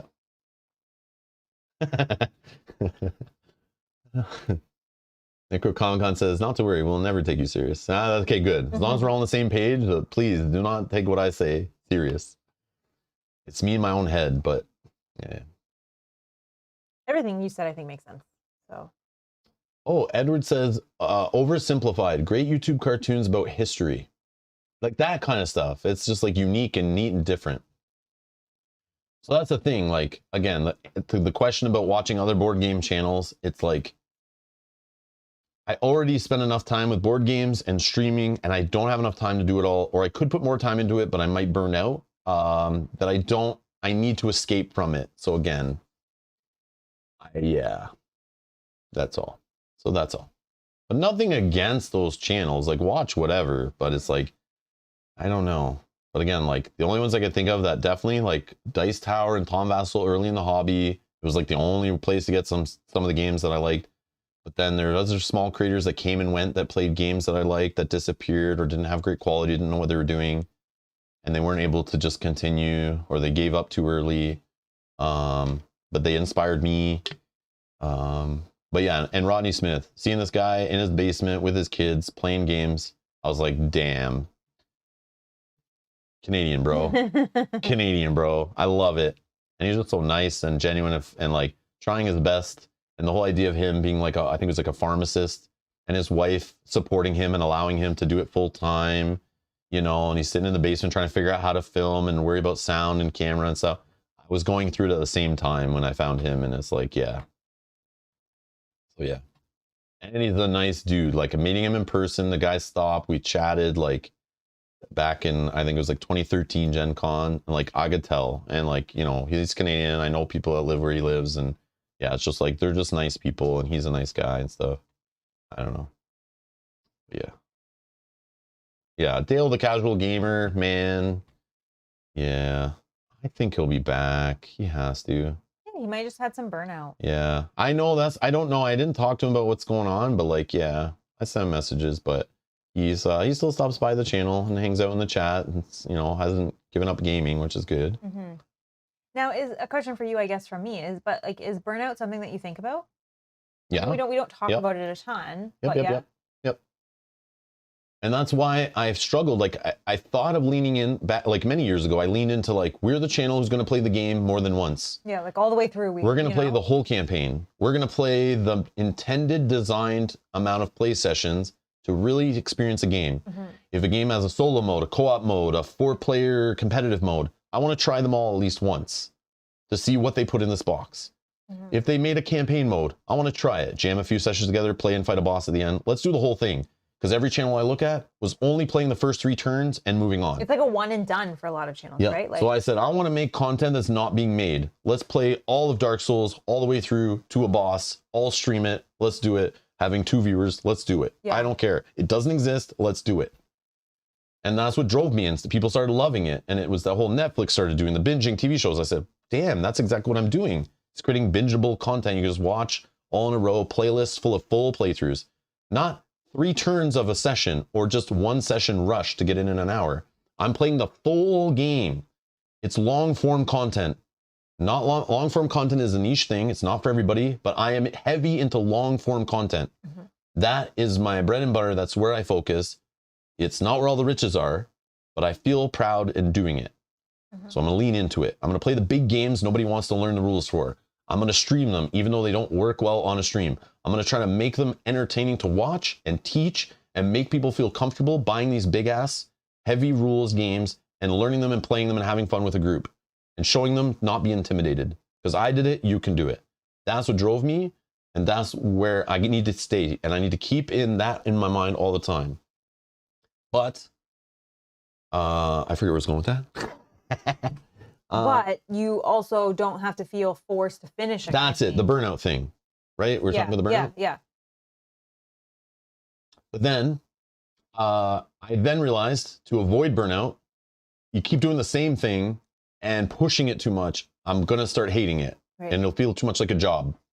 So I have to understand that sometimes I will get a campaign game because they all look awesome. I want to try them all. I know. They're not all great, and the loop doesn't always stick, and it doesn't work for our group sometimes. But I have to sometimes understand, and I think it goes to my competitive nature of not being a quitter. I feel like I can't quit sometimes, but I've now this is my theme of 2022 probably that I've learned to grow with and change. And the thing I've learned from the year is related to the channel is sometimes a campaign game should only get played once on the channel. You should stop halfway through. I should just stop and walk away. I've given enough information about the game. I've shown it off enough. It's not for me, but it might be for you. I've done my work. I'm walking away. Right. And I'll move on to the next. Because I can't play all the games. I understand. Even if I literally played 30 seconds of every game that comes out that might be interesting to me, I still can't play all the games that are released every year and all the games from the back catalog I'd love to play. So I've got to just go with the flow, play what I want. And if after 3 episodes of a campaign, even though I'm having fun, it's just not, I'd rather play something else. It doesn't mean I wouldn't rather play what I'm playing. It's just like I need to stop because I want to play something else. Because I'm human. It's like I need something interesting. I need to do different things. That's just how I am. I need the discovery. I need to find things that just interest me. And that's what it is. So I don't know. So that's what I've learned is that I can't play everything to completion and I can't play every big popular game. Right. And I've never been trying to be cult to the new. Never care to be cult to the new. I'm not cult to the new. I will play whatever is cool. And I will wait for games to complete. I'll wait for games not to go out of print. I try to find that sweet spot where like the game is finished and has an FAQ and revised, but some games are brand new and I will just play them and I'll experience them in their worst form, full of bugs and needing a second edition and a rat and whatever. And I will bitch about them. And maybe I don't play them more than twice because of that. Oh, well, who cares? Life's short. I'm going to try to have fun. I'm going to play different stuff, random things. If you're coming here for a structured, I need to see all the great games and Rob's going to show me every single great game I should buy. No, it's not what it's going to be here. It's Rob's game table. I play what I want. I'm going to have fun. Obviously, the audience has a say in that based on what you're viewing, what you're recommending, who's telling me in the Discord what game I might like. I'm going to look into them. Okay. Obviously, I'm influenced by our community here, and that's fine. I love that. But I don't want to be influenced by some other channel's community or some marketing guy at such and such publisher who paid 7 channels to play the game on the same day. That is not going to work on me. I'm out. Even if I'm one of those channels. Sorry, but I'm not being paid. I'll just take up a review copy and play it. And I'll follow your embargo. I do that. That's fine. But Bye, Kanji. Have a good flight, man. Have a good trip. Yes. Enjoy your holidays. Have a good trip. Thank you so much. Thank you. Be safe, buddy. And be friendly to the security people. They have much power at the airport. Be nice. Do what they say and use your manners. Okay? Heather has an interesting, I guess, question along this topic. It said, Rob, when you move on from a large campaign game like Madara, when do you decide to call them? We don't. I haven't really. Which is a problem in itself. The problem is those games are put away in a state where they can be played still. Yeah. And we could pull them out. But then I also look at them, am I going to organize that game back to its original state to give to somebody else? Maybe I will. But I just don't, the time spent to do that, it's like I can't. And I also have to understand some of these games are going to be play it once and forget about it and move on. Sometimes I don't like to let go. You know, like I say, like, oh, we're going to play Aeon's End again. We have to. But maybe we don't. And I have to be okay with that. I can't stress myself out that I didn't get to play like you guys bring up Mage Knight. That stresses me out because I'm like, damn it. Because now you're trying to think of how can I fit this in? How can I fit it in? It has been a long time. I probably said I was going to play it again, like the next week maybe. I don't know. But sometimes I just have to move on and I have to be okay with that. So I'm just going to go with the flow. I'm going to be honest. Some games I will tell you, I want to play them again. I'm being honest. But in reality, I can't play every game. New games come out at a clip like crazy. Thank God most of them are garbage, or else I'd be really stressed out.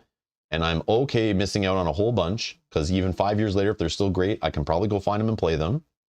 You know? Mansions of Madness 2nd Edition. Love that game. It was out for years before we touched it. Yeah. Still was a great game. Still played it just in October. Still having a blast. Did I need to have it the first day it was promoted by FFG and launched at Gen Con that year at the same time it launched in stores? No. I missed all of that. I purposely avoided that. I avoided all the hype. Don't care. Arkham Horror the card game. Avoided that game for years. Did that change any of the fun we had playing through the last campaign or getting into that game like last year or this year or whatever, all the over the last couple of years? No. Still was awesome. Still had fun times. Still had bad times. Still had ups and downs. Still had great experiences. Didn't matter. So the fact that all these games come out and you're like, well, you didn't play this game or whatever. It's like, so I could play in the future, but I'm not going to lose any sleep if I don't. I can't. It's impossible. It's a battle you can't win. So I'll just have fun in the fight. I don't know. Anyways, someone say amazing. All right. Well, I'm going to close. Oh, wow. We went an extra hour. Oh my God. But this is awesome. Okay, that's okay. I love this. Fun. I love it. Okay, so I'm going to close the Q&A thing. Nope, not like that. So no more questions come in. I have answered all the ones that... I think it might clear all the questions from there, but so if was there any other ones that you... No, okay. I skipped over the ones that were duplicates. I skipped over any that were like, we already kind of answered. So if you asked the question, you're like, you didn't really answer it, it's because you stepped away and I probably answered someone else's very similar question. But yeah, I don't want to repeat myself for those who are watching the whole time, too much. Oh yeah, ending the Q&A. This will remove all questions in the question list. Confirm. This will take down YouTube servers and break the internet if you end this Q. Oh my God. No, I'm just... I can still pop chat stuff up though. Yeah, you can still pop chat up, just not the questions. Yeah. But if someone has something to talk about, I can, but... Yeah. Thank you, Stacy. Thank you. And you guys all have a wonderful holiday. Let me just double check anything else here. Thank you for wonderful questions as well. Keith, what makes you think we'd play Candyland on the channel? That's weird. Yeah, I don't know where you got that from. There's no playthrough of Candyland in the list of live streams. I don't even know what you're talking about. We never played that on a stream. Dan, did you ask a question that he skipped over? Dan says, I've answered all questions except Dan's. Oh, Dan, the one he asked here in the chat? Oh, I don't know. Is that what you're talking about? Or did you ask a question that he ignored? I might have ignored some of Dan's questions, but they probably were answered like by other people. Similar questions. Yeah, right? I think the only ones I skipped really were similar ones. And there might have been a couple super silly, stupid ones that... I mean, no question's a stupid question, except for the ones I skip over, okay?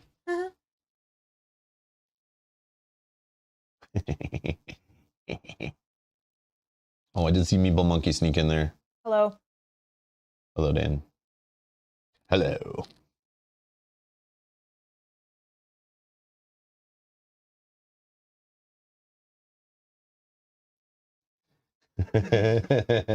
Bob Chapman says, no Candyland, Rob. Would you like me to post a clip in Discord to jog your memory? No, I think that moment where maybe that game was played on the channel was for those that helped us get, that were around the channel, part of our community. It was not meant to be spread around and advertised. It was a fun little thing for all the people who were asking us to do it. It was like kind of like a gift back to those who supported the channel, helped us hit 15,000 subscribers maybe at the time. Yes. So if you really want to see it, because you're probably if you're hanging out here now, you probably are the audience that would think that's funny to see that streamed on the channel, and hopefully random people on the internet won't find this part of the stream. But in our 15K subscriber stream, which I'm assuming you can still find. Yeah, you can. It's there. Oh, okay. Somewhere in there, a game may have accidentally been played during the Q&A. But I'll leave you guys to it.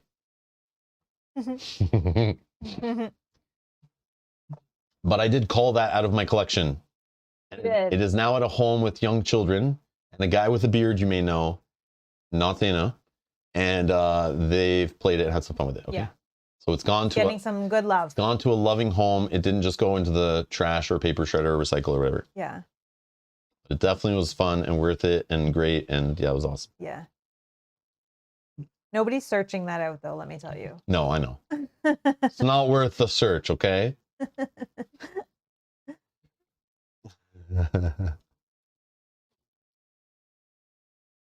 Doesn't it rhyme with pile? Yes. Yes. Yes, it does. Anyways, thank you everyone for watching. Have a safe and happy holidays. We're going to take a couple days off, obviously, to go do some stuff. There's no stream scheduled right now on purpose. There's plans happening in the background. Try to get some streams organized.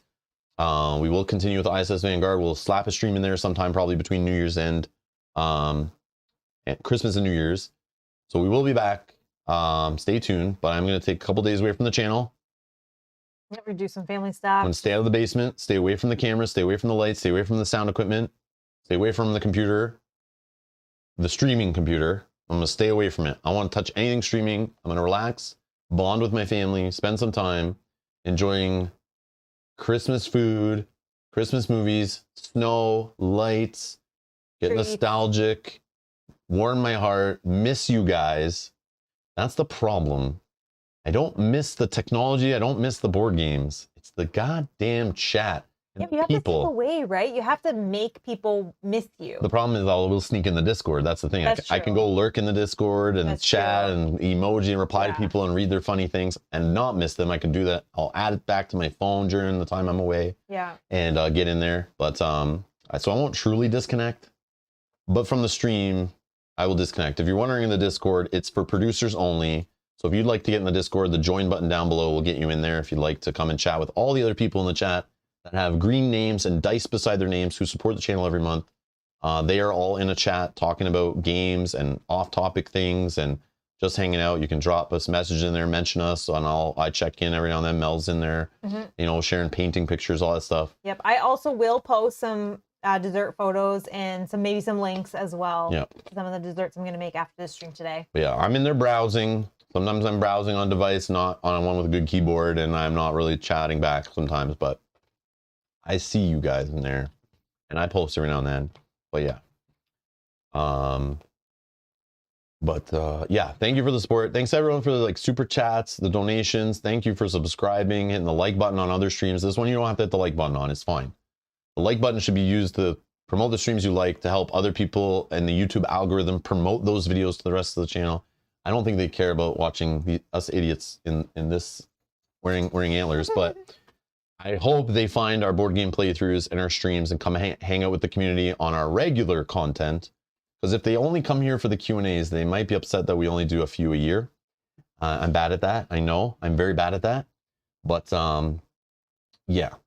Hit the like button on the board game playthroughs, because that's our bread and butter. We have fun playing, growing the board gaming community here, and playing games and having some fun hanging out at board game night or day or afternoon or whatever it is for you, playing some board games live, having some fun. Sam says, how many people are in the Discord channel? It changes all the time. But it's definitely like, I think around 150 to 200 people, I think, almost at this point. But obviously not everyone who supports the channel links their Discord to their YouTube or their Patreon or whatever. And people don't Patreon or donate all the time, which is fine. So it's like kind of a reward for those active members supporting. So if you just want to come in and try it out, you can, you know, if you're only a member for a month, if someone gifted you a membership, you can go into Discord, link your YouTube account. It will pull you in automatically. It should kick you out automatically when you're not supporting the channel.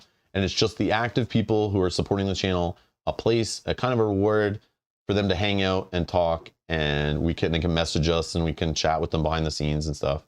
D Miller saying, how can I join Discord? And you kind of I just said it. But also just Google how to link your Discord to YouTube. Yeah. And then you'll get like step-by-step instructions as well. So you have to be in Discord.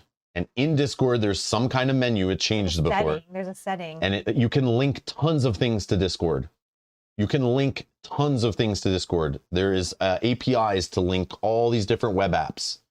But somewhere in Discord, and you can Google it, how to link my Discord to YouTube. Yeah, it'll give you step-by-step exactly how to do it. There'll be step-by-step for the content creator. There'll be step-by-step for the viewer. And follow the instructions. It's super simple. It's just I don't remember the steps, and they do change sometimes.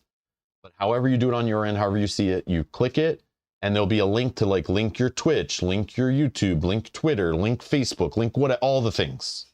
Endless things. And once you've linked it, it'll automatically pull you in. Yeah. And once you link your YouTube account every few days or something, it pulls people in. I don't know. Sometimes it does it instant, but yes, it's automatic. It's all automatic. It's on you though. I have no way to pull you in automatically. It's just the way it is. It's just linked up, secured. That's just the way it is. Yeah. It's a safe space for people from friends of the channel and stuff. If you're coming in there to be a dick, you're out. That I can do. Yeah. That I can do. We haven't had to. Yeah. So yeah. Yeah. It's a fun place to hang out. Yeah, it's just like hanging out at the water cooler, chatting about random stuff, board gaming stuff, Kickstarters, the channel, playthrough series, you know, asking questions behind the scene, whatever. But don't ask me how to do what I do. And do not come in asking me about what camera to buy, what lens to use, what mics to buy, what software to use, to teach you how to edit, to teach you how to live stream. Not going to happen. Not going to happen. It's not what I do. I'm a doer, not the teacher, okay? I teach about the board games. I don't teach about the streaming. That's different channels. There's different channels for that and different people for that. Dan, I don't know. I'm still working on that, okay? I've sent a ticket into Discord trying to find a way to keep you out, and somehow, I don't know, you keep slipping in. I'm still trying to work them to find a permanent way to keep you out, but I'm still waiting for them to respond to my ticket. It's been open for a while.